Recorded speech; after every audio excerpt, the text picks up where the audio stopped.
ನಮೋಸ್ತು ತಾತ್ವಿಕಾ ದೇವಾ ವಿಷ್ಣುಭಕ್ತಿಪರಾಯಣಾಃ ಧರ್ಮಮಾರ್ಗೇ ಪ್ರೇರಯಂತು ಭವಂತಃ ಸರ್ವ ಏವ ಹಿ. ಟೀಕಾಕೃತ್ಪಾದವರ್ಯಾನ್ ಶತಮತಿಮತವಿಸ್ತಾರಕಾನ್ ಸಂಯಮೀಂದ್ರಾನ್ ವಂದೇ ಸದ್ಭಾವಬೋಧಪ್ರವೃತ್ತಿಪರಿಮಳಗ್ರಂಥಕಾರಾನ್ ಗುರುಂಶ್ಚ ಸದ್ಧರ್ಮಾಖ್ಯಾನ್ಯತೀಂದ್ರಾನ್ ಕವಿಕುಲತಿಲಕಾನ್ಯಸ್ತಗಂಗಾಂತರಂಗಾನ್ ಸತ್ಯಧ್ಯಾನಪ್ರಮೋದಾನ್ ಸಕಲಗುರುಕೃಪಾಕಾರ ಸತ್ಯಾತ್ಮತೀರ್ಥಾನ್. ವಿದ್ಯಾಪೀಠವಿಧಾತಾರಂ ವಿದ್ಯಾವಾರಿಧಿಚಂದಿರಂ ವಿದ್ಯಾರ್ಥಿವತ್ಸಲಂ ವಂದೇ ಮಹಾಮಹಿಮ ಸದ್ಗುರುಂ. ಬುಧೈರಪಿ ಸುದುರ್ಬೋಧೆ ಗ್ರಂಥೆ ಯನ್ಮಮ ಸಾಹಸಂ ತತ್ಪಾರಯಂತು ನಿಪುಣಾಃ ಗುರುಪಾದರಜಕ್ಕಣಾಃ. ಸಮಾಶ್ರಯೇದ್ಗುರುಂ ಭಕ್ತ್ಯಾ ಮಹಾವಿಶ್ವಾಸಪೂರ್ವಕಂ ನಿಕ್ಷಿಪೇತ್ ಸರ್ವಭಾರಾಂಶ್ಚ ಗುರೋ ಶ್ರೀಪಾದಪಂಕಜೇ. ಶ್ರೀಗುರುಭ್ಯೋ ನಮಃ. ಹರಿ ಓಂ. ಸ್ವಸ್ತ್ಯಸ್ತು. ಅಶೇಷಸುತಾಂ ಸನ್ಮಂಗಲಾನಿ ಭವಂತು. ಶ್ಲೋಕೈಕಶ್ರವಣಪಠನಮಾತ್ರೇಣ ವಕ್ತುಶ್ಚ ಶ್ರೋತॄಣಾಂ ನಿಖಿಲ ಕಲಿಕೃತ ಕಲ್ಮಷಃ ಪನೋದನ ಪುಟತರೆ ಧರ್ಮಾಧ್ಯಕಿಲ ಪುರುಷಾರ್ಥ ಸಾಧನೀಭೂತೆ ಶ್ರೀಮದ್ಭಾಗವತೆ ಸಪ್ತಮಸ್ಕಂದೇ ಅದ್ಯ ಕಿಂಚಿತ್ ಪೂರ್ವಕಥಾನುವಾದಃ. ಹರಿ ಓಂ. ಸತ್ಯಂ ವಿಧಾತುಂ ನಿಜಭೃತ್ಯ ಭಾಷಿತಂ ವ್ಯಾಪ್ತಿಂಚ ಭೂತೇಷ್ವಖಿಲೇಷು ಚಾತ್ಮನಃ ಅದೃಶ್ಯತಾತ್ಯದ್ಭುತ ರೂಪಮುದ್ವಹನ್ ಸ್ತಂಭೆ ಸಭಾಯಾಂ ನ ಮೃಗಂ ನ ಮಾನುಷಂ. ಭಾಗವತದ ಸಪ್ತಮಸ್ಕಂದ ಆರಂಭದಲ್ಲಿ ನಮಗೆ ಭಗವಂತನ ಸಮತ್ವದ ಬಗ್ಗೆ ಜ್ಞಾನವನ್ನು ಕೊಟ್ಟಿದೆ. ವೈಷಮ್ಯ ನಿರ್ಘಣ್ಯಗಳು ಭಗವಂತನಲ್ಲಿವೆ ಅನ್ನುವಂತಹ ಒಂದು ವಿಚಾರ, ಒಂದು ಪ್ರಶ್ನೆಯನ್ನು ಮೊದಲಿಗೆ ಪರೀಕ್ಷಿತ ಶುಕಾಚಾರ್ಯರಿಗೆ ಮಾಡ್ತಾನೆ. ಅದೇ ಪ್ರಶ್ನೆ ಯುಧಿಷ್ಠಿರ ನಾರದರಿಗೆ ಮಾಡಿದಂತಹ ಒಂದು ಪ್ರಸಂಗವನ್ನು ಹೇಳ್ತಾ, ಶಿಶುಪಾಲ ಮಾಡಿದಂತಹ ಕೃಷ್ಣನ ನಿಂದೆಗೆ ಅವನಿಗೆ ರೋಗ ಬರಬೇಕಾಗಿತ್ತು, ಅಂಥದ್ದು ಅವನ ಜೀವ ಹೋಗಿ ಭಗವಂತನಲ್ಲಿ ಸಾಯುಜ್ಯ ಹೊಂದಿದ್ದು ನನಗೆ ಕಂಡಿತು, ಇದೇನು ಆಶ್ಚರ್ಯ ಅಂತ ಯುಧಿಷ್ಠಿರ ತಾನು ಪ್ರಶ್ನೆ ಮಾಡಿದಾಗ ಭಗವಂತ ಅವರವರ ಯೋಗ್ಯತೆಗೆ ಅನುಸಾರವಾಗಿ ಅವರಿಗೆ ಫಲಗಳನ್ನು ತಾನು ಕೊಡ್ತಾನೆ. ಅದರಲ್ಲಿ ಯಾವ ವೈಷಮ್ಯವೂ ಇಲ್ಲ. ಯೋಗ್ಯತೆ ಅದು ಅನಾದಿ ಕಾಲದಿಂದ ಜೀವರೊಳಗಿರತಕ್ಕಂಥದ್ದು, ಭಗವಂತ ಸೃಷ್ಟಿ ಮಾಡಿದ್ದಲ್ಲ. ಅದಕ್ಕೆ ತಕ್ಕಂತೆ ಭಗವಂತ ಶಕ್ತಿಯನ್ನು ಕೊಡ್ತಾ ಹೋಗ್ತಾನೆ. ಕೊಟ್ಟ ಶಕ್ತಿಯನ್ನು ಆ ವ್ಯಕ್ತಿ ಹೇಗೆ ಬಳಸ್ಕೊಳ್ತಾನೋ ಆ ರೀತಿಯಲ್ಲಿ ಅವನಿಂದ ಫಲ ಅಂತ ಅನ್ನೋದು ಬರುತ್ತದೆ. ಸೂರ್ಯ ತನ್ನ ಕಿರಣಗಳನ್ನು ಎಲ್ಲ ಗಿಡಕ್ಕೂ ಕೊಡ್ತಾನೆ. ಹೂವಿನ ಗಿಡ ಹೂವು ಕೊಡುತ್ತದೆ, ಮುಳ್ಳಿನ ಗಿಡ ಮುಳ್ಳು ಕೊಡುತ್ತದೆ. ಕಿರಣಗಳನ್ನಂತೂ ಸೂರ್ಯ ಸಮಾನವಾಗಿಯೇ ಎಲ್ಲದಕ್ಕೂ ಕೊಟ್ಟಿದ್ದಾನೆ. ಆ ರೀತಿಯಲ್ಲಿ ಭಗವಂತ ಎಲ್ಲರಿಗೂ ಪ್ರೇರಣೆಯನ್ನು ನೀಡ್ತಾನೆ.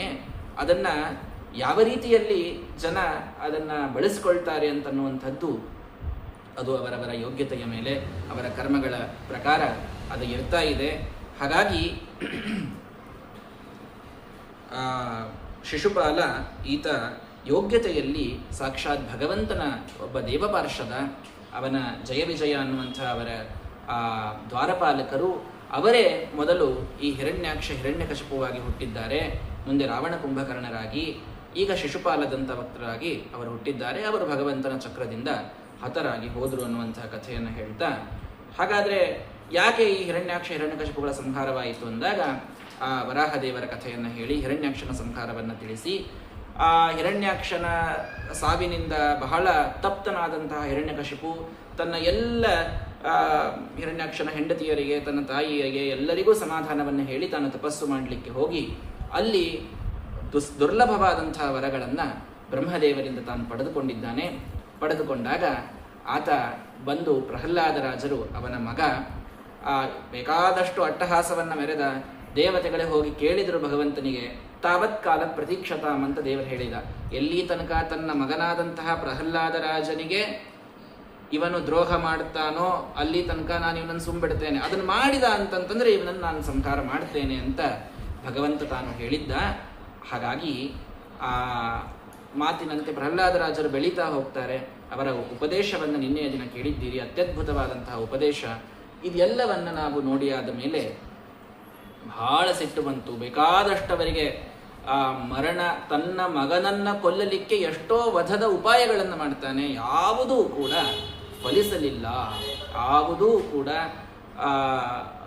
ನಮ್ಮ ಸಾಕ್ಷಾತ್ ಮಹಾನುಭಾವರಾದ ಮಹಾಭಾಗವತರಾದ ಪ್ರಹ್ಲಾದರಾಜರಿಗೆ ಅದು ಬಾಧೆಯಾಗಿಲ್ಲ. ಯಾಕಾಗಿಲ್ಲ?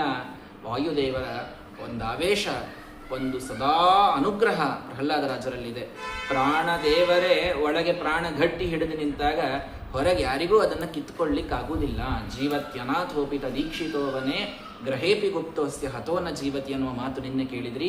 ಅನಾಥನಾದರೂ ಯಾರೂ ರಕ್ಷಕರಿಲ್ಲ ಅಂತನ್ನುವವನಿಗೂ ಕೂಡ ಭಗವಂತನ ಇಚ್ಛಾ ಇತ್ತು ಅಂತಂದ್ರೆ ಅವನು ವನದೊಳಗೂ ಸುರಕ್ಷಿತ ಇರ್ತಾನೆ. ಮನೆಯೊಳಗೆ ಇದ್ದವ, ಎಂಥ ಫೆಸಿಲಿಟೀಸ್ ನಡು ಇದ್ದವ, ಭಗವಂತನ ಇಚ್ಛೆ ಇರಲಿಲ್ಲ ಅಂತಂದ್ರೆ ಕ್ಷಣದೊಳಗವನು ಮೃತ್ಯುವನ್ನು ಹೊಂದುತ್ತಾನೆ. ಹಾಗಾಗಿ ಆ ಪ್ರಹ್ಲಾದರಾಜರು ತಾವು ಮತ್ತೆ ಬದುಕಿ ಉಳಿದಿದ್ದಾರೆ. ಅಂಥ ಪ್ರಹ್ಲಾದರಾಜರಿಗೆ ಪೂರ್ಣ ಸಿಟ್ಟಿಗೆ ಬಂದು, ನಾನೇ ಇವನನ್ನು ಕೊಲ್ತೀನಿ, ಎಲ್ಲಿದ್ದಾನೆ ನಿನ್ನ ಬಲ ಕೊಟ್ಟಂಥ ಹರಿ ಅಂತ ಕೇಳಿದಾಗ ಎಲ್ಲ ಕಡೆಗೆ ಇದ್ದಾನೆ, ಹಾಗಾದರೆ ಈ ಕಂಬದಲ್ಲಿದ್ದಾನ ಅಂತ ಹೇಳಿದಾಗ ಕಂಬದವನ್ನೂ ತೋರಿಸಿ ಅಲ್ಲಿಯೂ ಭಗವಂತನಿದ್ದಾನೆ ಅನ್ನುವ ಮಾತು ಪ್ರಹ್ಲಾದರಾಜರಿಂದ ಬರ್ತದೆ.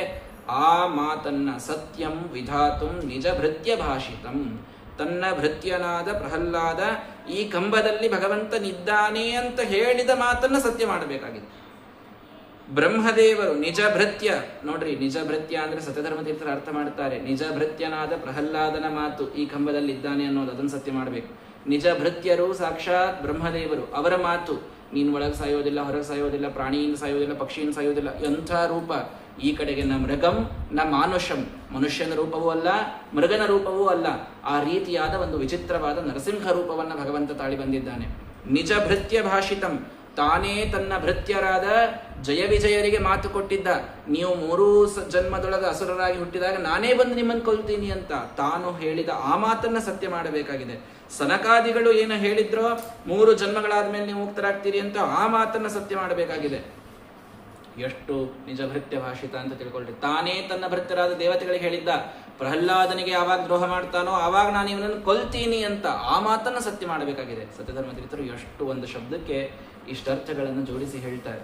ನರಸಿಂಹದೇವರ ವಿಶೇಷವಾದ ಕೃಪಾ ಸತ್ಯಧರ್ಮ ತೀರ್ಥರ ಮೇಲೆ ಇತ್ತು ಅಂತ ನಾವು ಅವರ ಇತಿಹಾಸದಲ್ಲಿ ಕೇಳ್ತೇವೆ. ಎಂಥ ಗುರುಭಕ್ತಿ, ಎಷ್ಟು ವಿಚಿತ್ರವಾದ ನಿಷ್ಠೆ ಸತ್ಯಧರ್ಮ ತೀರ್ಥರದು ಅಂದರೆ, 5 ಸ್ಕಂದಗಳು ಭಾಗವತಕ್ಕೆ ಮೊದಲಿಗೆ ಯಾದವಾರ್ಯರ ಟಿಪ್ಪಣಿ ಇದೆ, 6ನೇ ಸ್ಕಂದಕ್ಕಿಲ್ಲ. 7ನೇ ಸ್ಕಂದದ ಪ್ರಾರಂಭದ ಕೆಲವೇ ಅಧ್ಯಾಯಗಳಿಗೆ ಯಾದವಾರ್ಯರ ಟಿಪ್ಪಣಿ ಇದೆ. ಪ್ರಾಯಃ ಅವರು ಕೊನೆ ಕಾಲಕ್ಕೆ ಬರೆದಿರಬೇಕೋ ಏನೋ, ಅದಾದ್ಮೇಲೆ ಅದು ಅಲ್ಲಿಗೆ ಉಳಿದು ಬಿಟ್ಟಿತು. 11ನೇ ಸ್ಕಂದ ಬಂದಾಗ ಅಲ್ಲಿ ಸತ್ಯಾಭಿನವ ತೀರ್ಥ ಶ್ರೀಪಾದಂಗಳವರ ಟಿಪ್ಪಣಿ 11ನೇ ಸ್ಕಂದಕ್ಕಿದೆ. ನಮ್ಮ ಸತ್ಯಧರ್ಮ ತೀರ್ಥರ ನಿಷ್ಠ ಎಷ್ಟು ವಿಚಿತ್ರ ನೋಡ್ರಿ. ತಮಗಿಂತಲೂ ಪೂರ್ವಿಕರು ಬರೆದಂತಹ ಟಿಪ್ಪಣಿ ಮತ್ತೇನು ನಾನು ವಿಶೇಷವಾಗಿ ಬರೆಯೋದು ಬೇಡ ಅಂತನ್ನೋದಕ್ಕೆ ಮೊದಲಿನ 5 ಸ್ಕಂದಕ್ಕೆ ಟಿಪ್ಪಣಿ ಬರೆದಿಲ್ಲ, 6ನೇ ಸ್ಕಂದಕ್ಕೆ ಬರ್ತಾರೆ. 7ನೇ ಸ್ಕಂದಕ್ಕೆ ಅಲ್ಲಿ ಯಾದವಾರ್ಯರು ಕೆಲವೇ ಅಧ್ಯಾಯಗಳಿಗೆ ಬರೀತಾರೆ, ಅದಕ್ಕೆ ಬರೆದಿಲ್ಲ. ಮತ್ತು ಅದ್ರ ಮುಂದಿನ ಅಧ್ಯಾಯಗಳಿಗೆ ಮತ್ತೆ ಬರೀತಾ ಹೊಂಟಾರೆ. ಮತ್ತು 11ನೇ ಅಧ್ಯಾಯದಲ್ಲಿ ಸತ್ಯಾಭಿನವರದ ಅಂದಮೇಲೆ ಅಲ್ಲಿ ಬರೆದಿಲ್ಲ, ಮತ್ತು 12ನೇ ಸ್ಕಂದಕ್ಕೆ ಬರ್ತಾರೆ. 7 ರಿಂದ 10, 6, 7 ರಿಂದ 10, ಮತ್ತೆ 11 ಬಿಟ್ಟು 12, ಈ ರೀತಿಯಲ್ಲಿ ವಿಚಿತ್ರವಾದಂತಹ ಆ ಒಂದು ಮಠದ ನಿಷ್ಠೆಯನ್ನು ತೋರಿಸಿದ ಮಹಾನುಭಾವರು ಸತ್ಯಧರ್ಮ ತೀರ್ಥ ಶ್ರೀಪಾದಂಗಳವರು. ನರಸಿಂಹದೇವರ ವಿಚಿತ್ರವಾದ ಕೃಪಾ. ಹೊಳೆನರಸೀಪುರ ಅನ್ನುವಂಥ ಕ್ಷೇತ್ರದೊಳಗೆ ಸತ್ಯಧರ್ಮ ತೀರ್ಥರು ಇರ್ತಾರಂತೆ. ಆ ಹೊಳೆನರಸೀಪುರದೊಳಗೆ ನರಸಿಂಹದೇವರ ಪ್ರಾಚೀನವಾದ ಋಷಿಗಳ ಪ್ರತಿಷ್ಠಾಪನೆ ಮಾಡಿದಂಥ ದಿವ್ಯವಾದಂಥ ಮೂರ್ತಿ ಇದೆ. ಆ ಮೂರ್ತಿ ಗುಡ್ಡದ ಮೇಲಿರುವಂಥದ್ದು, ಕೆಳಗೆ ಮಠ. ಎಷ್ಟೋ ದಿನ ಅಲ್ಲೇ ಸತ್ಯಧರ್ಮ ತೀರ್ಥರು ಇರ್ತಾರೆ. ಇರಬೇಕಾದಾಗ ಅಲ್ಲಿ ನಿತ್ಯದಲ್ಲಿ ತಾವೇ ಗಂಧವನ್ನು ತೆಯ್ಯಬೇಕು. ಸಾಣಿಕಲ್ ಮೇಲೆ ತಾವೇ ಕೂತು ಗಂಧ ತೆಗೆದು ಒಂದು ಬೆಳ್ಳಿ ಬಟ್ಟೊಳಗೆ ಗಂಧ ಮತ್ತು ಕಾಯಿ ಹಣ್ಣು ಎಲ್ಲ ಕೊಟ್ಟು ಕಳಿಸ್ತಿದ್ರಂತೆ. ಎಲ್ಲಿ ಮೇಲೆ ಹೋಗ್ರಪ್ಪ ನರಸಿಂಹದೇವರ ಇದಕ್ಕೆ ಕೊಡ್ರಿ ಅಂತ.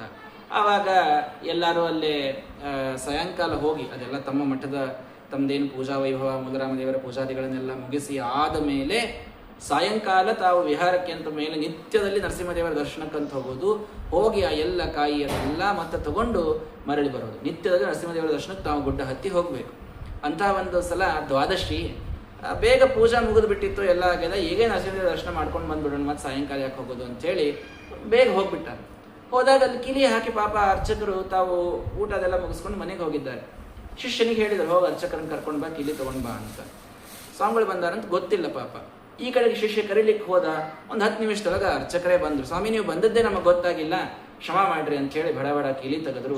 ಕಿಲಿ ತೆಗೆದು ಒಳಗೆ ಹೋಗಿ ಇವರು ಕಾಯಿ ಹೊಡೆದ್ರು. ದೇವ್ರ ಕೊಟ್ಟದಂಥ ಗಂಧ, ಕಾಯಿ, ತುಳಸಿ, ನಿರ್ಮಾಲ್ಯ ಎಲ್ಲ ಸತ್ಯಧರ್ಮ ತೀರ್ಥರ ಕೈಯಾಗ ಆ ಅರ್ಚಕರ ಕೊಟ್ಟು, ಸ್ವಾಮಿ ನಾವಿನ್ನು ಬರ್ತೀವಿ ಅಂತ ನಮಸ್ಕಾರ ಮಾಡಿ ಹೋದ್ರು. ಇದೆಲ್ಲ ಒಂದು 10 ನಿಮಿಷದೊಳಗೆ ಇಷ್ಟೆಲ್ಲ ಘಟನಾ ಆಯಿತು. ಒಂದೆಲ್ಲ ಆಗೋ ತನಕ ಒಂದು ಅರ್ಧ ಗಂಟೆ ಆಗಿತ್ತು. ಸ್ವಾಮಿಗಳು ಎಲ್ಲ ದರ್ಶನ ತಗೊಂಡು ಹೊರಗೆ ಬಂದಾರೆ. ಅರ್ಚಕ ಓಡ್ಕೋತ ಬಂದ. ಸ್ವಾಮಿ, ನೀವು ನಮ್ಗೆ ಹೇಳೇ ಇಲ್ಲ ನೀವು ದ್ವಾದಶಿ ಮಧ್ಯಾಹ್ನ ಬರ್ತೀರಿ ಅಂತ. ನಿಮ್ಮ ಶಿಷ್ಯ ಈಗ ಬಂದು ಕರೆದ ನೋಡ್ರಿ ಅಂತವ ಅಂತ. ಗಾಬರಿ ಅದು ಸತ್ಯಧರ್ಮ ತೀರ್ಥರು. ಅಲ್ಲೋ ಮತ್ತೆ ಇಷ್ಟೋ ತನಕ ನೀನೇ ಬಂದಿದ್ದೆಲ್ಲೋ, ನೀನೇ ಬಂದು ಕಿಲಿ ತೆಗೆದು ಎಲ್ಲ ನಿನಗೆ ನಿರ್ಮಾಲ್ಯ ಕಾಯಿ ಎಲ್ಲ ತನಗೆ ಕೊಟ್ಟು ಫಲ ಹಾಕಿ ಮತ್ತೇನು ಈಗ ಬರ್ಲಿಗತ್ತಿ ಅಂತ ಅವ ಶಿಷ್ಯಂದ, ಅಲ್ರಿ ಸ್ವಾಮಿ ನಾವು ಕರೀಲಿಕ್ಕೆ ಹೋಗಿದ್ದೆ, ಈಗ ಹೋಗಿನಿ, ಈಗೇ ಬಂದಾನವ, ನಾನೇ ಇಲ್ಲಿದ್ದೀನಲ್ರಿ, ನನ್ನ ಜೊತೆನೇ ಬಂದಾನವ ಅಂತ ಹೇಳಿಗತ್ತ. ಅಂದ್ರೆ ಅರ್ಚಕರ ವೇಷದಲ್ಲಿ ಸಾಕ್ಷಾತ್ ನರಸಿಂಹದೇವರೇ ಬಂದು ಸತ್ಯಧರ್ಮ ತೀರ್ಥರ ಕೈಯಲ್ಲಿ ತಾವೇ ಫಲಪುಷ್ಪಗಳನ್ನು ನೀಡಿ ಅನುಗ್ರಹ ಮಾಡಿ ಹೋದಂತಹ ಕಥೆ ಹೊಳೆ ನರಸೀಪುರದಲ್ಲಿ ಅದು ನಡೆದದ್ದು. ಹಾಗಾಗಿ ಸತ್ಯಧರ್ಮ ತೀರ್ಥರಿಗೆ ವಿಚಿತ್ರವಾದಂತಹ ಭಕ್ತಿ ನರಸಿಂಹದೇವರ ಮೇಲಿದ್ದದ್ದನ್ನು ನಾವು ಕೇಳುತ್ತೇವೆ. ಇನ್ನು ಅನೇಕ ಪ್ರಸಂಗಗಳು ಹಾಗೆ ನಡೀತವೆ. ಅಂತಹ ಸತ್ಯಧರ್ಮ ತೀರ್ಥರ ಟಿಪ್ಪಣಿ ಅನ್ನೋದು ಇದು ಆಸ್ವಾದಕರಿಗೆ ಅದು ದುಂಬಿ ಹೇಗೊಂದು ಮಾವಿನ ಹೂವು ಅದಕ್ಕೆ ಸಿಕ್ತು ಅಂತಂತಂದ್ರೆ ಅಚ್ಚ ಪಿಚ್ಚ ಇವ ವಾಂಛತಿ ತರತ ಅಂದಂಗೆ ಅದಲ್ಲಿಂದ ಬಿಟ್ಟು ಇನ್ನೊಂದು ಗಿಡಕ್ಕೆ ಹೋಗಂಗೆ ಇಲ್ಲ, ಅದು ಅಲ್ಲೇ ಕೂಡ್ತದ. ಹಂಗೆ ಸತ್ಯಧರ್ಮದ ಟಿಪ್ಪಣಿ ಹಂಗದ, ಅದು ಅಲ್ಲೇ ಕೂಡಬೇಕು ಅಂತ ಅನಿಸ್ತದ.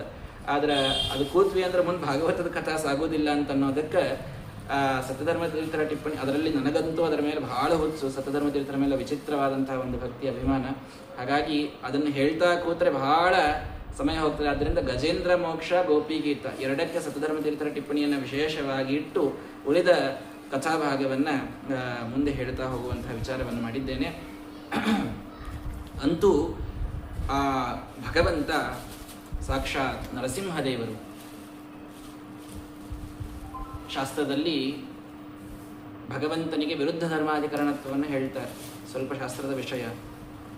ಭಗವಂತ ಏಕಕಾಲಕ್ಕೆ ಅಣುವಾಗೂ ಇರ್ತಾನೆ, ಮಹತ್ತಾಗೂ ಇರ್ತಾನೆ ಅಂತ. ಅಣೋರಣೀಯಾನ್ ಮಹತೋ ಮಹೀಯಾನ್ ಅಂತ ಹೇಳ್ತಾರೆ. ಒಂದು ಸಣ್ಣದಾದಂತಹ ಅಣುವಿನೊಳಗೂ ಭಗವಂತ ಇದ್ದಾನೆ, ಅದೇ ಕಾಲಕ್ಕೆ ಇಷ್ಟು ಬೃಹದಾದಂತಹ ಆಕಾಶದಲ್ಲೂ ಭಗವಂತನಿದ್ದಾನೆ. ಎರಡೂ ಹೆಂಗಿರ್ಲಿಕ್ಕೆ ಸಾಧ್ಯ ಅಂತ. ಅಣುನೂ ಇರ್ತಾನೆ, ಮಹತ್ತೂ ಇರ್ತಾನೆ, ಏನಿದು ವಿಚಿತ್ರ ಅಂತ. ನರಸಿಂಹ ರೂಪವನ್ನು ನೋಡ್ರಿ ಅಂತ ಹೇಳಿದ ಭಗವಂತ. ಅವಿರೋಧ ಅಂತನ್ನುವ ಅಧ್ಯಾಯಕ್ಕೆ ಭಗವಂತ ನರಸಿಂಹ ರೂಪವನ್ನೇ ಇಟ್ಟುಬಿಟ್ಟ ಅಂತ ಅನಿಸ್ತದೆ. ಯಾಕೆಂದ್ರೆ ಇಲ್ಲಿ ಎಲ್ಲಿ ನಿಮಗೆ ವಿರೋಧ ಅಂತ ಕಾಣ್ತದೆ, ಅಲ್ಲಿ ಎಲ್ಲ ಕಡೆಗೆ ಅವಿರೋಧ. ನನ್ನಲ್ಲಿ ಎಲ್ಲವೂ ಕೂಡ ಇರಲಿಕ್ಕೆ ಸಾಧ್ಯ ಇದೆ. ಏಕಕಾಲಕ್ಕೆ ನಾನು ಅಣುವಾಗೂ ಇರ್ತೇನೆ, ಮಹತ್ತಾಗೂ ಇರ್ತೇನೆ, ಏಕಕಾಲಕ್ಕೆ ಸ್ಥೂಲವಾಗಿಯೂ ಇರ್ತೇನೆ, ಸೂಕ್ಷ್ಮವಾಗಿಯೂ ಇರ್ತೇನೆ, ಏಕಕಾಲಕ್ಕೆ ಮೃಗವಾಗಿಯೂ ಇರ್ತೇನೆ, ಮನುಷ್ಯನಾಗೂ ಇರ್ತೇನೆ ಅನ್ನೋದನ್ನು ತೋರಿಸ್ಲಿಕ್ಕೇನೆ ಎಲ್ಲಾ ವಿರುದ್ಧ ಗುಣಗಳು ನನ್ನಲ್ಲಿ ಏಕಕಾಲಕ್ಕೆ ಕೂಡ್ತವೆ. ನಾನು ಹೇಳಿದ್ನಲ್ಲ, ನ್ಯಾಯನಿಷ್ಠುರನಾದ ವ್ಯಕ್ತಿಯೊಳಗ ಕರುಣ ಇರಂಗಿಲ್ಲ, ಕರುಣ ಇದ್ದವನೊಳಗ ನ್ಯಾಯ ಇರಂಗಿಲ್ಲ. ಹಿಂಗೆ ಒಂದೊಂದು ಗುಣ ಇದ್ರೂ ಇನ್ನೊಂದು ಗುಣ ಇರಂಗಿಲ್ಲ, ಅಷ್ಟು ವಿಚಿತ್ರ ಗುಣಗಳು. ಆದ್ರೆ ಭಗವಂತ ಮಾತ್ರ ಎಲ್ಲಾ ವಿರುದ್ಧ ಗುಣಗಳನ್ನು ತಾನು ಹೊಂದಿ ತಾನು ನಿಂತಾನೆ. ಅದು ಹೆಂಗ್ ಸಾಧ್ಯ ಅಂದ್ರೆ ನರಸಿಂಹ ರೂಪ ನೋಡಿದರೆ ಸಾಧ್ಯ. ಅವನು ಮನುಷ್ಯನೂ ಅಲ್ಲ, ಮೃಗನೂ ಅಲ್ಲ. ಮನುಷ್ಯನೂ ಹೌದು, ಮೃಗನೂ ಹೌದು. ಹಾಗಾಗಿ ಕರುಣಾಮಯಿಯೂ ಹೌದು, ನ್ಯಾಯನಿಷ್ಠುರನೂ ಹೌದು, ಅತ್ಯಂತ ಸ್ವರೂಪಿಯೂ ಹೌದು, ಭಾರೀ ಪರಾಕ್ರಮಿಯೂ ಹೌದು, ಕೋಮಲನೂ ಹೌದು, ಅತೀ ತಾನು ನಿಷ್ಠುರನಾಗಿ ರಾಕ್ಷಸರ ವಧ ಮಾಡುವಂಥವನೂ ಹೌದು. ಎಲ್ಲ ವಿರುದ್ಧ ಗುಣಗಳು ನಮ್ಮ ಭಗವಂತನಲ್ಲಿ ಕೂಡ್ತವೆ ಅಂತನ್ನುವುದು ಈ ನರಸಿಂಹ ರೂಪದಿಂದ ತಿಳಿದು ಬರುವಂತಹ ಸಂದೇಶ.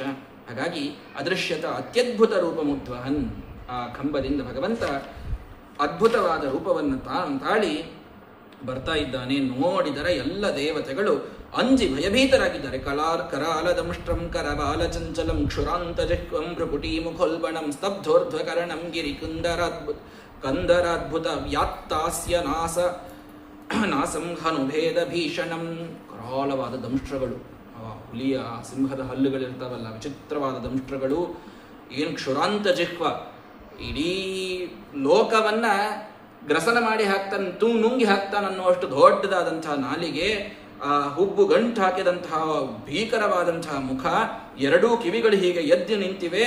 ಗಿರಿ ಕಂದರ, ಆ ಗಿರಿಯ ಒಂದು ಪರ್ವತದ ಕಂದರ ಎಷ್ಟು ದೊಡ್ಡದಿರ್ತದೋ ಅಷ್ಟು ಅದ್ಭುತವಾದಂತಹ ಅವನ ಹಾಸ್ಯ, ಅವನ ಬಾಯಿ ತೆಗೆದ ಅಂತಂದ್ರೆ ಪರ್ವತ ಒಳಗೆ ಹೋಗಬೇಕು. ಹನುಭೇದ ಭೀಷಣಂ, ಅಂತಹ ವಿಚಿತ್ರವಾದ ರೂಪವನ್ನು ನೋಡಿದರು.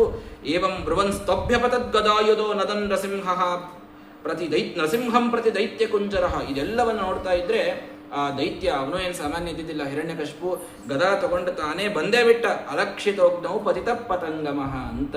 ಯಥಾ ನೃಸಿಂಹೌಹಸಿ ಔಜಸಿ ಸೋ ಅಸುರಸ್ತಥ. ಹೇಗೆ ಹುಳು, ಮಳೆ ಹುಳ ಅಂತ ಇರ್ತದೆ ನೋಡ್ರಿ, ಅದನ್ನ ನೀವು ಒಂದೇನ್ರೆ ಮೇಣಬತ್ತಿ ಹಚ್ಚಿಡ್ರಿ, ದೀಪ ಹಚ್ಚಿಡ್ರಿ, ಅದು ಸುತ್ತಿರ್ತದೆ.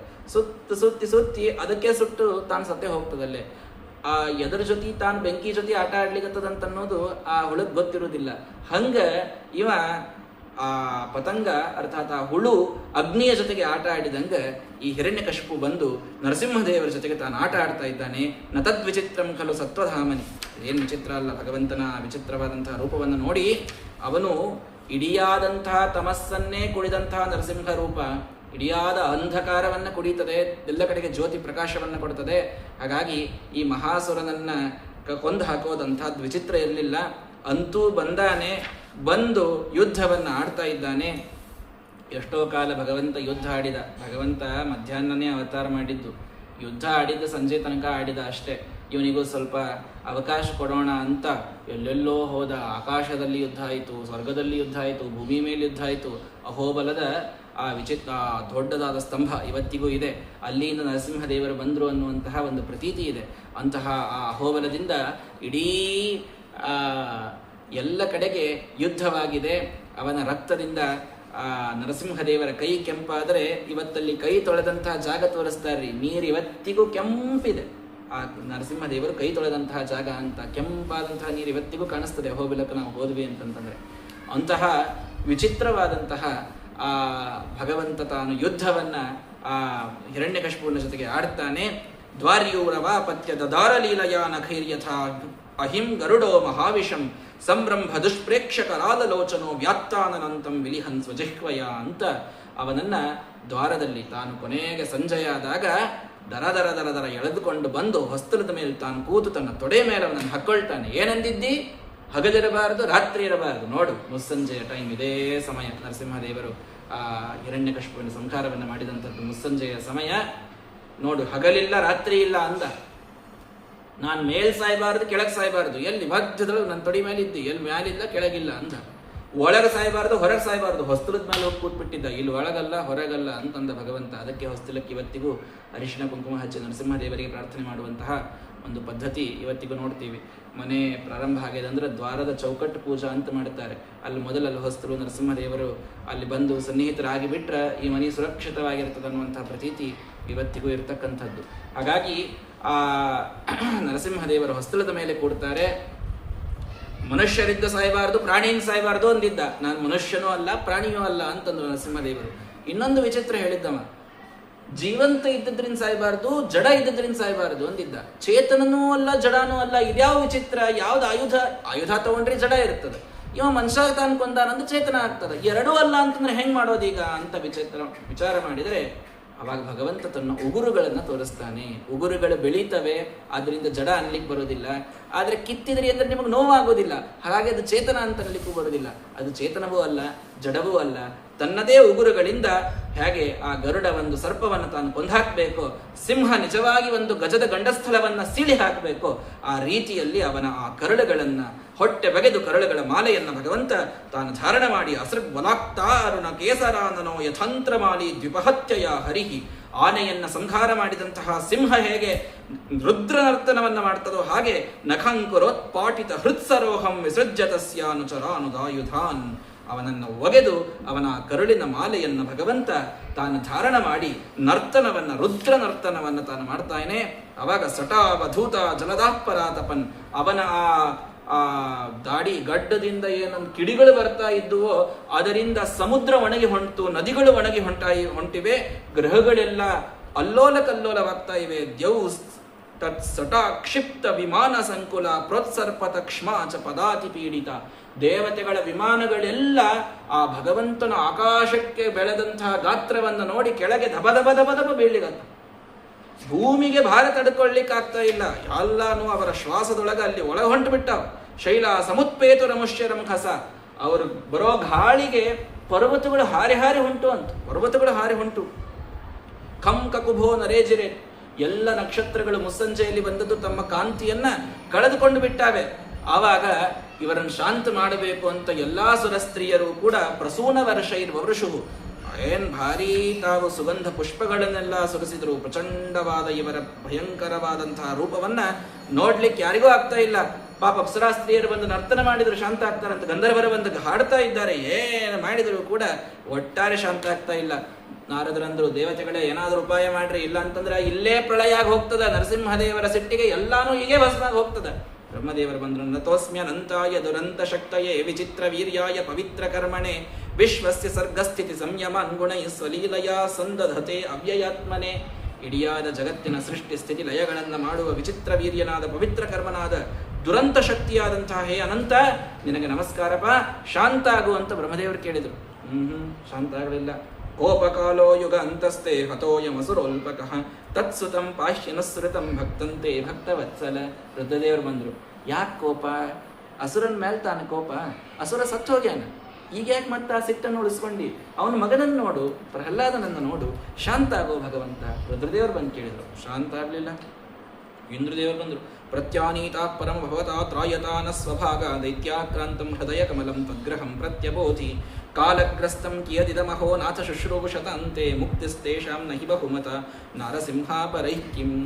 ಯಾರ ಸೇವೆಯನ್ನ ಮಾಡಿದರೆ ಮುಕ್ತಿಯೂ ಬೇಕು ಅಂತ ಅನಿಸೋದಿಲ್ಲ, ಅಂಥ ಹೇ ನರಸಿಂಹದೇವರೇ, ನಿಮ್ಮ ಅನುಗ್ರಹ ಆದರೆ ನಾವು ಎಲ್ಲರೂ ಉದ್ಧಾರ ಆದೆವು.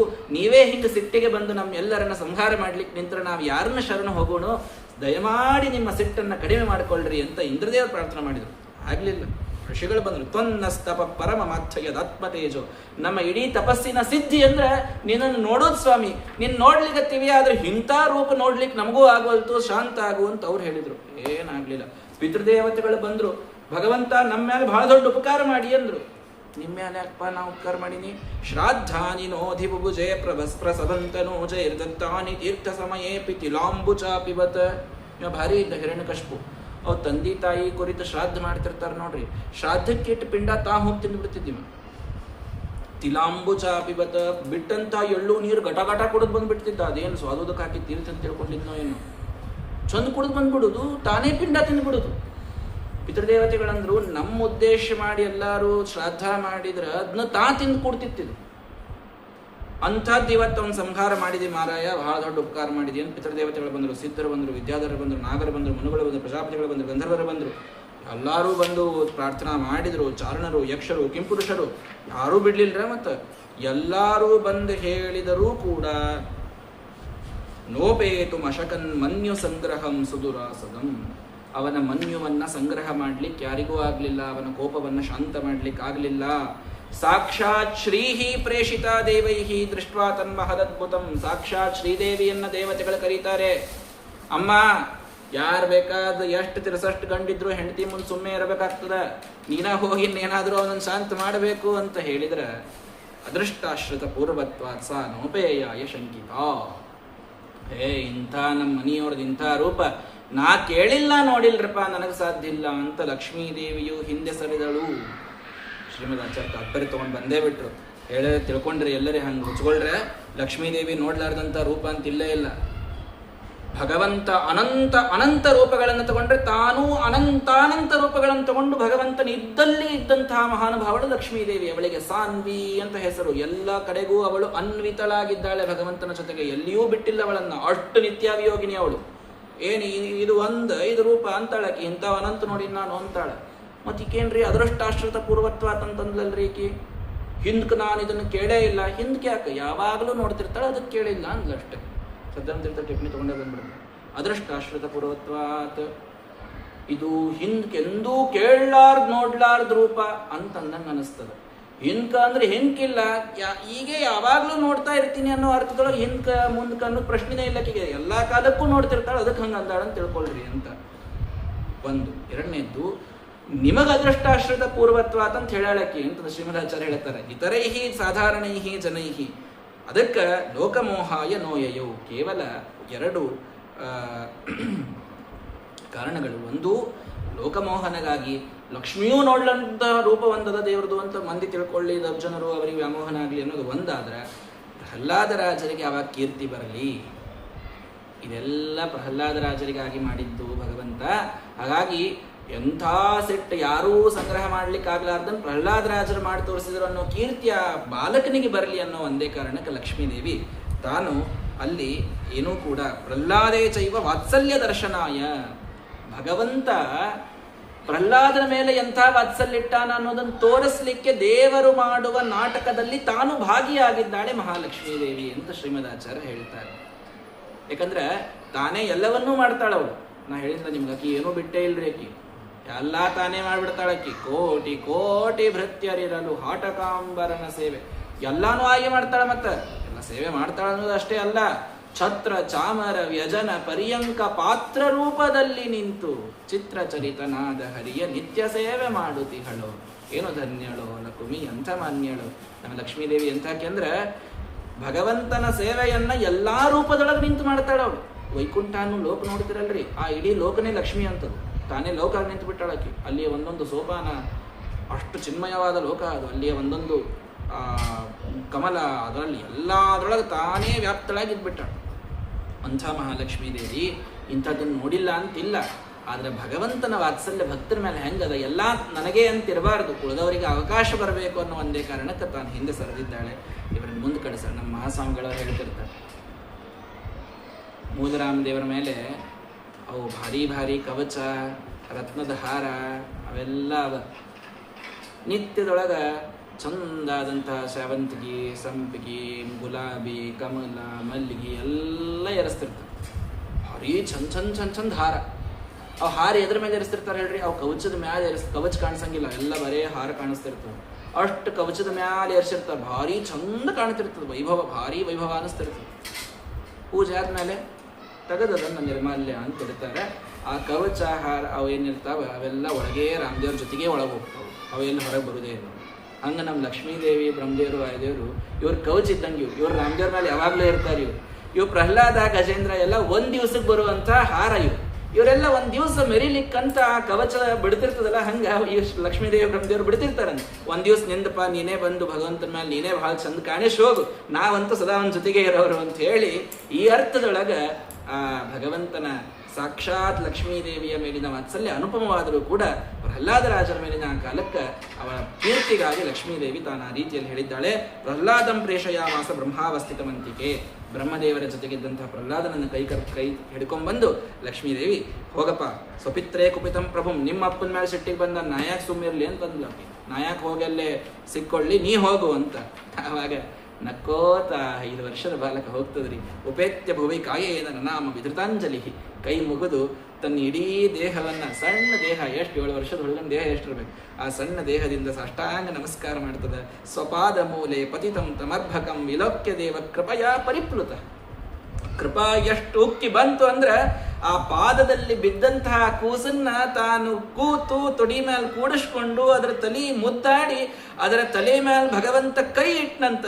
ಸತತ್ ಕರಸ್ಪರ್ಶ ಧುತಾಖಿಲಾಶುಭ ಸಪದ್ಯಭಿವ್ಯಕ್ತ ಪರಾತ್ಮ ದರ್ಶನ ತತ್ ಪಾದಪದ್ಮಂ ಹೃದಯ ನಿರ್ವೃತೋ ದಧೋ ಋಷ್ಯತ್ತನು ಕ್ಲಿನ್ಹರದ ಶ್ರಲೋಚನ. ಕೇವಲ ಭಗವಂತನ ಕರಸ್ಪರ್ಶ ಆಗಿದ್ದಕ್ಕ ಆ ಪ್ರಹ್ಲಾದನೆಂಬ ಜೀವನೊಳಗಿದ್ದ ಅಶುಭವಾದ ಎಲ್ಲಾ ಕರ್ಮಗಳ ಏಕಕ್ಷಣಕ್ಕೆ ನಾಶವಾಗಿ ಭಗವಂತ ಬಿಂಬಮೂರ್ತಿ ತಾನು ಪ್ರತ್ಯಕ್ಷವಾಗಿ ಅಲ್ಲಿ ಕಂಡು ಅವನು ಋಷ್ಯತ್ತನು ಇಡಿಯಾದ ದೇಹದೊಳಗ ರೋಮಾಂಚನವಾಗಿ ತಾನಲ್ಲಿ ಕಣ್ಣಿಂದ ನೀರನ್ನು ಕುಡಿದು ತಾನು ನೀರು ಸುರಿಸ್ತಾ ಅಲ್ಲಿ ನಿಲ್ತಾನೆ. ಅಸ್ತೌಷೀತ್ ಹರಿಮೇಕಾಗ್ರ ಮನಸಾ ಸಮಾಹಿತ ಪ್ರೇಮ ಗದ್ಗದಯ ವಾಚ ತನ್ಯಸ್ಥ ಹೃದಯ ಕ್ಷಣ. ಅವನ ಮುಖವನ್ನು ನೋಡ್ತಾ ಗದ್ಗದವಾದಂತಹ ಮಾತಿನಿಂದ ಸ್ತೋತ್ರವನ್ನ ಮಾಡ್ತಾನೆ. ಬ್ರಹ್ಮಾದಯ ಸುರಗಣ ಮುನಯೋಥ ಸಿದ್ಧ ಸತ್ವೈಕ ಚಾನಮತಯೋ ವಚಸಂ ಪ್ರವಾಹೈಹಿ ನಾಂತಂ ಪರಸ್ಯ ಪರುತೋಪ್ಯಧುನಾಪಿ ಯಾಂತಿ ಕಿಂ ತೋಷ್ಟುಮರ್ಹತಿ ಸಮೇ ಹರಿರುಗ್ರಜಾತೆ. ಪ್ರಹ್ಲಾದರಾಜರು ಕೇಳ್ತಾರಂತ, ಬ್ರಹ್ಮಾದಿ ದೇವತೆಗಳು, ಮುನಿಗಳು, ಸಿದ್ಧರು ಎಲ್ಲರೂ ಸಾತ್ವಿಕ ಮತಿಗಳು ಇವತ್ತು ತಮ್ಮ ಮಾತುಗಳ ಪ್ರವಾಹವನ್ನ ಹರಿಸ್ಯಾರಿಲ್ಲಿ, ಅಷ್ಟು ಸ್ತೋತ್ರ ಮಾಡ್ಯಾರ. ಅಂಥ ಯಾವ ಸ್ತೋತ್ರಕ್ಕೂ ಒಲಿಲಾರ್ದಂಥ ಈ ಭಗವಂತ ರಾಕ್ಷಸರ ಮಗನ ಸ್ತೋತ್ರಕ್ಕೆ ಒಲಿತಾನಂತನ್ನೋದು ಎಂಥ ವಿಚಿತ್ರ ಅಂತ ನೀವೇ ತಿಳ್ಕೊಳ್ರಿ ಅಂತ. ಉಗ್ರಜಾತೇಹೆ, ಉಗ್ರಜಾತಿ ನಂದು, ರಾಕ್ಷಸರ ಜಾತಿ. ಅಂಥ ರಾಕ್ಷಸರ ಮಗನಾಗಿ ಹುಟ್ಟಿದಂಥ ನನಗೆ ಯಾಕ್ರಿ ದೇವರು ಒಲಿತಾನ? ಬ್ರಹ್ಮಾದಿ ದೇವತೆಗಳಿಗೆ ಒಲದಿಲ್ಲವ. ಅವ್ರು ಸುಮ್ಕೂತವ್ರಲ್ಲ. ಮತ್ತ ಯಾವಾಗಲೂ ನೈವ ಉದಾಪುಹು ಗೃಣಂತೋ ಅಂತಂ ಯದ್ಗುಣಾನಾಂ ಅಜಾದಯ. ಅಜಾದಿ ದೇವತೆಗಳು ನೈವ ಉದಾಪುಹು ಗೃಣಂತಹ ಎಲ್ಲಾ ಕಾಲಕ್ಕೂ ಅವನ ಸ್ತೋತ್ರ ಮಾಡ್ತಾ ಇದ್ರು. ನ ಉದಾಪುಹು ಅಂತಂ, ಅವನನ್ನ ಪೂರ್ಣವಾಗಿ ಸ್ತೋತ್ರ ಮಾಡ್ಲಿಕ್ಕೆ ಅವರಿಗೆ ಆಗಿಲ್ಲ. ನಾನು ಪೂರ್ಣ ಸ್ತೋತ್ರ ಮಾಡ್ತೀನಿ, ನನ್ಗೆ ನಾನ್ ಮಾಡಿದ್ದಕ್ಕೆ ಶಾಂತ ಆಗ್ತಾನ ಅಂತ ತಿಳ್ಕೊಂಡ್ರಿ ಅಂದ್ರ ನೀವೆಷ್ಟು ದಡ್ಡಿದ್ದೀರಿ ಅಂತ ಮಂದಿಗೆ ಹೇಳಿಕ್ ಹತ್ಬಿಟ್ರು ಪ್ರಹ್ಲಾದರಾಜರು. ಹೀಗಾಗಿ ಮನ್ಯೇಧನಾಭಿಜನ ರೂಪ ತಪಶ್ರುತೌಜಸ್ತೇಜ ಪ್ರಭಾವ ಬಲ ಪೌರುಷ ಬುದ್ಧಿ ಯೋಗ ನರಾಧನಾಯ ಹಿ ಭವಂತಿ ಪುರಸ್ಯ ಪರಸ್ಯ ಪುಂಸೋ ಭಕ್ತ್ಯಾತ್ ತೋಷ ಭಗವನ್ನನು ಯೂಥಪಾಯ. ಭಗವಂತ ಯಾವ ಧನ, ಯಾವ ರೂಪ, ಯಾವ ತಪಸ್ಸು, ಯಾವ ನೀವು ಮಾಡಿದಂತಹ ನಿಮ್ ಕಲಿಸಿದಂತಹ ವಿದ್ಯಾ, ನಿಮ್ಮ ತೇಜಸ್ಸು, ನಿಮ್ಮ ಪ್ರಭಾವ, ನಿಮ್ಮ ಅಧಿಕಾರ, ನಿಮ್ಮ ಬಲ, ನಿಮ್ಮ ಶ್ರೀಮಂತಿಕೆ, ನಿಮ್ಮ ಬುದ್ಧಿ ಇಲ್ರಿ, ಏನೂ ಉಪಯೋಗ ಇಲ್ಲ. ಭಕ್ತಿ ಒಂದು ನೋಡ್ತಾನ, ಇವತ್ತು ನನ್ನೊಳಗೆ ಅದೇನು ನೋಡ್ಯಾನೋ ಗೊತ್ತಿಲ್ಲ, ತಾನೇ ಸಂತೋಷ ಆಗ್ಯಾನ ಹೊರತು ಇದು ನನ್ನ ಗುಣ ಅಂತ ತಿಳಿಬೇಡ್ರಿ. ವಿಪ್ರ ದ್ವಿಷಡ್ಗುಣಯುತಾದರವಿಂದ ನಾಭ ಪಾದಾರವಿಂದ ವಿಮುಖಾತ್ ಶ್ವಪಚಂ ವರಿಷ್ಠಂ ಮನ್ಯೇ ತದರ್ಪಿತ ಮನೋ ವಚನಾತ್ಮಗೇಹ ಪ್ರಾಣ ಪುನಾತಿ ಸಕಲನ್ನತು ಭೂರಿಮಾನ. ಏನು ಪ್ರಹ್ಲಾದರಾಜರು ಒಂದೊಂದು ಮಾತು ಕೇಳಂಗದ. ಅವ್ರು ಹೇಳ್ತಾರೆ, 12 ಗುಣಗಳಿಂದ ಕೂಡಿದಂತಹ ಬ್ರಾಹ್ಮಣ ಇದ್ದಾನೆ. ಬ್ರಾಹ್ಮಣನಿಗೆ 12 ಗುಣಗಳು ಇರಬೇಕಂತ ಅರ್ಥ. ಮತ್ತು ಜ್ಞಾನಂ ಚ ಸತ್ಯಂಚ ದಮಶ್ರಮಶ್ಚ ಅಮಾತ್ಸರ್ಯಂ ಹರೀಹಿ ತಿತಿಕ್ಷಾ ಅನಸೂಯ ದಾನಂಚ ಯಜ್ಞಶ್ಚ ತಪಶ್ರುತಂಚ ಮಹಾಭಾರತ 12 ಬ್ರಾಹ್ಮಣಸ್ಯ ಅಂತ ಶ್ರೀಮದಾಚಾರ್ಯ ತಾತ್ಪರ್ಯದಲ್ಲಿ ಮಹಾಭಾರತದ ಮಾತನ್ನ ಹೇಳ್ತಾರೆ. ಜ್ಞಾನ, ಸತ್ಯ, ಇಂದ್ರಿಯ ನಿಗ್ರಹ, ಮನೋನಿಗ್ರಹ, ಅಮಾತ್ಸರ್ಯ ಏನ್ರಿ, ತಿತಿಕ್ಷಾ ನಾಚಿಕೆಯ ಒಂದು ಅಂದರೆ ಬಿಡೆ ಮಾಡಿಕೊಳ್ಳುವಂತಹ ಒಂದು ಸ್ವಭಾವ, ದಾನ, ಯಜ್ಞ, ತಪಸ್ಸು, ಶ್ರವಣ, ಇವೆಲ್ಲ 12 ಮಹಾವ್ರತಗಳು ಬ್ರಾಹ್ಮಣನಿಗೆ ಇರ್ತಕ್ಕಂಥದ್ದು. ಇಂಥ 12 ವ್ರತಗಳನ್ನು ಮಾಡುವ ಬ್ರಾಹ್ಮಣ ಇವೆಲ್ಲ ಗುಣಗಳನ್ನು ಇಟ್ಟುಕೊಂಡು ಭಗವಂತನಲ್ಲಿ ಭಕ್ತಿ ಒಂದು ಇಟ್ಕೊಂಡಿದ್ದಿದ್ದಿಲ್ಲ ಅಂತಂತಂದ್ರೆ ಪ್ರಾಣಿಗಳನ್ನು ಅತಿಯಾಗಿ ಹಿಂಸೆ ಮಾಡಿ ತಿನ್ನುವಂತಹ ಅತ್ಯಂತ ದುಷ್ಟನಾದ ವ್ಯಕ್ತಿ ಇದ್ರೂ ಅವನೇನಾದರೂ ಭಕ್ತಿಯನ್ನು ಮಾಡ್ತಿದ್ನಂದ್ರೆ ಬ್ರಾಹ್ಮಣನಿಗಿಂತಲೂ ಅವನೇ ಶ್ರೇಷ್ಠ ಆಗ್ತಾನೆ. ಯಾಕಂದ್ರೆ ಭಕ್ತಿಗ ಮಹತ್ವ ಇದೆ. ಹಾಗಾಗಿ ಪುನಾತಿ ಸಕಲಂ ನತು ಭೂರಿಮಾನ. ನೀವು ಮಾಡುವಂತಹ ಬಹಳ ದೊಡ್ಡ ದೊಡ್ಡ ವ್ರತಗಳು ದೇವರನ್ನು ಎಷ್ಟು ಸಂತೋಷಪಡಿಸ್ತಾವೋ ಗೊತ್ತಿಲ್ಲ, ಭಕ್ತಿ ಮಾತ್ರ ಭಗವಂತನನ್ನು ಸಂತೋಷಪಡಿಸ್ತದೆ. ಆ ಒಂದೇ ಕಾರಣಕ್ಕೆ ನಾನು ಅಸುರ ಜಾತಿ, ನಾನು ಸಣ್ಣ ಹುಡುಗ, ನನ್ನೊಳಗೇನು ಗುಣಗಳಿಲ್ಲ, ನಾನೇನು ಭಾರಿ ಸ್ತೋತ್ರ ಮಾಡ್ಲಿಕ್ಕೆ ಸಾಧ್ಯ ಇಲ್ಲ, ಜ್ಞಾನ ಇಲ್ಲ, ಶಾಸ್ತ್ರಶ್ರವಣ ನಾನು ಮಾಡಿದವನಲ್ಲ ಅಂದ್ರೂ ಕೂಡ ನಿಷ್ಕಲ್ಮಶವಾದ ಒಂದು ಚಿಕ್ಕ ಭಕ್ತಿಯನ್ನು ನೋಡಿ ಭಗವಂತ ಇವತ್ತು ನನ್ನ ಮೇಲೆ ತೃಪ್ತನಾಗಿದ್ದಾನೆ. ಹೇ ಭಗವಂತ, ತದ್ಯಚ್ಛ ಮನ್ಯುಮಸುರಶ್ಚ ಹತಸ್ತ್ವಯಾದ್ಯ. ಆ ನನ್ನ ತಂದೆ ಸತ್ತು ಹೋಗಿದ್ದಾನಪ್ಪ, ನಿನ್ನ ಸಿಟ್ಟನ್ನು ಬಿಟ್ಬಿಡು. ಮೋದೇತ ಸಾಧುರಪಿ ವೃಶ್ಚಿಕ ಸರ್ಪಹತ್ಯ. ಎಂಥ ಸರ್ಪ ಕೊಂದಾಗಲೂ ಸಾಧುವೂ ಕೂಡ ಸಂತೋಷ ಪಡುವಂಗ ನೀನೇ ಯಾವ ಲೋಕಗಳ ನಿರ್ಮಾಣವನ್ನು ಮಾಡೀಯ ಅದನ್ನು ನೀನೇ ಸಂಹಾರ ಮಾಡ್ಲಿಗತ್ತೀಯ ಭಗವಂತ. ಈ ನಿನ್ನ ಸಿಟ್ಟನ್ನು ಬಿಡು. ಸರ್ವೇ ವೈಹಮೀ ವಿಧಿಕರಾಸ್ತವ ಸತ್ವಧಾಮ್ನೋ ಬ್ರಹ್ಮಾದಯ. ಎಲ್ಲ ಬ್ರಹ್ಮಾದಿಗಳು ನಿನ್ನ ವಿಧಿಕರರಾಗಿ ಇವತ್ತು ನಿನ್ನ ಮುಂದೆ ಕೈ ಮುಕ್ಕೊಂಡು ನಿಂತಾರಪ್ಪ, ನೀನು ಈ ಸಿಟ್ಟನ್ನು ಬಿಡು. ಅಲ್ಲೋ ಅವರೆಲ್ಲರೂ ಇಷ್ಟು ಅನ್ಸ್ಲಿಕತ್ತಾರೆ, ನಿನಗೆ ಅನ್ಸ್ಲಿಕ್ಕೆ ಬರಲಿಲ್ಲ ಏನ್ ನಿನ್ನ ಆಹಂ ಬಿಭೇಮ್ಯಚಿತ ತೇ ಅತಿಭಯಾನಕಸ್ಯ ಜಿಹ್ವಾಗ್ನಿ ನೇತ್ರ ಭ್ರುಕುಟಿ ರಸಭೋಕ್ರದಂಷ್ಟ್ರಾತ್ ಆಂತ್ರಸ್ರಜಃ ಕ್ಷತಜ ಕೇಸರ ಶಂಕು ಕರ್ಣ ನಿರ್ಹ್ರಾದ ಭೀತ ದಿಗಿಭಾ ದರಿ ಭಿನ್ನ ಖಾಗ್ರಾತ್. ನಿನ್ನ ಆ ಕರಾಳವಾದಂತಹ ದಂಷ್ಟ್ರ, ನಿನ್ನ ಆ ನಾಲಿಗೆ, ನಿನ್ನ ಅಗ್ನಿ ನೇತ್ರ, 3 ನೇತ್ರ ನಮ್ಮದು ನರಸಿಂಹದೇವರು ಅಗ್ನಿ ಮುಂದೆ ಮ್ಯಾಲೆ ಇಟ್ಕೊಂಡು ಹೊಂಟಿರ್ತಾರೆ ಅವರು. ಹಿಂಗಾಗಿ ನಿನ್ನ ನೇತ್ರ, ನಿನ್ನ ಉಗ್ರವಾದ ದಂಷ್ಟ್ರಗಳು, ನಿನ್ನ ಕರುಳಿನ ಮಾಲಿ, ನಿನ್ನ ಆ ರಕ್ತಪಾನ ಮಾಡಿದಂತಹ ನಿನ್ನ ಆ ಸಿಂಹದ ಮುಖದ ಕೇಸರಗಳು, ಕೂದಲುಗಳು, ನಿನ್ನ ದಿವ್ಯವಾದಂತಹ ಕರ್ಣಗಳು, ನಿನ್ನ ಒಂದು ನಖಾಗ್ರಗಳು, ಇದೆಲ್ಲ ನೋಡಿ ನನಗೇನು ಅನಿಸಿಕೆ ಬರಲಿಲ್ಲ.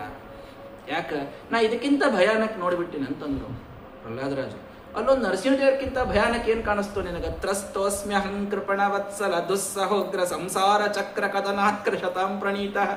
ಅಲ್ಲೋ ದೇವ್ರೆ, ಯಾವ ನಿನ್ನ ರೂಪ ಈ ಸಂಸಾರದ ಸಾಗರದಿಂದ ನಮ್ಮನ್ನು ದಾಟಿಸ್ತದ, ಅದನ್ನ ನೋಡಿ ಭಯ ಯಾಕೆ ಪಡ್ಲಿ? ಈ ಸಂಸಾರ ನೋಡಿ ಭಯ ಪಟ್ಟಿನಿ ನಾನು. ಇಲ್ಲೇ ನಾನು ಬಿದ್ದು ಒದ್ದಾಡ್ದವ ಅಂತ ಇಂತೆಂಥ ರಾಕ್ಷಸರನ್ನು ನೋಡಿ ಏನೇನೋ ನೋಡಿ ಮಾಡಿದವ ನಾನು.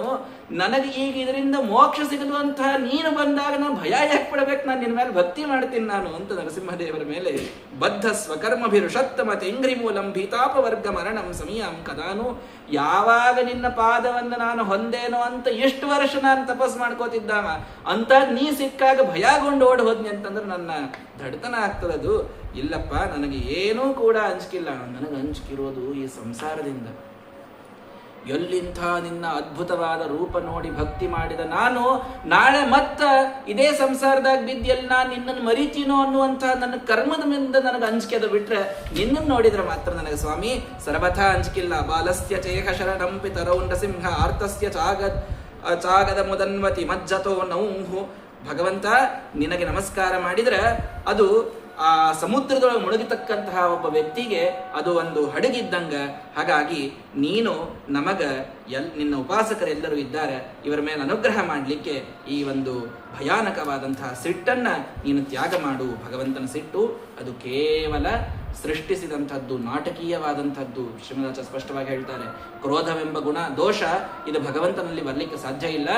ಆ ಕಾಲಕ್ಕೆ ತನ್ನ ಭಕ್ತರನ್ನ ಪೀಡಿಸುವವರ ಮೇಲೆ ತಾನು ಕೊಡುವಂತಹ ಶಿಕ್ಷಾ ಎಷ್ಟು ಭಯಾನಕ ಇರ್ತದಂತ ತೋರಿಸ್ಲಿಕ್ಕೆ ಭಗವಂತ ಆ ಸಿಟ್ಟನ್ನು ತಾನು ವ್ಯಕ್ತ ಮಾಡಿದ್ದು ಅಂತ ಅನ್ನೋದನ್ನು ತಿಳ್ಕೊಳ್ರಿ ಅಂತ ಹೇಳ್ತಾ, ಕುತ್ರಾಶಿಷ ಶ್ರುತಿ ಸಖಾ ಮೃಗದೃಷ್ಟ ರೂಪ ಕ್ವೇದಂ ಕಲೇವರಮಶೇಷ ರುಚಾಂ ವಿರೋಹಂ ನಿರ್ವಿದ್ಯತೆ ನತು ಜನೋ ಯದಪೀಹ ವಿದ್ವಾನ್ ಕಾಮಾನಲಂ ಮಧುಲ ವೈಷಮಯಂದುರಾಪೈಹಿ.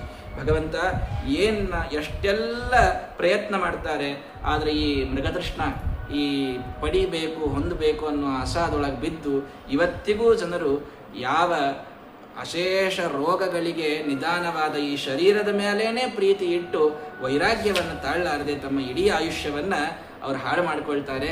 ಅಂಥದ್ದು ನನಗೆ ಬೇಡಪ್ಪ.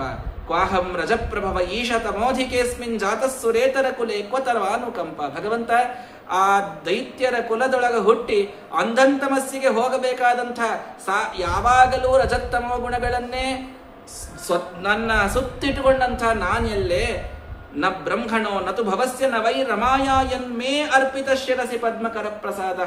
ಯಾವ ಲಕ್ಷ್ಮೀದೇವಿ ಬ್ರಹ್ಮದೇವರು ರುದ್ರದೇವರ ಮ್ಯಾಲೂ ಇಡ್ಲಾರ್ದು ಕೈ ತಂದು ಇವತ್ತು ನನ್ನ ತಲೆ ಮೇಲೆ ಇಡ್ತಿ ಅಂತಂತಂದ್ರೆ ಎಲ್ಲಿ ನಿನ್ನ ಅನುಕಂಪ, ಎಲ್ಲಿ ನಾನು, ಏನಿದು? ಇದು ಕೇವಲ ನಿನ್ನ ಕರುಣಾ ಅಂತನ್ನೋದನ್ನು ಬಿಟ್ರೆ ಇದಕ್ಕೆ ನೀನೂ ನಾನು ಉತ್ತರ ಹೇಳಲಿಕ್ಕೆ ಸಾಧ್ಯ ಇಲ್ಲ. ಪ್ರಹ್ಲಾದರಾಜರು ಹೇಳ್ತಾರೆ, ಏನ್ರಿ ಲಕ್ಷ್ಮೀದೇವಿ ಮ್ಯಾಲೂ ಇಡ್ಲಾರ್ದಂತಹ ಕರಾನ? ಹೌದು, ಇವತ್ತಿಟ್ಟಿಲ್ಲ ಅಂತ ಅವ್ರು ಹೇಳ್ಬಿಡ್ತಾರೆ. ದಿವಸ ಇಡ್ತಾನೆ, ಇವತ್ತಂತ ಇಡಬೇಕಾಗಿಲ್ಲ. ದಿವಸ ಇಡೋದನ್ನು ಮತ್ತೆ ಇಟ್ಟಾನೇನು ಹೇಳೋದಿರ್ತದೆ. ಇವ್ರ ಮೇಲೆ ಇವತ್ತಿಟ್ಟಾನ ಅನ್ನೋದಕ್ಕೆ ಹೇಳಲಿಕ್ಕತ್ತಾರೆ ಅಷ್ಟೇ.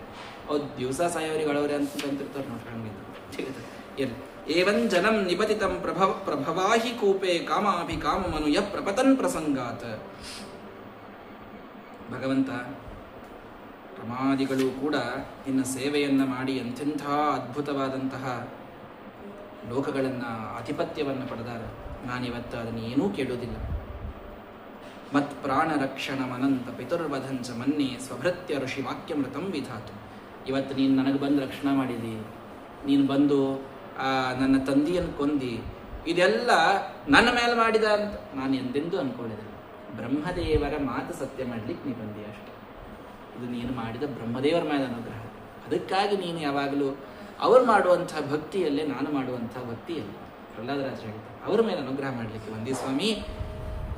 ತ್ವಾಂ ಈಶ್ವರೋ ಮದಪರೋ ವತು ಕಂ ಹರಾಮಿ. ಅವ ಏನು ತಂದಿ ನಿಂತನಲ್ಲ, ಮದಪರಹ ಈಶ್ವರ, ನನ್ನಿಂದ ಇನ್ನೊಬ್ಬ ನನ್ನಿಂದ ಅಪರಹ ಇನ್ನೊಬ್ಬವ ಈಶ್ವರ ಇದ್ದಾನಂತ ನಂಬುತ್ತೀಯ ನೀನು. ನಿನ್ನ ಶಿರಸ್ಸನ್ನು ಛೇದನ ಮಾಡ್ತೀನಿ ಅಂತ ಕೈ ಒಳಗೆ ಖಡ್ಗ ಹಿಡ್ಕೊಂಡು ನಿಂತಲ್ಲ, ಆವಾಗ ಅವನಿಂದ ನನ್ನನ್ನು ರಕ್ಷಣೆ ಮಾಡಲಿಕ್ಕೆ ನನ್ನ ಮೇಲೆ ಕರುಣಾ ತೋರ್ಲಿಕ್ಕೆ ಬಂದದ್ದು ಹೌದು. ಆದರೆ ಮುಖ್ಯವಾಗಿ ಬ್ರಹ್ಮದೇವರ ಮಾತು ಸತ್ಯ ಮಾಡಲಿಕ್ಕೆ ನೀನು ಬಂದದ್ದು. ಮದ ಅಪರಹ ಈಶ್ವರ, ನನ್ನಿಂದ ಇನ್ನೊಬ್ಬ ಈಶ್ವರನಿದ್ದಾನೆ ಅಂತಂತಾನೆ ನನ್ನ ತಂದೆ, ಅವನನ್ನು ಕೊಲ್ಲಿಕ್ಕೆ ಅಂತೀಯ ಅಂತ ಕೇಳಿದ್ನಲ್ಲ ಇವನು. ನಾನೇ ಈಶ್ವರ, ನನ್ನಿಂದ ಇನ್ನೊಬ್ಬ ಇದ್ದಾನ, ನಾನೇ ದೇವರು ಅಂತನ್ನವನನ್ನ ನೀನು ಸಂಹಾರ ಮಾಡಲಿಕ್ಕೆ ಬಂದಿ. ಸತ್ಯಧರ್ಮ ತೀರ್ಥರು ಹೇಳ್ತಾರೆ, ಮದಪರಹ ಈಶ್ವರ ಅಲ್ಲ, ಮದಪರಹ ಈಶ್ವರ. ಇವ ಮದ ಏರಿದಂಥ ಈಶ್ವರ, ಇವನನ್ನು ಕೊಲ್ಲಿಕ್ಕೆ ನೀ ಬಂದಿ ಅಂತ. ಹೀಗಾಗಿ ನೀನು ಬಂದದ್ದು ಮುಖ್ಯವಾಗಿ ಬ್ರಹ್ಮದೇವರ ಋಷಿಗಳ ಮಾತನ್ನು ಸತ್ಯ ಮಾಡಲಿಕ್ಕೆ ಸ್ವಾಮಿ ಇಲ್ಲೇ ಬಂದಿದ್ದೀಯ. ಹಾಗಾಗಿ ನೀನು ನನಗ ನೈತನ್ಮನಸ್ತವ ಕಥಾಸು ವಿಕುಂಠನಾಥ ಸಂಪ್ರೀಯತೆ ದುರಿತ ದುಷ್ಟಮಸಾಧು ತೀವ್ರಂ ಕಾಮಾತುರಂ ಹರ್ಷ ಶೋಕ ಭಯೇಶನಾರ್ಥಂ ತಸ್ಮಿನ್ ಕಥನ್ ತವ ಗತಿಂ ವಿಮರ್ಶಾಮಿ ದೀನಃ. ನಾನು ಎಷ್ಟು ಸಣ್ಣವ, ಎಷ್ಟು ಕೆಳಗಿನವ. ನನ್ನ ಮನಸ್ಸು ಭಗವಂತ ಎಂದಿಗೂ ಕೂಡ ನಿನ್ನ ಆ ಪಾದದೊಳಗ ಅದು ಒಂದೇ ಕಡೆಗೆ ಸಂಲಗ್ನವಾಗಿ ಇರುವುದಿಲ್ಲ. ಅಸಾಧುವಾಗಿ ಎಲ್ಲ ಕಡೆಗೆ ಓಡಾಡ್ತಿರ್ತದೆ. ಕಾಮಾತುರವಾಗಿ ಎಲ್ಲ ಕಡೆಗೆ ಹೋಗಿ ಅಲ್ಲಿಂದ ಹರ್ಷ ಶೋಕ ಪಡಿತ ಬೇರೆ ಬೇರೆ ಕಡೆಗೆ ಇರ್ತದೆ ಹೊರತು ಶಾಂತಿ ಸಿಗುವಂಥ ನಿನ್ನ ಪಾದದ ಕಡೆಗೆ ಎಂದಿಗೂ ನನ್ನ ಮನಸ್ಸು ಬರುವುದಿಲ್ಲ. ಜಿಹ್ವೈಕ ತೋಚ್ಯುತ ವಿಕರ್ಷತಿ ಮಾ ವಿತೃಪ್ತ. ಎಷ್ಟು ಈ ನಾಲಿಗೆ ಕೊಟ್ಟರೂ ಕೂಡ ಇನ್ನಷ್ಟು ಬೇಕರಿ ಅಂತೆ ಚಪಲವನ್ನು ತೋರಿಸ್ತದೆ ಹೊರತು ನಾಲಿಗೆ ಸುಮ್ಮ ಕೊಡುವುದಿಲ್ಲ. ಶಿಷ್ಣೋನ್ಯತಸ್ತ್ವಗುದರಂ ಶ್ರವಣಂ ಕುತಶ್ಚಿತ.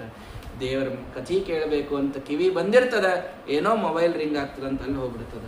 ಘ್ರಾಣೋನ್ಯತಶ್ಚಪಲ ದೃಕ್ವಚ ಕರ್ಮ ಶಕ್ತಿರ ಬಹ್ವ್ಯ ಸಪತ್ನ್ಯೈವ ಗೇಹಪತಿಂ ಲುನಂತಿ. ನನ್ನ ಈ ಇಂದ್ರಿಯಗಳೇ ಒಂದೊಂದೊಂದಕ್ಕೆ ಸೌತಿ ಆಗ್ಬಿಟ್ಟಾವಂತ. ಒಬ್ಬ ಗಂಡನ್ನ 10 ಮಂದಿ ಹೆಂಡಂದ್ರಿದ್ರೆ ಹೆಂಗೆ ಒಬ್ರು ಎಲ್ಲರೂ ಕೂಡಿ ಒಂದು ಕಡೆ ಎಳಿತಾರೆ ನೋಡ್ರಿ, ಹಂಗ ನನ್ನನ್ನು ಎಲ್ಲ ಬೇರೆ ಬೇರೆ ಕಡೆ ಎಳ್ಕೊಂಡು ಹೋಗ್ತಾ ಹೊರತು ಎಲ್ಲಿ ನಾನಿದ್ರೆ ನನಗೆ ಸುಖ, ಆ ನಿನ್ನ ಪಾದಾರವಿಂದದಲ್ಲಿ ಇರಲಿಕ್ಕೆ ನನ್ನ ಇಂದ್ರಿಯಗಳೇ ನನಗೆ ಬಿಡ್ತಾ ಇಲ್ಲ ಸ್ವಾಮಿ. ನೈವೋದ್ವಿಜಯ ಭವ ದುರತ್ಯಯ ವೈತರಣ್ಯ ಸ್ವತೀರ್ಥ ಗಾಯನ ಮಹಾಮೃತ ಪಾನಮತ್ತಃ. ಇವತ್ತ ನಿನ್ನ ಆ ಶ್ರೇಷ್ಠವಾದಂತಹ ಯಶಸ್ಸಿನ ಮಹಾಮೃತವನ್ನ ನಾನೊಮ್ಮೆ ಕುಡಿದನಲ್ಲ, ನಾನಿನ್ನ ಈ ಭವದಿಂದ ಎಂದಿಗೂ ಕೂಡ ಅಂಜೋದಿಲ್ಲ. ಶೋಚೇನುತೆ ವಿಮುಖಚೇತಸ ಇಂದ್ರಿಯಾರ್ಥ ಮಾಯಾಸುಖಾಯ ಪರ ಮುದ್ವಹತೋ ವಿಮೂಢಾನ್. ಆದ್ರೆ ಇವ್ರು ನೋಡ್ರಿ, ಅಲ್ಲೋ ಪ್ರಹ್ಲಾದ ನನ್ನ ಜೊತೆ ಬಂದ್ಬಿಡ್ತೀಯ? ದೇವ್ರು ಕೇಳಿದ್ರು, ನರಸಿಂಹದೇವ್ರು ಕೇಳಿದ್ರು, ಇಷ್ಟು ನೀನು ಈ ಹಸುರ ನಡಬರ್ಕಿದ್ದು ಎಲ್ಲ ತ್ರಾಸ್ಪಟ್ಟು ಇಷ್ಟಿರುವುದೇನದ, ನಡಿ ನನ್ನ ಜೊತೆಗೆ ನಾನು ಕರ್ಕೊಂಡೇ ಹೋಗ್ಬಿಡ್ತೀನಿ. ಪ್ರಾಯೇಣ ದೇವ ಮುನಯಸ್ವ ವಿಮುಕ್ತಿ ಕಾಮ ಮೌನಂಚರಂತಿ ವಿಜನೇನ ಪರಾರ್ಥ ನಿಷ್ಠಾಹ. ಪ್ರಹ್ಲಾದರಾಜರ ಮಾತು ಕೇಳ್ರಿ. ಮುನಿಗಳು ಋಷಿಗಳೆಲ್ಲ ತಮ್ಮ ಮೋಕ್ಷ ಆಗಬೇಕು ಅಂತ ಅನ್ನೋದಕ್ಕೆ ಮೌನದಿಂದ ಸಾವಕಾಶ ಅಲ್ಲೇ ತಪಸ್ಸು ಮಾಡ್ಕೋತ ಆಶ್ರಮದಾಗ ಅಲ್ಲೇ ಊರು ಹೊರಗೆ ಇರ್ತಾರೆ. ಅವ್ರು ಸಂತ್ಯಾಗಿದ್ರು ಏನು ನಾವು ಉದ್ಧಾರ ಆಗೋದಿಲ್ಲ ಅಂತ ತಿಳ್ಕೊಂಡು ಊರು ಹೊರಗಿದ್ದು ಅಲ್ಲೇ ಮುಕಾಟ್ಲೆ ಸಾಧನಾ ಮಾಡ್ಕೊಂಡು ಮೋಕ್ಷಕ್ಕೆ ಹೋಗ್ಬಿಡ್ತಾರ. ಆದ್ರೆ ಭಗವಂತ ನಾ ಏನು ಮಾಡಲಿ, ಎಂಥವ್ರ ಮಧ್ಯದೊಳಗಿದ್ದೀನಿ ಅಂತಂದ್ರೆ ಇವೆಲ್ಲ ಮೂಢರಿದ್ದಾರೆ ಇವರು. ಇವರಿಗೆ ಒಳಗ ಸಾತ್ವಿಕತನ ಇದ್ರೂ ಕೂಡ ಅದು ನಿನ್ನನ್ನು ಹೆಂಗೆ ಪಡಿಬೇಕು ಅಂತ ಅನ್ನೋದು ಗೊತ್ತಿಲ್ಲ ಇವಕ್ಕೆ. ನೈತಾನ್ ವಿಹಾಯ ಕೃಪಣಾನ್ ವಿಮುಮುಕ್ಷ ಏಕೋ ನಾಣ್ಯಂ ತ್ವದಸ್ಯ ಶರಣಂ ಪ್ರಮತೋನು ಪಶ್ಯ. ಈ ಎಲ್ಲ ಕೃಪಣರನ್ನ ಬಿಟ್ಟು ನಾನೂ ಬಂದುಬಿಟ್ನೆ ಅಂತಂದ್ರೆ ಇವರೆಲ್ಲರೂ ನಿನ್ನ ಕಡೆಗೆ ಬರೋದು ಹೆಂಗೆ ನಾಳೆ? ಇವರೆಲ್ಲರನ್ನು ನಾನು ಉದ್ಧಾರ ಮಾಡಿ ಬರಬೇಕಾಗ್ಯದನ್ನು ಒಂದೇ ಕಾರಣಕ್ಕೆ ಭಗವಂತ ನನಗಿರ್ಲಿಕ್ಕೆ ಅವಕಾಶ ಕೊಡು. ಪ್ರಹ್ಲಾದರಾಜರು ನಮ್ಮಂಥವ್ರ ಮೇಲೆ ದಯಾ ತೋರೆವತ್ತ ತಾವು ಹೋಗಿ ಬಿಟ್ಟಿದ್ರು ಭಗವಂತನ ಜೊತೆಗೆ ಅಂತಂದ್ರೆ ಇವತ್ತು ರಾಯರಾಗಿ ಬಂದು ಹುಟ್ಟಿ ನಮ್ಮೆಲ್ಲರನ್ನು ಉದ್ಧಾರ ಮಾಡಿ ಇವತ್ತು ನಾವೊಂದು ಊಟ ಮಾಡ್ತೀವಿ ಅಂದ್ರೆ ರಾಯರ ಹೆಸರಿನಿಂದ ಎಲ್ಲರೂ ಮಾಡ್ತಾ ಇದ್ದೀವಲ್ಲ, ಅದಕ್ಕೆ ನಮಗೆ ಇವತ್ತು ಆ ಮಾತು ಕಾರಣವಾಯಿತು. ನೈತಾನ್ ವಿಹಾಯ ಕೃಪಣಾನ್. ಇಂಥ ಕೃಪಣರನ್ನ ಬಿಟ್ಟು ನಾನು ಹೀಗೆ ಬಂದುಬಿಟ್ನೆ ಅಂದ್ರೆ ಇವು ಉದ್ಧಾರ ಆಗಲಾರ್ದೆ ಇಲ್ಲೇ ಕೊಡ್ತಾವ ಸ್ವಾಮಿ ಅಂತ ಅವತ್ತು ನರಸಿಂಹದೇವರಿ ಪ್ರಹ್ಲಾದರಾಜರು ಅಂದಿದ್ರು. ನಿಜವಾಗಿ ತಾವೇ ಬಂದು ಇವತ್ತು ಇಡೀ ಲೋಕವನ್ನ ಅವರು ಉದ್ಧಾರ ಮಾಡಿದ್ದಿದೆ. ಹಾಗಾಗಿ ನಾನಿವರನ್ನು ಬಿಟ್ಟು ಬರುವುದಿಲ್ಲ ಅಂತ ಹೇಳಿದರು. ಅವಾಗ ಭಗವಂತ ಅಂದ, ಸರಿಯಪ್ಪ, ಬಿಟ್ಟು ಬರೋದು ಬೇಡ, ಏನಾದ್ರೂ ವರ ಆದ್ರೂ ಕೇಳ, ಮತ್ತ ವರ ಆದ್ರೂ ಕೊಟ್ಟು ಹೋಗ್ತೀನಿ. ಇಲ್ಲಿ ತನಕ ಬಂದೀನಿ. ಪ್ರಹ್ಲಾದ ಭದ್ರ ಭದ್ರಂತೆ ಪ್ರೀತೋಹಂತೆ ಅಸುರೋತ್ತಮ ವರಂ ಋಣೀಶ್ವಾಭಿಮತಂ ಕಾಮಪೂರ್ವಸ್ಮ್ಯಹಂ ಋಣಾಂ. ಯಾರು ಬೇಕಾದವರು ಬಂದ್ರು ಕಾಮವನ್ನ ಕೊಡುವಂತಹ ನಾನೇ ನಿಂತೀನಿಲ್ಲ, ಏನ್ ಬೇಕಾದ್ ಕೊಡ್ಲಿಕ್ಕೆ. ಮಾಂ ಅಪ್ರಣೀತ ಆಯುಷ್ಮನ್ ದರ್ಶನಂ ದುರ್ಲಭಂ ಹಿಮೆ. ನನ್ನ ದರ್ಶನ ಆಗೋದು ದುರ್ಲಭಪ, ಅಂಥದ್ದು ನನ್ನನ್ನು ಕಂಡಿ ಇನ್ನೊಮ್ಮೆ ಕಾಣ್ಲಿಕ್ಕೆ ಸಾಧ್ಯ ಇಲ್ಲ ನನ್ನ ರೂಪವನ್ನ. ಹೇಳಿ, ಏನ್ ಬೇಕು ಹೇಳಿ ನಿನಗ. ಮಾಮ ಪ್ರಲೋಭ ಯೋತ್ಪತ್ಯ ಅಸಕ್ತಂ ಕಾಮೇಶು ತೈರ್ವರೈಹಿ. ಪ್ರಹ್ಲಾದರಾಜರಂದ್ರು, ಒಮ್ಮೆ ವೈರಾಗ್ಯ ತಾಳಿನ ಭಗವಂತ ಮತ್ತು ನಿನ್ನ ವರಗಳನ್ನ ಕೊಟ್ಟು ನನ್ನನ್ನು ಸಂಸಾರದಾಗ ಒಗದು ಅದೇ ಲೋಭದಾಗ ಮುಳುಗಿಸ್ಬಿಟ್ಟೆ ಅಂತಂದ್ರೆ ಇನ್ನು ಮರ್ತೆ ಹೋಗ್ತೀನಿ ನಾನು. ಹೆಂಗೋ ಮಾಡಿ ವೈರಾಗ್ಯ ಬಂದದ, ವರ ಕೊಡ್ತೀನಿ ಅಂತ ದಯವಿಟ್ಟು ನನಗೆ ಪ್ರಲೋಭನವನ್ನ ನೀಡಬೇಡ. ತತ್ ಸಂಘ ಭೀತೋ ನಿರ್ವಿಣ್ಣ ಮೋಕ್ಷಸ್ತಂಭಾಷ. ಈ ಸಂಸಾರ ಸಾಕಂತೆ ನಿನ್ನ ಕಡೆ ಬಂದೀನಿ. ವರ ಕೇಳಿದ್ರೆ ಮತ್ತೆ ಈ ಸಂಸಾರದಾಗ ಇರ್ಬೇಕಾಗ್ತದೆ ನಾನು. ಅದಕ್ಕೆ ಸರ್ವಥಾ ವರ ಬೇಡ ನನಗೆ. ಯಸ್ತ ಆಶಿಷ ಆಶಾಸ್ತೆ ನಸಭೃತ್ಯ ಸವೈ ವಣಿಕ. ಪ್ರಹ್ಲಾದರಾಜರ ಮಾತು ಕೇಳ್ರಿ. ಯಾವ ಭಗವಂತನ ಕಡೆಗೆ ಬಂದು ವರ ಬೇಡ್ತಾನೋ ಭಕ್ತಲ್ಲವ, ಅವ ಒಬ್ಬ ವ್ಯಾಪಾರಿ. ನಾನು ಕಾಯಿ ಹೊಡಿತೀನಿ, ನನಗೆ ಮಕ್ಕಳನ್ನು ಕೊಡು. ನಾನು ಅಭಿಷೇಕ ಮಾಡ್ತೀನಿ, ನನಗೆ ಹೆಂಡ್ತೀನಿ ಕೊಡು. ನಾ ಅದನ್ನು ಮಾಡ್ತೀನಿ, ಇದನ್ನು ಕೊಡು. ಈ ವ್ಯಾಪಾರ ಮಾಡ್ಲಿಕ್ಕೆ ಬಂದಂಗೆ ಆಗ್ತದೆ ಇದು. ಸವೈ ಸ್ವಾಮಿ ಸವೈ ಭೃತ್ಯ ಗುಣಲುಬ್ಧೌ ನ ಕಾಮುಕವು. ಯಾರ ಸ್ವಾಮಿ, ಯಾರ ಸೇವಕ, ಅವನ ಗುಣಗಳನ್ನ ನೋಡಿ ಅತ್ಯಂತ ಉದ್ರಿಕ್ತವಾದ ಭಕ್ತಿಯಿಂದ ಅವನ ಕಡೆ ಹೋದ್ರ ಅವ ಖರೆ ಸೇವಕ. ಅವನಿಟ್ಟಂತಹ ಭಕ್ತಿ ನೋಡಿ ಖರೆ ಇವ ಆಶೀರ್ವಾದ ಮಾಡಿದ ಅಂದ್ರೆ ಅವ ಖರೆ ಸ್ವಾಮಿ. ಅಂಥ ಸ್ವಾಮಿ ಭೃತ್ಯ ಭಾವ ನಮ್ಮೊಳಗಿದ್ದಾಗ ಅಹಂ ತ್ವಕಾಮಹ ತ್ವದ್ಭಕ್ತ. ಯಾವ ಕಾಮನ ಇಲ್ಲದ ಭಕ್ತ ನಾನು. ತ್ವಂಚ ಸ್ವಾಮಿ ಅನಪಾಶ್ರಯ. ಯಾವ ನಾವು ಕೊಡುವಂಥ ಒಂದೇನೋ ಟ್ಯಾಕ್ಸ್ನಿಂದ ಜೀವಂತಿರುವಂತಹ ಸ್ವಾಮಿ ನೀ ಅಲ್ಲ, ನೀನು ಸ್ವತಂತ್ರನಾದ ಸ್ವಾಮಿ, ಅಕಾಮನಾದ ಭಕ್ತ ನಾನು. ಈ ಭಾವ, ಈ ಸ್ವಾಮಿ ಭಕ್ತ ಭಾವ ಯಾವಾಗಲೂ ಎಲ್ಲ ಭಕ್ತರೊಳಗಿರ್ಬೇಕು ಸ್ವಾಮಿ. ಹಾಗಾಗಿ ನನಗೆ ವರ ಕೊಡು ಅಂತ ಕೇಳಲೇಬೇಡ. ಯದಿರಾಶೀಷ ಮೇ ಕಾಮಾನ್ ವರ ಅಂತಂದು ಭರತರ್ಷಭ, ನೀ ಒಂದು ವರ ಕೊಡಬೇಕು ಅಂತೆ ಮಾಡಿ ಈಗ ಸಂಕಲ್ಪ, ಮತ್ತು ನಿನ್ನ ಸಂಕಲ್ಪ ಸತ್ಯನೇ ಇರಬೇಕು, ಸುಳ್ಳಾಗಬಾರ್ದು ಅಂತಿದ್ರ ನಾವೊಂದು ವರ ಕೇಳ್ತೀನಿ, ಕೊಡು. ಪ್ರಹ್ಲಾದರಾಜ ಕೇಳ್ತಾರೆ ನೋಡ್ರಿ, ಕಾಮಾನಾಂ ಹೃದಯ ಸಂರೋಹಂ ಭವತಸ್ತು ವ್ರಣೇವರಂ. ಒಂದೇ ವರ ಕೊಡು. ಏನು? ಎಂದೆಂದೆಂದೆಂದೂ ನನಗೆ ನನ್ನ ಹೃದಯದೊಳಗೆ ಕಾಮಕ್ರೋಧಾದಿಗಳ ಸಂರೋಹನೇ ಆಗಿರಬಾರ್ದು ಅಂಥ ವರ ಕೊಟ್ಬಿಡು. ಎಂದೆಂದೂ ನನ್ನ ಮನಸ್ಸಿನೊಳಗೆ ಕಾಮಾದಿ ದೋಷಗಳ ಒಂದು ಉದ್ವೇಗ ಬಂದಿರಬಾರ್ದು. ಈ ವರವನ್ನು ಕೊಡು. ಇಂದ್ರಿಯಾಣಿ ಮನಃಪ್ರಾಣ ಆತ್ಮ ಧರ್ಮೋ ಧೃತಿರ್ಮತಿ ರೀಹಿ ಶ್ರೀ ತೇಜ ಸ್ಮೃತಿ ಸತ್ಯಂ ಯೇಷಾಂ ನಶ್ಯಂತಿ ಜನ್ಮನ. ಯಾವ ಕಾಮಾದಿ ದೋಷಗಳು ಬಂದ್ರೆ ಇಂದ್ರಿಯಗಳು, ಮನಸ್ಸು, ಪ್ರಾಣ, ಆತ್ಮ, ಧರ್ಮ, ನಾಚಿಕೆ, ಶ್ರೀಮಂತಿಕೆ ಎಲ್ಲ ಒಂದು ಕ್ಷಣದೊಳಗೆ ಹೋಗ್ತದೆ, ಎಲ್ಲ ತಗೊಂಡು ಹೋಗ್ತಾವೋ ಕಾಮಕ್ರೋಧಾದಿ ದೋಷಗಳು. ಅಂಥ ದೋಷಗಳು ನನ್ನ ಮನಸ್ಸಿನೊಳಗೆ ಎಂದೂ ಏರ್ಲೇಬಾರ್ದು. ಆ ವರ ಒಂದು ಕೊಟ್ಟು ಬಿಟ್ಟಿ ಅಂದ್ರೆ ಅದು ದೊಡ್ಡದು ಭಗವಂತ ನಮಗೆ ನೀನು ಕೊಟ್ಟದ್ದು. ಕೀರ್ತಿಂ ವಿಶುದ್ಧಾಂ ಸರಲೋಕ ಗೀತಾಂ ವಿತಾಯ ಮಾಮೇಶ್ಯಸಿ. ಮುಕ್ತ ಬಂದ ಭಗವಂತಂದ ನನ್ನ ಕಥೆಯನ್ನ ಎಲ್ಲಾ ಕಾಲಕ್ಕೂ ಕೇಳಿ ನನ್ನಲ್ಲಿಯೇ ಮನಸ್ಸನ್ನ ಇಟ್ಟು ಎಲ್ಲಾ ಕಾಲ ನೈಕಾಂತಿನೋ ಮೇ ಮಯಿ ಜಾತ್ವಿಹಾಶಿಷ ಆಶಾಸತೆ ಅಮುತ್ರ ತಥಾ ಭವಾದೃಶಃ. ನಿನ್ನಂಥ ಏಕಾಂತ ಭಕ್ತರ ಮಾತ್ರ ಇಂಥ ವರಗಳನ್ನು ಕೇಳಬೇಕಪ್ಪ. ಆದರೂ ಕೂಡ ನೀ ಏನೋ ಬೇಡ ಅಂದ್ರು ಒಂದು ಮನ್ವಂತರದ ತನಕ ನೀನು ಜೀವಂತ ಇದ್ದು ಚಿರಂಜೀವಿಯಾಗಿದ್ದು ನೀನು ಎಲ್ಲ ಭೋಗಗಳನ್ನುಂಡು ಈ ಇಡಿಯಾದ ದೈತ್ಯ ಕುಲಕ್ಕೆ ನೀನೇ ರಾಜನಾಗಿ ಅದ್ಭುತವಾದಂತಹ ಶುದ್ಧವಾದ ಕೀರ್ತಿ, ದೇವತೆಗಳೂ ಕೂಡ ಗಾಯನ ಮಾಡುವಂತಹ ಕೀರ್ತಿಯನ್ನು ನೀನು ಪಡೆದು ಆಮೇಲೆ ನೀನು ನನ್ನ ಕಡೆಗೆ ಬಾ. ಒಂದು ಮನ್ವಂತರ ಕಾಲ ನೀನಿದೆ ಭೂಲೋಕದಲ್ಲಿದ್ದು ಅನುಗ್ರಹ ಮಾಡಿ ನನ್ನ ಕಡೆಗೆ ಬಾ ಅಂತ ಹೇಳಿದರೆ ನಮಸ್ಕಾರ ಮಾಡಿದರು ಪ್ರಹ್ಲಾದರಾಜರು. ಏತತ್ ಕೀರ್ತಯೇನ್ ಮಹ್ಯಂ ತ್ವಯಾ ಗೀತಮಿದಂ ನರಃ. ನೀನು ಮಾಡಿದಂತಹ ಈ ನನ್ನ ಸ್ತೋತ್ರವನ್ನು ಯಾರು ಕೇಳ್ತಾರೋ ತ್ವಾಂಚ ಮಾಂಚ ಸ್ಮರನ್ ಕಾಲೇ ಕರ್ಮಬಂಧಾತ್ ವಿಮುಚ್ಯತೆ. ಅವರ ಕರ್ಮಗಳನ್ನು ನಾನು ಮೋಕ್ಷ, ಅವರ ಕರ್ಮಗಳ ಬಂಧನದಿಂದ ಅವರಿಗೆ ನಾನು ಮೋಕ್ಷ ಕೊಡ್ತೇನೆ ನಿನ್ನ ಸ್ಮರಣೆ ಮಾಡಿದವರಿಗೆ ಅಂತ ಹೇಳ್ತಾ ಭಗವಂತ ವರಂ ವರೇ ಏತತ್ತೇ ವರದೇಶಾನ್ ಮಹೇಶ್ವರ. ಒಂದು ವರ ಮಾತ್ರ ನಾನು ಕೇಳ್ತೀನಿ, ಏನು? ಯದನಿಂದತ್ ಪಿತಾಮೇ ತ್ವಾಂ ಅವಿದ್ವಾಂಸ್ ತೇಜ ಈಶ್ವರಂ. ತಾನೇ ಈಶ್ವರ ಅಂತ ಹೇಳಿ ನನ್ನ ತಂದೆ ನಿನ್ನನ್ನ ನಿಂದ ಮಾಡ್ಯಾನ ಸ್ವಾಮಿ, ಅವನಿಗೆ ಮಾತ್ರ ಒಂದು ಮೋಕ್ಷ ಅಂತ ಅನ್ನೋದನ್ನು ಕೊಟ್ಬಿಡು. ತಸ್ಮಾತ್ ಪಿತಾಮೇ ಪೂಯೇತ ದುರಂತ ದುಸ್ತರಾಧಕಾತ್. ಈ ಪಾಪದಿಂದ ಅವನಿಗೆ ಮುಕ್ತಿ ಕೊಡು ಸ್ವಾಮಿ. ಏನೋ ತನ್ನ ಬಾಲಿಶ ಬುದ್ಧಿಯಿಂದ ನಿನಗೆ ಅನ್ಬಾರ್ದನ್ನೆಲ್ಲ ಅಂದ್ಬಿಟ್ಟಾನ.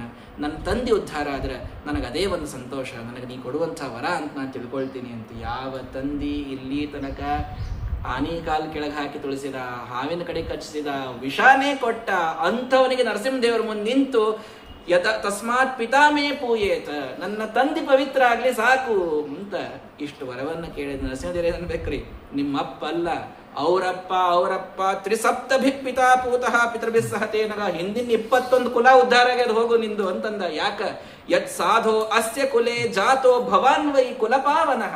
ಕುಲಪಾವನನಾದಂತಹ ಪ್ರಹ್ಲಾದನೆಂಬ ರತ್ನ ಈ ಕುಲದೊಳಗೆ ಹುಟ್ಟಿದ್ದಕ್ಕ ನಿಮ್ಮಪ್ಪ ಅಲ್ಲ, ಹಿಂದಿನ 21 ಕುಲ ಉದ್ಧಾರ ಆಗಿ ಹೋಗ್ಯಾವ, ನಿಮ್ಮಪ್ಪನೂ ಉದ್ಧಾರ ಆಗ್ಯಾನ, ಏನೋ ತಲೆ ಕೆಡಿಸ್ಕೊಳ್ಬೇಡ ಅಂತ ಭಗವಂತ ನೋಡ್ರಿ. ಒಬ್ಬ ವೈಷ್ಣವ ಸದ್ವೈಷ್ಣವ ಒಂದು ವಂಶದೊಳಗೆ ಹುಟ್ಟಿದ ಅಂತಂತಂದ್ರೆ ಆಸ್ಫೋಟಯಂತಿ ಪಿತರಃ ಪ್ರನೃತ್ಯಂತಿ ಪಿತಾಮಹಃ ವೈಷ್ಣವೋಸ್ಮತ್ ಕುಲೇ ಜಾತಃ ಸನಃ ಸಂತಾರಯಿಷ್ಯತಿ.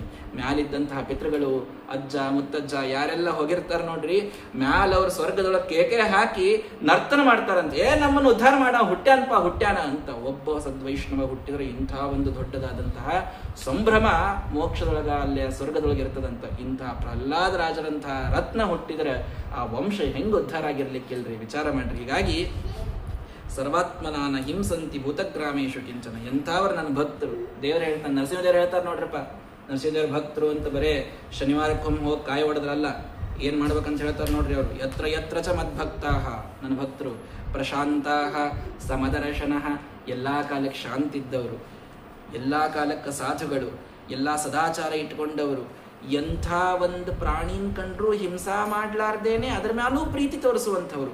ಮದ್ಭಾವೇನ ಗೃತಸ್ಪೃಹಾಹ, ನನ್ನ ಎಲ್ಲ ಕಡೆಗೆ ನನ್ನನ್ನ ನೋಡಿ ಯಾವ ರೀತಿಯ ಆಸೆಯನ್ನು ಇಟ್ಟುಕೊಳ್ಳಂಥವರು ಅಂಥ ನನ್ನ ಭಕ್ತರು ನಿನ್ನಂಥವರಿದ್ರೆ ಎಲ್ಲರಿಗೂ ಕೂಡ ಅನುಗ್ರಹ ಮಾಡ್ಲಿಕ್ಕಾಗ್ತದ ಅಂತ ನರಸಿಂಹದೇವರು ಹೇಳ್ತಾರೆ. ಕುರುತ್ವಂ ಪ್ರೇತಕಾರ್ಯಾಣಿ ಪಿತುಪೂತಸ್ಯ ಸರ್ವಶಃ. ನಿನ್ನ ತಂದೆಯ ಪ್ರೇತ ಕಾರ್ಯಗಳನ್ನು ನೀನು ಮಾಡು. ನೀನು ಕೊಟ್ಟಂತಹ ಆ ತಿಲೋದಕದಿಂದ ನಿನ್ನ ತಂದೆ ಉದ್ಧಾರ ಆಗ್ತಾನೆ. ಒಂದು ಸ್ಪರ್ಶನೇನಾಂಗ ಲೋಕಾನ್ಯಾಸತಿ ಸುಪ್ರಜಾಹ. ನನ್ನ ಅಂಗಸ್ಪರ್ಶ ಅವನಿಗಾಗಿದ್ದರಿಂದಲೂ ಕೂಡ ಅವನಲ್ಲಿದ್ದ ಸುಜೀವ ಇವನು ಮತ್ತೆ ವೈಕುಂಠವನ್ನು ಪಡೀತಾನೆ ಅನ್ನುವಂಥ ಮಾತು ಅಲ್ಲಿ ಹೇಳ್ತಾರೆ. ಆಮೇಲೆ ಬ್ರಹ್ಮದೇವರು ಬಂದು, ಸ್ವಾಮಿ ನಾನು ಎಂತೆಂಥ ವರ ಕೊಟ್ಟಿದ್ದೆ, ಎಲ್ಲವನ್ನೂ ಕೂಡ ನೀನು ಅದಕ್ಕೆ ಹೇಳಿದ್ನಲ್ಲ, ವರಾನ್ ಆ ಸಮ್ಯಕ್ ಹಂತಿ ಇತಿ ವರಾಹ ಅಂತ. ವರಗಳನ್ನ ಚೆನ್ನಾಗಿ ನಾಶ ಮಾಡ್ತಾನೆ, ಆದ್ದರಿಂದ ವರಾಹ ಅಂತ ಅವನ ಹೆಸರು ಅಂತ. ಹೀಗಾಗಿ ವರಗಳನ್ನ ನಾಶ ಮಾಡಲಿಕ್ಕೆ ಭಗವಂತನೇ ಬೇಕು.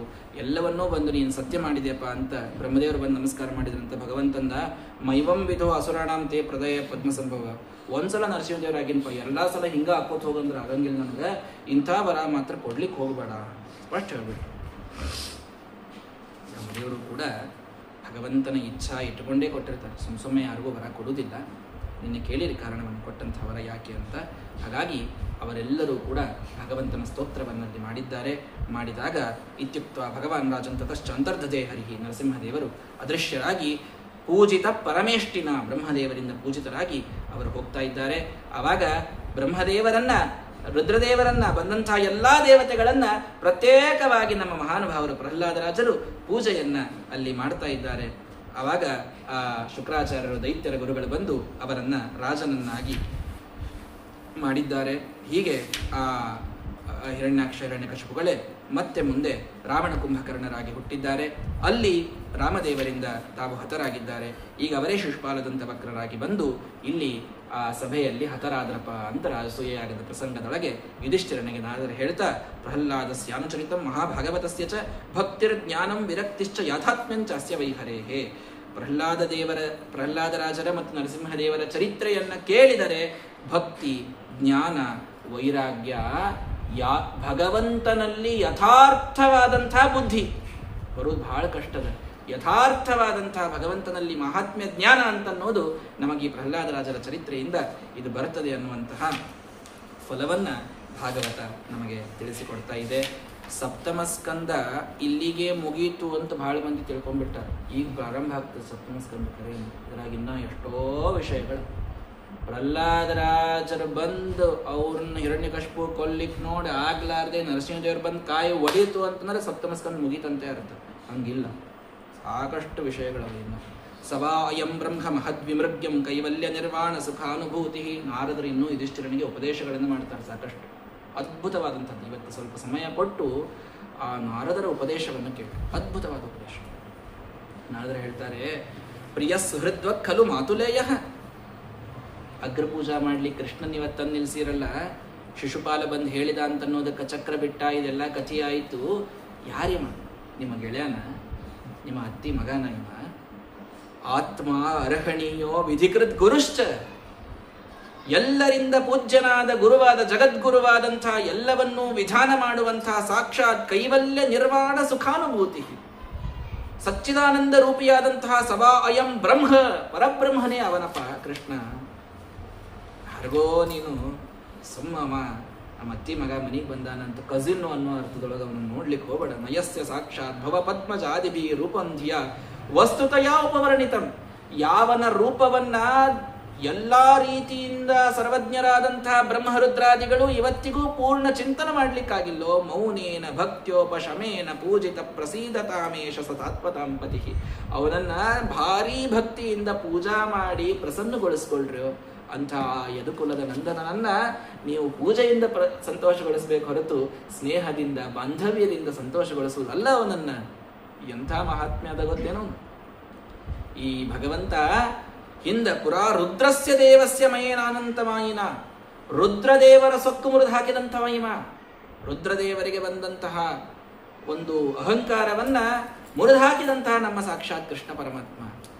ಹೌದ್ರಿ, ರುದ್ರದೇವರು ಏನು ಮಾಡಿದ್ರಿ ಅಂತದ್ದು ಕೇಳಿರೇನಪ್ಪ ಸಪ್ತಮ ಸ್ಕಂದದೊಳಗೆ ದೊಡ್ಡ ಕಥೆ ಚಂದ ಅದ. ರುದ್ರದೇವರೊಮ್ಮೆ ಮಯ ಅಂತ ಒಬ್ಬ ಅಸುರ. ಆ ಅಸುರ ಭಾರೀ ದೇವತೆಗಳು ಬರೇ ಇವರೇ ಗೆಲ್ಲಿಗತ್ತಾರ ಬಾ ಅಂತ ಹೇಳಿ ಒಂದು ತ್ರಿಪುರ ಅಂತ ಒಂದು 3 ಪುರಗಳ ನಿರ್ಮಾಣವನ್ನು ಮಾಡ್ತಾನೆ. ಹೈಮ, ರೌಪ್ಯ, ಅಯಸೀಹಿ, ವಿಭುಹು. ಒಂದು ಬಂಗಾರದ ಪುರ, ಒಂದು ಬೆಳ್ಳಿದು, ಒಂದು ಕಬ್ಬಿಣದ್ದು. ಈ 3 ಪುರಗಳೊಳಗೆ ವಿಚಿತ್ರವಾದಂತಹ ಮಯನ ನಿರ್ಮಾಣ ಬಹಳ ಚಂದ. ನಿಮಗೆಲ್ಲ ಗೊತ್ತದ. ಹೆಂಗೆ ದೇವತೆಗಳಲ್ಲಿ ವಿಶ್ವಕರ್ಮನೋ ಹಂಗೆ ದೈತ್ಯರಲ್ಲಿ ಮಯ. ಮಯನಿಂದಲೇ ಮಾಯಾ ಸೃಷ್ಟಿ ಅಂತ ಅನ್ನೋದು ಅದು ಹೆಸರು ಬಂದದ್ದು ಅಂತ ಅಂದ್ಕೊಂಡ್ರೂ ಅಡ್ಡಿ ಇಲ್ಲ. ಅಷ್ಟು ವಿಚಿತ್ರವಾಗಿ ಸೃಷ್ಟಿ ಮಾಡುವಂಥವ ಆ ದುರ್ಯೋಧನ ಈ ಪಾಂಡವರ ಸಭಾದೊಳಗೆ ಎಲ್ಲೋ ನೀರು ಅಂತ ನಡಿಲಿಕ್ಕೆ ಹೋಗಿ ಬಿದ್ದ, ನೀರೊಳಗೆ ನೆಲದೊಳಗೆ ತಾನು ನಡೆದು ಹೋದ, ನೆಲ ಅಂತ ತಿಳ್ಕೊಂಡು ನೀರೊಳಗೆ ಬಿದ್ದ ಅಂತೆಲ್ಲ ಕೇಳ್ತಿರಲ್ಲ. ಅಷ್ಟು ವಿಚಿತ್ರವಾದ ಸಭಾ ನಿರ್ಮಾಣ ಮಾಡಿದ ಇವನೇ ಮಯ. ಈ ಮಯ ದೈತ್ಯ. ಇವ ಒಮ್ಮೆ ತ್ರಿಪುರವನ್ನ ನಿರ್ಮಾಣ ಮಾಡಿರ್ತಾನೆ, ತ್ರಿಪುರಾಸುರರು ಅಂತ. ಆ 3 ಪುರಗಳೊಳಗೆ ಹೋಗಿ ಕೂತ್ರ ಅವು ಕಾಣಿಸತಿರ್ಲಿಲ್ಲ ಅಂತ್ರಿ. ಅವು ಪುರಗಳು ಯಾವ ದೇವತೆಗಳಿಗೂ ಕಾಣಿಸ್ತಿರ್ಲಿಲ್ಲ. ಅಷ್ಟು ವಿಚಿತ್ರವಾದಂತಹ ಪುರಗಳ ನಿರ್ಮಾಣವನ್ನು ಮಾಡಿರ್ತಾನೆ. ಇವರು ಎಲ್ಲರೂ ಬರುವುದು ಹೊರಗೆ ಬಡ ಬಡ ಬಡ ಬಡ ಬಂದು ದೇವತೆಗಳಿಗೆ ಹೊಡೆದು ಓಡಿ ಹೋಗಿ ಆ ತ್ರಿಪುರದೊಳಗೆ ಕೂತ್ಬಿಡೋದು. ಯಾಕಂದ್ರೆ ಅಲ್ಲಿ ಕೂತವ್ರಿಗೆ ಏನೂ ಆಗುವುದೇ ಇಲ್ಲ. ಇದು ನಡೆದಿರುತ್ತದೆ. ಇದು ನಡೆದಾಗ ತತಸ್ಥೆ ಸೇಶ್ವರಾಲೋಕ ಉಪಾಸಾದ್ಯೇಶ್ವರಂತತಃ ತ್ರಾಹಿನಸ್ತಾವಕಂದೇವ ವಿನಷ್ಟಾನ್ ತ್ರಿಪುರಾಲಯೈಹಿ. ಆ ತ್ರಿಪುರಾಸುರರೆಲ್ಲರೂ ಬಂದು ನಮಗೆ ಬಹಳ ಕಷ್ಟ ಕೊಡ್ಲಿಕ್ಕತ್ತಾರ್ರಿ ಮಹಾದೇವರೇ, ನಮ್ಮನ್ನೆಲ್ಲ ಉದ್ಧಾರ ಮಾಡ್ರಿ ಅಂತ ದೇವತೆಗಳೆಲ್ಲ ಪಾಪ ಬಂದು ಕೇಳಿದ್ರು. ರುದ್ರದೇವರಂದ್ರು ಅವಶ್ಯ ಮಾಡೋಣ ಅಂತ. ಅದಕ್ಕೇನಾಗ್ತದೆ ಅಂತ ಹೇಳಿ ತಮ್ಮ ಬಾಣದೊಳಗೆ, ತಮ್ಮ ಬಿಲ್ಲಿನೊಳಗೆ ತಮ್ಮ ಬಾಣವನ್ನು ಹೂಡಿ ಪುರಿಯಾಮಸ್ತ್ರಂ ವಿಮುಂಚತ, ಆ ತ್ರಿಪುರಗಳಿಗೆಲ್ಲ ಭಾರೀ ಬಾಣಗಳನ್ನ ರುದ್ರದೇವರು ಬಿಡ್ತಾರೆ. ಬಿಟ್ರ ಅಗ್ನಿವರ್ಣ ಇಶವಹ, ಒಂದೊಂದು ಬಾಣ ಅಗ್ನಿ ಹಂಗೆ ಬಂತು. ಅದೇನು ಎಲ್ಲ ರೀತಿಯಿಂದ ಆ ಪುರಗಳನ್ನ ಸುಡಲಿಕ್ಕೆ ಅಂತ ಬಂದ್ರ ಆ ಬಾಣಗಳ ಹತ್ರ ಬಂದ ಮೇಲೆ ಆ ಪುರಗಳೆಲ್ಲ ಅದೃಶ್ಯ ಆಗ್ಬಿಟ್ಟು. ಅದೃಶ್ಯ ಆದ್ರೂ ರುದ್ರದೇವರ ಬಾಣ ನೋಡ್ರಿ ವ್ಯರ್ಥ ಆಗುವುದಿಲ್ಲ. ಹಿಂಗಾಗಿ ಅವೆಲ್ಲ ಅದೃಶ್ಯ ಆದ್ರೂ ಹೋಗಿ ಹೋಗಿ ಅವ್ರಿಗೆಲ್ಲ ಬಡದು ಅಲ್ಲಿದ್ದಂಥ ರಾಕ್ಷಸರು ಎಷ್ಟೋ ಮಂದಿ ಸತ್ತು ಬಿದ್ರು. ಆದ್ರೆ ಇವ ಮಯ ಇನ್ನೊಂದು ವಿಚಿತ್ರ ಮಾಡಿಬಿಟ್ಟಿದ್ದಾರೆ. ಏನ್ ಮಾಡಿದ್ನಂತಂದ್ರ ಮಹಾಯೋಗೈಹಿ ಮಯ ಕೂಪರಸೇ ಕ್ಷಿಪತ, ಒಂದು ಬಾವಿ ನಿರ್ಮಾಣ ಮಾಡಿದ್ನಂತ. ಬಾವಿ ಎಂಥದ್ದು ಏನ್ ರಸ ಹಾಕಿದ್ನದ್ರೊಳಗಂತಂದ್ರ ಸತ್ತವ್ರಂತಂದ ಭಾವ್ಯಾಗ ಒಗದ್ರ ಅವ್ರು ಜೀವಂತ ಆಗ್ಬೇಕಂತ. ಭಾವ್ಯಾಗ ಒಗದ್ರ ಸಾಯ್ತಾರೆ. ಇವ ಭಾವ್ಯಾಗ ಒಗದ್ರೆ ಜೀವಂತ ಮಾಡುವ ಹಂಗೆ ಮಾಡಿದ್ದ ಭಾವಿ. ಅಷ್ಟು ಭಾರಿ ಮಾಡಿದ್ದ ಇವ ಮಯ ವಿಚಿತ್ರವಾದ ಯೋಗದಿಂದ. ಯಾರ್ಯಾರಿಗೆ ರುದ್ರದೇವರ ಬಾಣದಿಂದ ಎಲ್ಲಾರ ಪ್ರಾಣ ಹೋಗಿತ್ತೋ ಎಲ್ಲಾರನ್ನೂ ಒಯ್ದಲ್ಲಿ ಒಗೆದು ಬಿಟ್ಟ. ಅವೆಲ್ಲ ಮತ್ತು ಜೀವಂತಾಗಿ ಎದ್ದು ಬಂದ್ಬಿಟ್ಟು ಅವ್ರು ರಾಕ್ಷಸರು. ಮತ್ತೆಲ್ಲರೂ ಬಂದು ದೇವತೆಗಳಿಗೆ ಹೊಡೆದ್ರು. ಅವ್ರು ಚಿಂತಾ ಆಗ್ಬಿಡ್ತಾರೆ ರುದ್ರದೇವರಿಗೆ. ಅಲ್ಲ ಮತ್ತೆ ನಾ ಇವ್ರನ್ನೆಲ್ಲರನ್ನೂ ಹೊಡೆದೇ ಬಿಟ್ಟಿದ್ನೆ, ಮತ್ತೆ ಬಂದೇ ಬಿಟ್ಟಿರಲ್ಲ ಇವರು ಅಂತ. ಸಿದ್ಧಾಮೃತ ರಸಸ್ಪೃಷ್ಟ, ಸಿದ್ಧಾಮೃತ ಅಮೃತವನ್ನು ಹಾಕಿದ್ದ ಅದರೊಳಗೆ. ಆ ರಸದ ಸ್ಪರ್ಶದಿಂದ ಎಲ್ಲರೂ ಮತ್ತೆ ಮಹಾ ರೂಪವನ್ನು ತಾಳಿ ಎಲ್ಲರೂ ಬಂದರು, ಹೊಡೆದ್ರು. ದೇವತೆಗಳು ಮತ್ತು ಹೊಡೆಸ್ಕೊಂಡ್ರು. ಅವಾಗ ರುದ್ರದೇವರು ಹೋಗಿ ಭಗವಂತನ ಮುಂದೆ ನಿಲ್ತಾರೆ. ವಿಷ್ಣು ತತ್ರ ಉಪಾಯಮ ಕಲ್ಪಯತ, ರುದ್ರದೇವರೇ ಏನು ಗಾಬರಿ ಆಗಬೇಡ್ರಿ, ನಾನು ಅದರ ವ್ಯವಸ್ಥಾ ಮಾಡ್ತೀನಿ ಅಂತ ತಾವು ಒಂದು ಗೋವಿನ ರೂಪವನ್ನು ಭಗವಂತ ತಗೊಳ್ತಾನೆ. ಬ್ರಹ್ಮದೇವರು ಕರುವಿನ ರೂಪವನ್ನು ತಗೊಳ್ತಾರೆ. ಆ ತ್ರಿಪುರವನ್ನು ಹೊಕ್ಕು ಅಲ್ಲಿ ಆ ರಸಕೂಪಾಮೃತಂಪವು, ಆ ಅಮೃತದ ಏನು ರಸದ ಒಂದು ಭಾವಿ ಇತ್ತಲ್ಲ, ಆ ಭಾವಿಯಾಗಿನ ಎಲ್ಲ ರಸ ಆಕಳು ಕುಡಿದು ಬಂದ್ಬಿಡ್ತು. ಆಕಳ ರೂಪದಾಗ ಹೋಗ್ಬಿಡ್ತಾನೆ ಭಗವಂತ. ಕೆಳಗೆ ಇಳ್ಕೋತ ಚಂದ ಹೋಗಿ ಪಾಪ ಆಕಳು ನೀರು ಕುಡಿದಿಗತ್ತದ ಬಿಡು ಅಂತ ಬಿಟ್ಟಾವಿವು. ಅವಕ್ಕೇನು ಗೊತ್ತು, ಸುಮ್ಮಕ್ಕೆ ನೀರು ಒಂದೇ ಒಂದು ಗುಟಕ್ ನೀರು ಕುಡಿದು ಹೋಗು ಆಕಳಲ್ಲ, ಒಂದೇ ಗುಟಕ್ನಾಗ ಇಡೀ ಭಾವಿ ನೀರು ಕುಡಿದು ಹೋಗ್ಬಿಡ್ತಿದ್ದ. ತೇ ಅಸುರ ಅಪಿ ಪಶ್ಯಂತೋ ನನ್ಯಷೇಧನ್ ವಿಮೋಹಿತ, ನೋಡ್ಲಿಕ್ಕತ್ತಾರ ಮತ್ತು ಬಂದದ್ದನ್ನು ನೋಡಿಯೂ ಸುಮ್ಕೂತು. ಇಷ್ಟೇ ಬೇಕಾಗಿದ್ದ ದೇವತೆಗಳಿಗೆ. ಅದು ಯಾವಾಗ ಅದು ಮುಗೀತಲ್ಲ, ಆವಾಗ ಮತ್ತೊಮ್ಮೆ ತಮ್ಮ ಎಲ್ಲ ಆ ಬಾಣಗಳನ್ನು ಸಾಕ್ಷಾತ್ ರುದ್ರದೇವರು ಬಿಟ್ರ ದದಾಹ ತ್ರಿಪುರಂ ನೃಪ, ಇಡೀ ತ್ರಿಪುರಾಸುರವನ್ನು ಮೂರೂ ಪುರಗಳನ್ನು ರುದ್ರದೇವರು ಸಂಹಾರ ಮಾಡಿ ಹಾಕಿದ್ದಾರೆ. ಅದಕ್ಕೆ ತ್ರಿಪುರಾಂತಕ ಅಂತ ರುದ್ರನಿಗೆ ಕರೆಯುವಂತಹ ಒಂದು ಪ್ರತೀತಿ ಅಂತ ಬಂತು. ಅಂತೂ ರುದ್ರದೇವರು ಕೂಡ ಶರಣಾಗತರಾಗಿ ಬಂದು ಭಗವಂತನಿಂದ ಸಹಾಯವನ್ನು ಪಡೆದು ಆ ತ್ರಿಪುರರನ್ನು ಸಂಹಾರ ಮಾಡಿದ್ದನ್ನು ನಾವು ನೋಡ್ತೀವಪ್ಪ. ಹಾಗಾಗಿ ಎಲ್ಲ ಕಾಲಕ್ಕೂ ಎಲ್ಲ ದೇವತೆಗಳಿಗೂ ಕೂಡ ಅನುಗ್ರಹ ಮಾಡುವಂಥವ ಭಗವಂತ. ಹರೇ ಸ್ವಮಾಯಯ ವಿಡಂಬಮಾನಸ್ಯ ನೃಲೋಕಮಾತ್ಮನಃ, ಅಂಥ ವಿಡಂಬನಕ್ಕಾಗಿ ಈ ನರರ ಲೋಕದೊಳಗೆ ಬಂದು ಇಂಥ ವಸುದೇವನ ದೇವಕಿಯರ ಮಗ ಅಂತ ಅಡ್ಡಾಡ್ಲಿಗತ್ತಾನ. ವೀರ್ಯಾಣಿ ಗೀತಾನ್ ಋಷಿಭಿರ್ ಜಗದ್ಗುರೋರ್ ಲೋಕಾನ್ ಪುನಾನಾನ್ಯ ಪರಂ ವದಾಮಿ ಕಿಂ. ಇಡಿಯಾದಂತಹ ಜಗದ್ಗುರುವಿನ ಈ ಮಹಿಮೆಯನ್ನ ಕೇಳಿದ್ರೆ ಇವತ್ತು ಋಷಿಗಳ ಉದ್ಧಾರ ಆಗ್ಯಾರಪ್ಪ, ಇನ್ನು ನಿನಗೇನು ನಾನು ಹೇಳಲಿ, ಇವನ್ ಸಾಮಾನ್ಯ ಅಂತ ತಿಳ್ಕೊಳ್ಬೇಡ ಅಂತ ಹೇಳಿದಾಗ ನಾರದರ ಮೇಲೆ ಭಾರೀ ಭಕ್ತಿ ಬಂತು. ಭಗವಂತನ ಕೃಷ್ಣನ ಮಹಾತ್ಮ್ಯವನ್ನ ಯುಧಿಷ್ಠಿರ ತಾನು ತಿಳ್ಕೊಳ್ತಾನೆ. ತಿಳ್ಕೊಂಡು ತಾನು ಹೇಳ್ತಾನೆ, ನಮಗೆಲ್ಲರಿಗೂ ಕೂಡ ನಮ್ಮ ವರ್ಣಾಶ್ರಮಕ್ಕೆ ಉಚಿತವಾದ ಧರ್ಮಗಳನ್ನು ತಿಳಿಸಿರಿ. ಬಹಳ ಒಳ್ಳೆಯ ಪ್ರಶ್ನೆ, ಅದ್ಭುತವಾದ ಪ್ರಶ್ನೆಯನ್ನು ಮಾಡಿದಾಗ ಸೂಕ್ಷ್ಮ ಧರ್ಮಗಳನ್ನೆಲ್ಲ ನಾರದರು ಉಪದೇಶ ಮಾಡಿದ್ದಾರೆ. ಸಪ್ತಮ ಸ್ಕಂದದ ವಿಚಿತ್ರವಾದಂತಹ ಒಂದು ತತ್ವೋಪದೇಶ ಇಲ್ಲಿ ಬರ್ತದೆ. ಭಗವನ್ ಶ್ರೋತುಮಿಚ್ಛಾಮಿ ನೃಣಾಂ ಧರ್ಮಂ ಸನ, ಮನುಷ್ಯರು ಏನು ಧರ್ಮಗಳನ್ನು ಮಾಡಬೇಕು, ಯಾವ ವರ್ಣ, ಯಾವ ಆಶ್ರಮ, ಏನು ಆಚಾರ ಇವರಿಗಿರ್ತದೆ ಅನ್ನೋದನ್ನು ಹೇಳ್ರಿ ಅಂತ ಪ್ರಶ್ನೆಯನ್ನು ಮಾಡಿದಾಗ, ನೋಡಪ್ಪ, ನಾರಾಯಣ ಪರಾಭಿಪ್ರಾ ಧರ್ಮಂ ಗುಹ್ಯಂ ಯಥಾ ವಿದುಹು ಕರುಣ ಸಾಧವ ಶಾಂತ ತ್ವದ್ವಿಧಾನ ತಥಾ ಪರೇ. ನೋಡಪ್ಪ, ಧರ್ಮ ಅಂದ್ರೆ ನಾರಾಯಣ ಪರವಾದದ್ದೇ ಧರ್ಮ. ವೈಷ್ಣವ ಧರ್ಮವೇ ಶ್ರೇಷ್ಠವಾದಂಥ ಭಗವಂತನ ಧರ್ಮ, ಎಲ್ಲ ದೇವತೆಗಳೂ ಒಪ್ಪುವಂತಹ ಶ್ರೇಷ್ಠವಾದ ಧರ್ಮ ಇದು ವಿಷ್ಣು ಪರಮಾತ್ಮನ ಧರ್ಮ. ಅದನ್ನು ಧರ್ಮ ಮೂಲಂ ಹಿ ಭಗವಾನ್ ಸರ್ವ ವೇದಮಯೋಹರಿ, ಎಲ್ಲ ವೇದಮಯನಾದಂತಹ ಭಗವಂತನೇ ಈ ಧರ್ಮಕ್ಕೆ, ಈ ಸನಾತನ ಧರ್ಮಕ್ಕೆ ಮೂಲ. ಸ್ಮೃತಿಯೂ ಕೂಡ ಅವನನ್ನೇ ಅದು ಹೇಳ್ತವೆ. ಆ ಸತ್ಯ, ದಯ, ತಪ, ಶೌಚ, ತಿತಿಕ್ಷ, ಅಹಿಂಸಾ, ಬ್ರಹ್ಮಚರ್ಯ ಇವುಗಳಿಂದ ನೀವು ಜೀವನವನ್ನು ನಡೆಸಬೇಕು. ಬಹಳಷ್ಟು ಧರ್ಮಗಳನ್ನೆಲ್ಲ ಹೇಳ್ತಾರೆ. ಮುಖ್ಯ ಇದ್ದದನ್ನು ಹೇಳ್ತಾ ಹೋಗ್ತೇನೆ, ಎಲ್ಲವೂ ಮುಖ್ಯನೇ. ಅನ್ನಾದ್ಯಾದೇ ಸಂವಿಭಾಗೋ ಭೂತೇಭ್ಯಶ್ಚ ಯಥಾರ್ಹತಃ ತೇಷ್ವಾತ್ಮದೇವತಾ ಬುದ್ಧಿ ಸುತರಾನ್ ಋಷು ಪಾಂಡವ. ನರರು ಹೆಂಗಿರಬೇಕು, ಯಾರೇ ಇರಲಿ ಅವ ಮನುಷ್ಯ, ಅವನಲ್ಲಿ ಇರಬೇಕಾದಂತಹ ಮೊದಲ ಗುಣವನ್ನು ಹೇಳ್ತಾರೆ. ಅನ್ನ ತನಗೆ ಸಿಕ್ತು ಅಂದ್ರೆ ವಿಭಾಗ ಮಾಡಿ ಅದನ್ನ ಉಂಡ ಅಂದ್ರೆ ಮಾತ್ರ ಅವನಿಗೆ ಅದರ ಫಲಿಸ್ತದೆ. ಎಲ್ಲ ಅನ್ನ ತನಗೇ ಇರಲಿ ಅಂತ ತಾನೆಷ್ಟು ಅಂತ ತಿನ್ನಾವಿದ್ದಾನೆ ಈ ಮನುಷ್ಯ. ಎಲ್ಲವನ್ನ ದಾನ ಧರ್ಮವನ್ನ ಮಾಡಿ ತನ್ನ ಭಾಗ ಕುಳಿದದ್ದನ್ನ ಮಾತ್ರ ತಾನು ಸ್ವೀಕಾರ ಮಾಡಬೇಕು. ಶ್ರವಣಂ ಕೀರ್ತನಂಚಾಸ್ಯ ಸ್ಮರಣಂ ಮಹತಾಂಗತೆ. ಭಗವಂತನ ಸ್ಮರಣವನ್ನ, ಭಗವಂತನ ಕಥಾ ಶ್ರವಣವನ್ನ, ಕೀರ್ತನವನ್ನ ಎಲ್ಲ ಕಾಲಕ್ಕೂ ಕೂಡ ತಾನು ಮಾಡ್ತಾ ಇರಬೇಕು. ಇಜ್ಯ ಅಧ್ಯಯನ ದಾನಾನಿ ವಿಹಿತಾನಿ ದ್ವಿಜನ್ಮನಾಂ. ಬ್ರಾಹ್ಮಣರಾದವರು ವಿಶೇಷವಾಗಿ ಸಂಸ್ಕಾರಗಳು ಚಿನ್ನವಾಗದಂತೆ ವೇದಗಳ ಅಧ್ಯಯನವನ್ನು ಮಾಡಿ, ಯಜ್ಞವನ್ನು ಮಾಡಿ, ದಾನವನ್ನು ವಿಶೇಷವಾಗಿ ಮಾಡಬೇಕು. ಇನ್ನು ವಿಪ್ರಸ್ಯ ಅಧ್ಯಾಪನಾದೀನಿ ತಥೋನ್ಯಸ್ಯ ಪರಿಗ್ರಹ. ಅಧ್ಯಾಪನವನ್ನ, ಎಲ್ಲರಿಗೂ ಶಾಸ್ತ್ರಗಳ ಉಪದೇಶವನ್ನ ಬ್ರಾಹ್ಮಣರು ಮಾಡಬೇಕು. ಏತದ್ದೇಶ ಪ್ರಸೂತಸ್ಯ ಸಕಾಶಾತ್ ಅಗ್ರಜನ್ಮನಃ ಸ್ವಂ ಸ್ವಂ ಚರಿತ್ರಂ ಶಿಕ್ಷೇರನ್ ಪೃಥಿವ್ಯಾಂ ಸರ್ವಮಾನವಾಹ. ಪೃಥ್ವಿಯೊಳಗಿದ್ದ ಪ್ರತಿಯೊಬ್ಬ ಮನುಷ್ಯನಿಗೆ ಅವನ ಸದಾಚಾರದ ಶಿಕ್ಷಣವನ್ನು ನೀಡುವಂತಹ ಕರ್ತವ್ಯವನ್ನು ಭಗವಂತ ಬ್ರಾಹ್ಮಣನಿಗೆ ಕೊಟ್ಟಿದ್ದಾನೆ. ಆತ ಅದನ್ನು ಮಾಡಬೇಕು. ಎಲ್ಲರಿಗೆ ಸಚ್ಚಾರಿತ್ರ್ಯದ ಶಿಕ್ಷಣವನ್ನು ನೀಡಬೇಕು. ಅದಕ್ಕೆ ಮೊದಲು ಸದಾಚಾರಿ ಇರಬೇಕಾಗ್ತದೆ. ತಾನೇ ಅನಾಚಾರಿ ಇನ್ನೊಬ್ಬರಿಗೆ ಸದಾಚಾರ ಹೇಳಲಿಕ್ಕೆ ಆಗೋದಿಲ್ಲ. ತಾನು ಮೊದಲು ಸಚ್ಚಾರಿತ್ರ್ಯ ಸಂಪನ್ನನಾಗಬೇಕು. ತಾನು ಇನ್ನೊಬ್ಬರಿಗೆ ಉಪದೇಶವನ್ನು ಮಾಡಬೇಕು. ಪರಿಗ್ರಹವನ್ನು ಆದಷ್ಟು ಇನ್ನೊಬ್ಬರಿಂದ ತಾನು ತನ್ನ ವೃತ್ತಿಯನ್ನು ಕಲ್ಪನೆ ಮಾಡಿಕೊಳ್ಬಾರ್ದು. ಇನ್ನೊಬ್ಬರ ಮೇಲೆ ತಾನು ಜೀವಂತ ಇರಬಾರ್ದು. ತಾನು ಆತ್ಮನಿರ್ಭರನಾಗಿ ಬ್ರಾಹ್ಮಣ ಇರಬೇಕು. ರಾಜ್ಞೋ ವೃತ್ತಿ ಪ್ರಜಾಗೋಪ್ತು ರವಿಪ್ರಾದ್ವಾ ಕರಾದಿವಿಹಿ. ಒಬ್ಬ ರಾಜನಾದಂಥವ ತಾನು ತನ್ನ ಪ್ರಜೆಗಳನ್ನ ವಿಶೇಷವಾಗಿ ಸಂರಕ್ಷಣೆ ಮಾಡೋದು ಅದೇ ಅವನ ಮುಖ್ಯವಾದಂತಹ ಕರ್ತವ್ಯ. ಕ್ಷತ್ರಿಯನ ಧರ್ಮ. ತಾನು ಟ್ಯಾಕ್ಸ್ ತೆಗೆದುಕೊಳ್ಳಬೇಕಾದಾಗ ಬ್ರಹ್ಮಜ್ಞಾನಿಯಾದವ ಯಾವನು ಯಾರಿಂದೂ ಬೇಡದೇನೆ ತಾನು ತನ್ನ ಕೇವಲ ಬರುವಂತಹ ಭಿಕ್ಷೆಯಲ್ಲಿ ತಾನು ಉಣ್ತಾ ಇದ್ದಾನೋ ಅಂಥವನ ಕಡೆಗೆ ಎಂದಿಗೂ ಟ್ಯಾಕ್ಸ್ ಅನ್ನು ತಾನು ತೆಗೆದುಕೊಳ್ಳಬಾರದು. ಯಾರು ವಾರ್ತಾವೃತ್ತಿಯಲ್ಲಿ, ಯಾರು ಒಂದು ಬಿಸ್ನೆಸ್ಸು ಇತ್ಯಾದಿ ವೃತ್ತಿಯೊಳಗಿದ್ದಾರೋ ಅಂಥವರಿಂದಲೇ ತಾನು ಯಾವಾಗಲೂ ಟ್ಯಾಕ್ಸ್ ಪಡೆದು ಅವನು ದೇಶವನ್ನು ನಡೆಸಬೇಕು. ವಾರ್ತಾ ವಿಚಿತ್ರಶಾಲೀನಂ ಯಾಯಾವರ್ಯಂ ಶಿರೋಂಚನಂ. ನೋಡ್ರಪ್ಪ, ವಿಪ್ರವೃತ್ತಿ 4 ಥರದ ಒಂದು ವಾರ್ತಾ. ತಾನು ಕೃಷಿ ಮೊದಲಾದವುಗಳನ್ನು ಮಾಡ್ಕೊಂಡಿರಬೇಕಾದದ್ದು ಇದು ಅತ್ಯಂತ ಅಧಮ ವೃತ್ತಿ ಅಂತಿದೆ. ಇದೇ ಅಧಮ, ಇದಕ್ಕಿಂತ ಅಧಮ ಹೋಗಬೇಡ್ರಿ ಅಂತ ಹೇಳ್ಬಿಟ್ಟಾರ. ಸ್ಪಷ್ಟ ಹೇಳ್ಯಾರ. ಮತ್ತು ಮುಂದಿನ ಶ್ಲೋಕದಾಗ ಹೇಳ್ತೀನಿ ಬೇಕಾದ್ರೆ.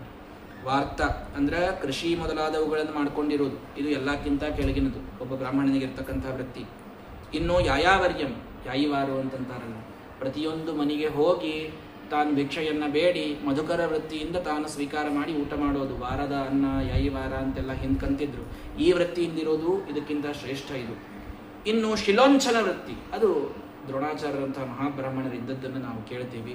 ಶಿಲೋಂಚನ ಅಂತಂದ್ರೆ ರಾಶಿ ಮುಗಿದ ಮೇಲೆ ಎಲ್ಲರೂ ಎಲ್ಲ ತಮ್ಮ ಕಾಳು ತಕ್ಕೊಂಡ ಮೇಲೆ ಪಕ್ಷಿಗಳು ಬಂದು ಹೋದ ಮೇಲೆ ಏನೋ ತಪ್ಪಿ ಕಾಳುಗಳು ಉಳಿದಿದ್ದು ಅಂದ್ರೆ ಅದನ್ನು ಹೋಗಿ ತಗೊಂಡು ಅದರಿಂದ ತಾವು ಜೀವಿಸ್ತಿದ್ರಂತೆ. ಇದು ಶಿಲೋಂಚನ ವೃತ್ತಿ ಅಂತ ಕರೀತಾರೆ. ಇದು ಬ್ರಾಹ್ಮಣನಿಗೆ ಅತಿ ದೊಡ್ಡದಾದಂತಹ ವೃತ್ತಿ ಅಂತ ಹೇಳ್ತಾರೆ.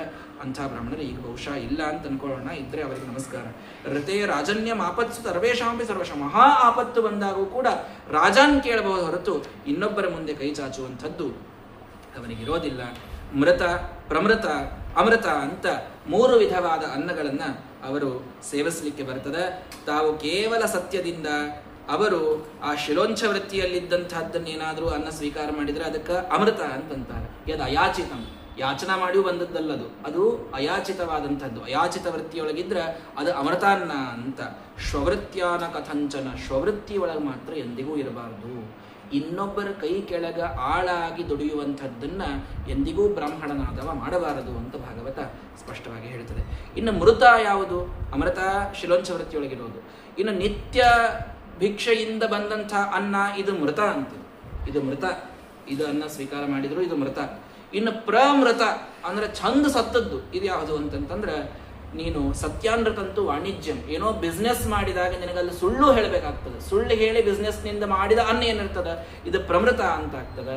ಇದನ್ನು ಆದಷ್ಟು ಬರಬೇಕು. ಶ್ವವೃತ್ತಿ ನೀಚ ಸೇವನಂ, ತನಗಿಂತಲೂ ನೀಚರಾದಂಥವರನ್ನೂ ಹೋಗಿ ಸೇವಾ ಮಾಡಿ ಅವರಿಂದ ದುಡ್ಡು ಪಡೆದೇನು ಜೀವಂತ ಇರ್ತಾರೆ, ಅನ್ನ ಉಣ್ತಾರೆ, ಅದಂತೂ ಸರ್ವಥಾ ಒಬ್ಬ ಬ್ರಾಹ್ಮಣನಿಗೆ ಇರಬಾರದು ಅಂತನ್ನೋದು ಭಾಗವತ ಐಡಿಯಲ್ ಆದಂಥ ಒಂದು ಜೀವನವನ್ನು ಅದು ಹೇಳ್ತಾ ಇದೆ. ಇವತ್ತು ನಮ್ಮ ವೃತ್ತಿ ನಮಗೆ ಅನಿವಾರ್ಯವಾದರೂ ಕೂಡ ಆದಷ್ಟು ಆ ವೃತ್ತಿಯಲ್ಲಿ ಬಂದಂತಹ ಹಣವನ್ನು ದಾನ ಧರ್ಮಾದಿಗಳಲ್ಲಿ ಬೆಳೆಸಿ ಕೇವಲ ಶುದ್ಧವಾದ ರೀತಿಯಲ್ಲಿ ಬಂದಂತಹ ಹಣದಿಂದಲೇ ನಮ್ಮ ಉಪಜೀವನವನ್ನು ನಾವು ಕಲ್ಪಿಸ್ಕೊಂಡ್ವಿ ಅಂತಂದ್ರೆ, ನಮ್ಮ ಪ್ರಾಮಾಣಿಕವಾದಂತಹ ಉಪಜೀವನವನ್ನು, ನಮ್ಮ ಮಿತವಾದಂತಹ ಏನೊಂದು ಸಣ್ಣದಾದಂತಹ ಒಂದು ಆದಾಯ ಅದರೊಳಗೆ ಕಲ್ಪಿಸ್ಕೊಂಡ್ವಿ ಅಂದರೆ ಅದೇ ಇವತ್ತು ಅಮೃತ ಅಂತ ಆಗ್ಲಿಕ್ಕೆ ಅಡ್ಡಿ ಇಲ್ಲ. ಹಾಗಾಗಿ ಎಷ್ಟಾಗ್ತದೋ ಅಷ್ಟು ಆ ರೀತಿಯಲ್ಲಿ ನಿಸ್ಪೃಹನಾಗಿ ಒಬ್ಬ ಬ್ರಾಹ್ಮಣ ತಾನಿರಬೇಕು ಅನ್ನೋದನ್ನು ಭಾಗವತ ತಿಳಿಸಿಕೊಡ್ತಾ ಇದೆ. ಒಬ್ಬ ಸ್ತ್ರೀಯಾದವಳು ಏನು ಮಾಡಬೇಕು? ಸ್ತ್ರೀಧರ್ಮವನ್ನು ತಿಳಿಸ್ತದೆ ನೋಡ್ರಿ. ನಾರದರ ಮಾತಿನೊಳಗೆ ಭಾಗವತ ಸ್ತ್ರೀಧರ್ಮವನ್ನು ತಿಳಿಸ್ತದೆ. ಸ್ತ್ರೀಣಾಂತು ಪತಿದೇವಾನಾಂ ತತ್ಶುಶ್ರೂಷ ಅನುಕೂಲತಾ ತದ್ಬಂಧುಷು ಅನುವೃತ್ತಿಶ್ಚ ನಿತ್ಯಂ ತದ್ವ್ರತ ಧಾರಣ. ನಿತ್ಯದಲ್ಲಿ ಒಂದು ವ್ರತ ಮಾಡಿದರೆ ಸಾಕು ಸ್ತ್ರೀ. ಒಂದು ವ್ರತ ಯಾವುದು? ತನ್ನ ಪತಿಗೆ ಎಲ್ಲ ಕಾಲಕ್ಕೂ ತಾನು ಅವನು ಮಾಡುವ ಧರ್ಮದಲ್ಲಿ ಅನುಕೂಲಿಯಾಗಿದ್ದು ಅವನ ಬಂಧುಗಳನ್ನು ತನ್ನ ಬಂಧುಗಳು ಅಂತ ತಾನು ನೋಡಿಕೊಂಡ್ರೆ ಇದಕ್ಕಿಂತ ದೊಡ್ಡ ವ್ರತ ಸ್ತ್ರೀಯರು ಮಾಡಬೇಕಾದದ್ದಿಲ್ಲ. ಭಾಗವತ ಹೇಳ್ತದೆ, ತದ್ ಬಂಧುಷು ಅನುವೃತ್ತಿಶ್ಚ ನಿತ್ಯಂ ತದ್ ವ್ರತಧಾರಣಂ. ಅತ್ತೆ ಮಾವಂದಿರನ್ನ, ಇನ್ನುಳಿದ ತನ್ನ ಗಂಡನ ಬಂಧುಗಳನ್ನ ಅತ್ಯಂತ ಪ್ರೀತಿಯಿಂದ ತನ್ನ ಬಂಧುಗಳು ಅಂತ ನೋಡಿಕೊಂಡು ಎಲ್ಲ ಕಾಲಕ್ಕೂ, ಇದೆಲ್ಲ ಯಾವಾಗ ಪತಿ ಮಹಾಧಾರ್ಮಿಕನಾದಾಗ, ಅವನೇ ಅಧಾರ್ಮಿಕ ಇದ್ದಂದ್ರೆ ಅನುಕೂಲ ಮಾಡಬೇಕು ಅಂತ ಭಾಗವತ ಹೇಳಿಲ್ಲ. ಮಹಾಧಾರ್ಮಿಕನಾಗಿದ್ದಾಗ ಆ ಪತಿಗೆ ತಾನು ಅನುಕೂಲಿಯಾಗಿ ನಿಂತಲು ಅಂದ್ರೆ ಇದೊಬ್ಬ ಹೆಣ್ಣು ತಾನು ದೊಡ್ಡ ವ್ರತವನ್ನ ಆಚರಿಸಿದಂಗ. ಇದೆಲ್ಲಕ್ಕಿಂತ ದೊಡ್ಡ ವ್ರತ. ಇನ್ನು ಸಣ್ಣ ಸಣ್ಣ ವ್ರತ ಮಾಡ್ಬೇಕಂದ್ರೆ ಏನ್ ಮಾಡಬೇಕು? ಸಮ್ಮಾರ್ಜನ ಉಪಲೇಪಾಭ್ಯಾಂ ಗ್ರಹ ಮಂಡನ ವರ್ತನೈಹಿ. ನೋಡ್ರಿ, ಭಾಗವತ ಹೇಳ್ತದ, ಮನೆಯನ್ನ ನಿತ್ಯ ಕಸಗುಡಿಸಿದ್ರ ದೊಡ್ಡ ವ್ರತ ಸಮ್ಮಾರ್ಜನ. ಸಮ್ಮಾರ್ಜನ ಉಪಲೇಪಾಭ್ಯಾಂ, ಚಂದಾಗಿ ರಂಗೋಲಿ ಹಾಕಿದ್ರೆ ದೊಡ್ಡ ವ್ರತ. ಯಾಕೆ ಅಧಿಕ ಮಾಸದಾಗಿ ಇಷ್ಟು ರಂಗೋಲಿ ಹಾಕ್ರಿ, ಇಷ್ಟೆಲ್ಲ ಯಾಕಂದ್ರೆ ಇದು ದೊಡ್ಡ ವ್ರತ ಒಬ್ಬ ಸ್ತ್ರೀಗೆ. ಸ್ವಯಂಚ ಮಂಡಿತ ನಿತ್ಯಂ ಪರಿಭ್ರಷ್ಟ ಪರಿಚ್ಛದ. ತಾನು ಗ್ರಹವನ್ನ ಅತ್ಯಂತ ಅಲಂಕಾರ ಮಾಡಿದ್ಲು ಅಂದ್ರೆ ಅದವಳಿಗೆ ದೊಡ್ಡ ವ್ರತ. ನಾನು ಹೇಳಿದ್ನಲ್ಲ ಒಂದು ದಿವಸ, ಭೂವರಾಹ ದೇವರಿಗೆ ನಿರ್ಮಾಲ್ಯ ವಿಸರ್ಜನ ಮಾಡಿ, ಚಳಿ ಹಾಕಿದ್ರ, ಅಭಿಷೇಕ ಮಾಡಿ, ರಂಗೋಲಿ ಹಾಕಿದ, ವಸ್ತ್ರ ಉಡಿಸಿ, ಮ್ಯಾಲೊಂದು ದೀಪ ಇಟ್ರೆ ನಿಮ್ಮ ಪೂಜಾನೇ ಮುಗಿದು ಹೋಯ್ತು ಅಂತ. ಅಷ್ಟು ದೊಡ್ಡದಾದ ವ್ರತ ಸ್ತ್ರೀಯರು ಮಾಡ್ತಾರೆ. ಕಾಮೇ ರುಚ್ಚ ವಚೈ ಸಾಧ್ವಿ ಪ್ರಶ್ರಯೇಣ ದಮೇನ ಚ ವಾಕ್ಯೈ ಸತ್ಯೈ ಪ್ರಿಯೈ ಪ್ರೇಮ್ನ ಕಾಲೇ ಕಾಲೇ ಭಜೇತ್ಪತಿ. ತನ್ನ ಪತಿಯನ್ನ, ತನ್ನ ಗುರುಗಳನ್ನ, ಹಿರಿಯರನ್ನ ವಾಕ್ಯೈಹಿ ಮಾತುಗಳಿಂದ, ಸತ್ಯವಾದ ಪ್ರಿಯವಾದ ಪ್ರೇಮದ ಮಾತುಗಳಿಂದ ತಾನು ಅವಳನ್ನು ಸಂತೋಷಪಡಿಸಿದರೆ ಅದವಳಿಗೆ ದೊಡ್ಡ ವ್ರತವಾಗ್ತದೆ. ಅವಳು ಹೆಂಗಿರಬೇಕು? ಸಂತುಷ್ಟ, ಅಲೋಲುಪ. ಆಸೆ ದುರಾಸೆ ಇದ್ದಂಥವಳು ಇರಬಾರದು. ಸ್ತ್ರೀಯ ದೊಡ್ಡದಾದ ಧರ್ಮ ಅವಳು ಸಂತುಷ್ಟಳಾಗಿರಬೇಕು, ಅಲೋಲುಪಳಾಗಿ. ಅವಳು ಚಂಚಲಳಾಗಿರಬಾರದು, ಬಹಳ ಆಸೆಯನ್ನು ಪಡುವಂಥವಳು ಇರಬಾರದು. ದಕ್ಷ, ಎಂಥ ಕೆಲಸ ಮಾಡಲಿಕ್ಕೂ ಗಟ್ಟಿರಬೇಕು. 2 ಚಪಾತಿ ಹೆಚ್ಚು ಮಾಡ್ರಿ ಅಂತಂತಂದ್ರೆ ಹಳ್ಳಿಗೆ ಹತ್ಬಿಟ್ರೆ ಅದು ಸ್ತ್ರೀ ಧರ್ಮ ಅಂತ ಆಗುವುದಿಲ್ಲ. ಧರ್ಮಜ್ಞ, ಧರ್ಮವನ್ನು ತಾನು ತಿಳಿದು ಪತಿ ತಾನು ಧರ್ಮ ತಪ್ಪುವಾಗ ಅವನಿಗೆ ತಿಳಿಸುವಷ್ಟರ ಮಟ್ಟಿಗೆ ತಾನು ಶಾಸ್ತ್ರವನ್ನು ಕೇಳಿರುವಂಥವಳಾಗಿರಬೇಕು. ಪ್ರಿಯ ಸತ್ಯವಾಕ್, ಸತ್ಯವನ್ನ ಪ್ರಿಯವಾದದ್ದನ್ನು ಮಾತಾಡ್ತಾ ಇರಬೇಕು. ಅಪ್ರಮತ್ತ, ಎಂದಿಗೂ ತಾನು ಧರ್ಮದ ದಾರಿಯನ್ನ, ಚಾರಿತ್ರ್ಯವನ್ನ ತಾನು ಕಳೆದುಕೊಳ್ಳಬಾರದು. ಶುಚಿಹಿ, ಶುದ್ಧಳಾಗಿ, ಸಚ್ಚಾರಿತ್ರ್ಯ ಸಂಪನ್ನಳಾಗಿ. ರಜಪೂತ ರಾಣಿಯರ ಕಥೆಯನ್ನು ಕೇಳ್ತೀವ್ರಿ. ನಮ್ಮ ದೇಶದೊಳಗೆ ಎಂತೆಂಥ ಇತಿಹಾಸಗಳಾಗಿ ಹೋಗ್ಯಾವ. ಆ ದುಷ್ಟರು ವಿದೇಶಿಯರು ಬಂದಿನ್ನು ನಮ್ಮ ಮಾನ ಹರಣ ಮಾಡ್ತಾರೆ ಅಂತ ಗೊತ್ತಾದ್ರೆ ಜೋಹರ್ ಅನ್ನುವಂಥ ಒಂದು ಪದ್ಧತಿ ಒಳಗೆ ತಮ್ಮಂತ ಅಗ್ನಿ ಒಳಗೆ ಅರ್ಪಣೆ ಮಾಡಿಕೊಂಡಂತಹ ಇತಿಹಾಸಗಳು ನಮ್ಮ ದೇಶದೊಳಗೆ ಆಗಿ ಹೋಗಿದ್ದವು. ಶುಚಿಹಿ, ಶುದ್ಧಳಾಗಿರ್ಬೇಕು ಒಬ್ಬ ಸ್ತ್ರೀ, ಸಚ್ಚಾರಿತ್ರ್ಯ ಸಂಪನ್ನಳಾಗಿರ್ಬೇಕು. ಪತಿಂತು ಅಪತಿತಂ ಭಜೇತ್, ಅಪತಿತನಾಗಿದ್ದಂತಹ ಪತಿಯನ್ನು ಭಜಿಸ್ಬೇಕು. ತಾನೇ ಮಹಾ ಅಧಾರ್ಮಿಕ ಇದ್ನಂತಂದ್ರೆ ಅವನು ತಾನು ಬಹಳ ಅವನಿಗೆ ಏನೂ ಮಾಡೋ ಕಾರಣ ಇಲ್ಲ. ಮತ್ತು ಅವಾಗೇನು ಮಾಡ್ಬೇಕ್ರಿ?